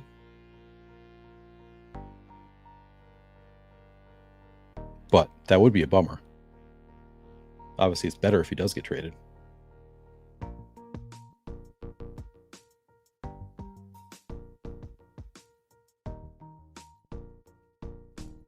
I'm missing the news here.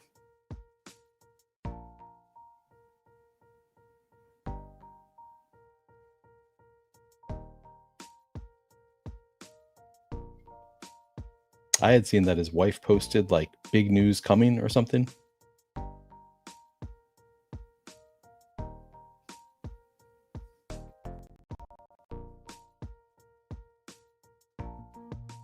Oh yeah, actually Levitan posted about that.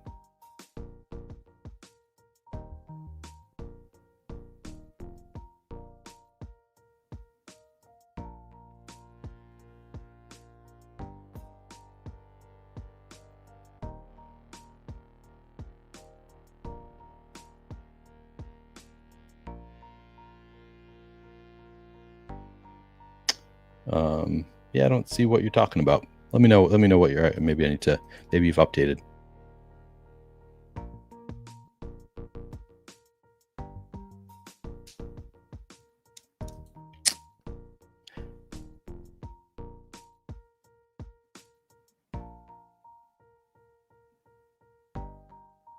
Yeah, I'm still not seeing anything on X the Everything app suggesting it's unlikely. Oh, it's Underdog NFL posted it. Well, they're liars.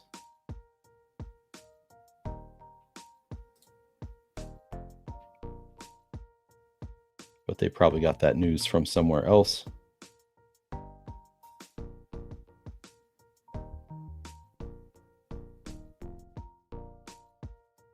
Oh, not likely at this point. Okay. Potential trade of Adam Thielen to Vikings considered not likely at this point, according to Josina. All right.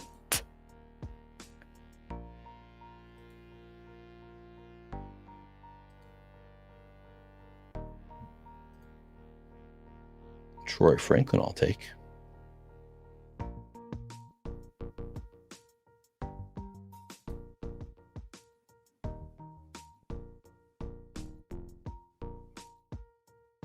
That's just as of 20 minutes ago.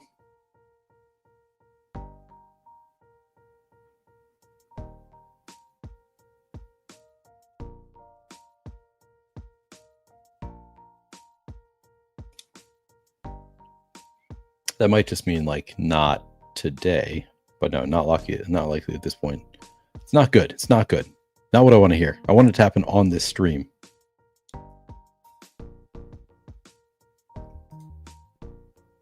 But it probably means I can continue to buy Coker.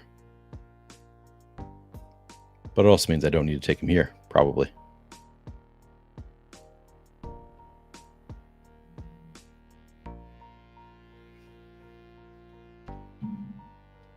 All right, 2 more picks.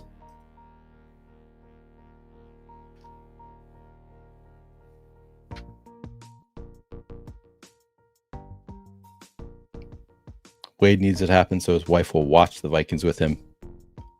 I do think that Dart will eventually take over. He looked really good in the preseason. We are, in fact, down quite bad right now, RGT. But I'm not convinced. I'm not convinced it's not going to happen.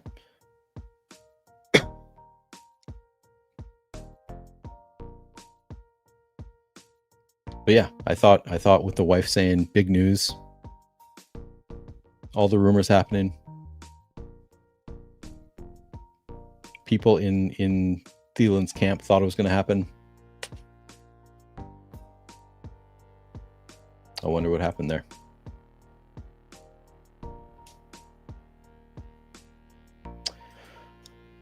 What could Thielen cost a 5th round pick max? Yeah, I think that would be the high end of what he would cost. Maybe they want to keep him for Bryce, though. Like, chemistry with Bryce Young.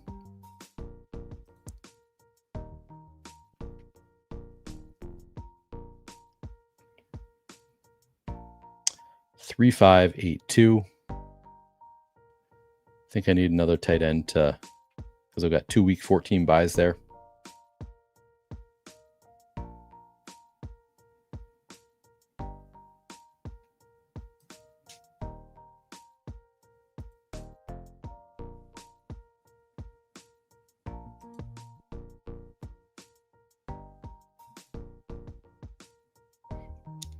By the way, RGT, there is a name for us. Coker stands. Cokeheads. We're Cokeheads, buddy.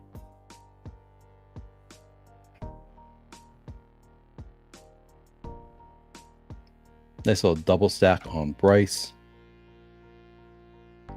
Jordan Love. Single stack. Purdy double stack. Triple stack with Ayuk.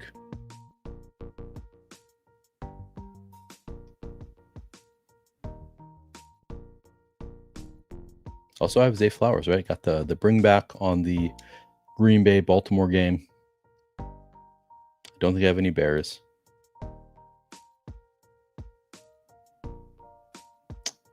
Don't think I have any Seahawks.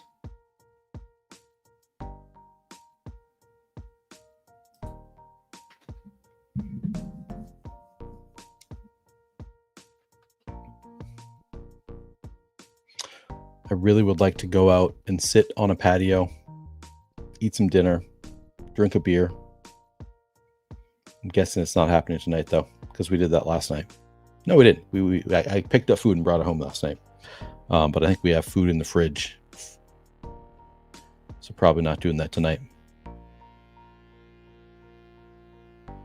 Nice. Martin having to come up here. First JJ Monroe, now this team.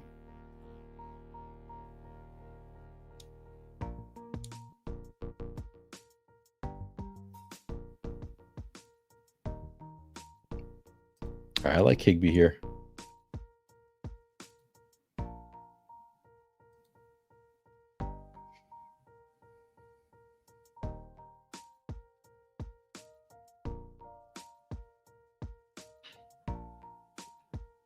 I could have done Elijah Arroyo as my Seattle piece.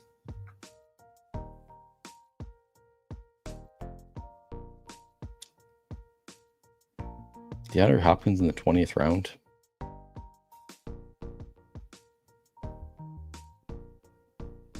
Seems good. Let's do it.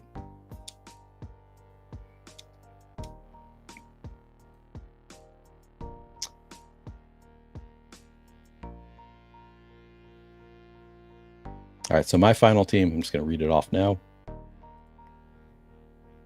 Final team, Brock Purdy, Ashton Genty, RJ Harvey, Puka Nacua, Tyreek Hill, Zay Flowers, George Kittle, Aaron Jones, Jawan Jennings, Jaden Reed, Jordan Love, Brandon Ayuk, Bryce Young, Ramondre Stevenson, Jalen Coker, Tyler Algier, Troy Franklin, Jatavion Sanders, Tyler Higbee, and DeAndre Hopkins.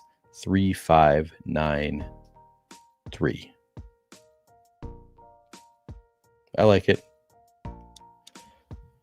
I'm never going to recover from this Jalen Coker. No, I'm never going to recover from this lack of Thielen trade. But no, it's all right. It's all right. I'm still okay with it because we got Coker in the late 15th round here. Honestly, I think that's fine value anyway. Tony wanted me to take Kendre. I don't know. Not super into Kendre. Yes, also good drafting with you, Martin. Thank you, Tony. I'm happy with the team. Thank you, sir. Vic, have a great night. Enjoy your dinner. You deserve a beer. Appreciate that. You also deserve a beer with the family. I kind of want to look at Martin's team. I think Martin was leaving, but I want to see how it turned out because he was crushing the value there. Martin goes 3-6-8-3. Actually, I'm going to look at it in this view. Mahomes, Gibbs, Achane, JSN, Adams, insane. Rashee Rice, Trey McBride, Keon Coleman, Cooper Kupp, Darnell Mooney, Kyle Pitts, Michael Penix. Nice little stack there. Tootin, Darnold, Pat Bryant, Roshan Johnson, Kyle Monungai, Jalen Royals, Brashard Smith, and Elijah. Oh, built out a little Kansas City thing with Royals and Rashard Smith. With your Rashee Rice and Mahomes. That's fun. It's a nice team. Wade, looks like you got a pretty standard team. A lot of players right at ADP, but nice to get your Andrews with your Lamar stack. Scattaboo, Bateman. Oh, Bateman at 120 is kind of nice. Bigsby, Thielen, Eckler, Rodgers, Freiermuth. Nice. Another stack. Chris Rodriguez at 192 feels pretty good right now. Fannin, DJ Giddens, Roman Wilson, and Isaac Guerrero. Guerrero at 240. Has that happened? This is probably the first time Guerrero has fallen to 240. That's kind of fun. I like that team. Anybody else still here and want me to look at your team before I get out? RGT thinks he won the room. Let's see your team. RGT, Bijan, Bucky, T, Jaden, McLaurin. Oh, that's fun. That's a fun start. Debo adding on to the stack. Stephon Diggs, Jordan Mason. Ooh, 90. Yeah, nice. Michael Pittman, Drake May, Javonte Williams. Dallas Goedert, Trey Benson, Hunter Henry, Dante Thornton, Torrey Horton, Rico Dowdle, Isaac Teslaw, Mike Gesicki, and Jordan Whittington. It's a 2-6-9-3 with Jaden Daniels, Drake May. That is a nice team. Got them both stacked up. Tough to argue. Nice team.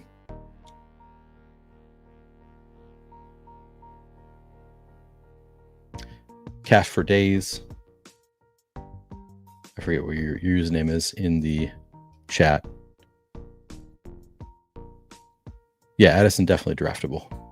I like Addison. He's only missing 3 games. Cash for Days. CeeDee Lamb, Brock Bowers, love that. Xavier Worthy, a little bit early on Worthy, but that's fine. Totally fine pick there. George Pickens, Breece Hall falls. Isaiah Pacheco, Travis Kelce, Dak Prescott, Khalil Shakir, Kyler, Luther Burden, Chris Godwin at 140, Jake Ferguson, Quinshon Judkins, one pick after Dylan Sampson. Okay. Ray Davis, Keaton Mitchell, Najee Harris, Michael Wilson, Jack Best, Joe Flacco. Is Flacco stacked up? I guess with Judkins. Nice one. Yeah, it's a unique team. Third quarterback there, 3-6-8-3. Some nice falls. Chuck Wagon's team, 3-6-8-3, Derrick Henry, BTJ, James Cook, Garrett Wilson at 39. That's kind of nice. Jalen Waddle, Travis Hunter, Jerry Jeudy, Zach Charbonnet, Jalen Warren, Justin Fields, 111. Trevor Lawrence, Joe Mixon, Dalton Kincaid, Tua Tagovailoa, Jonnu Smith, Tyjae Spears, Andre Yoshevas, Darren Waller, De'Ami Brown, and Malik Washington. 3-6-8-3. So you've got Fields with Garrett Wilson. That's nice. T-Law with De'Ami Brown. Travis Hunter and BTJ. Nice triple stack on the T-Law. And then Tua with Jalen Waddle and Darren Waller. Okay. Yeah, that's nice. And Malik Washington. Strong team. All right, if nobody else, let's see. Very weak at running back. You took Josh Jacobs, at least you got your anchor. And you got 7 of them. So Bigsby, Scattaboo, a lot of upside there. I like Eckler pick. Chris Rodriguez. No, I think this is pretty good. Could work out. All right, we got to get out of here. We got to go make some slow draft picks. Appreciate all of you hanging out for the past 4 hours. Got to go get some dinner. If you could, like the video, subscribe to the YouTube channel, hit the little notification bell if you want to get alerts when I go live. And of course, if you're not already in the Flaniverse Discord, link is in the description. It is free to join. Thanks, guys. Catch you later.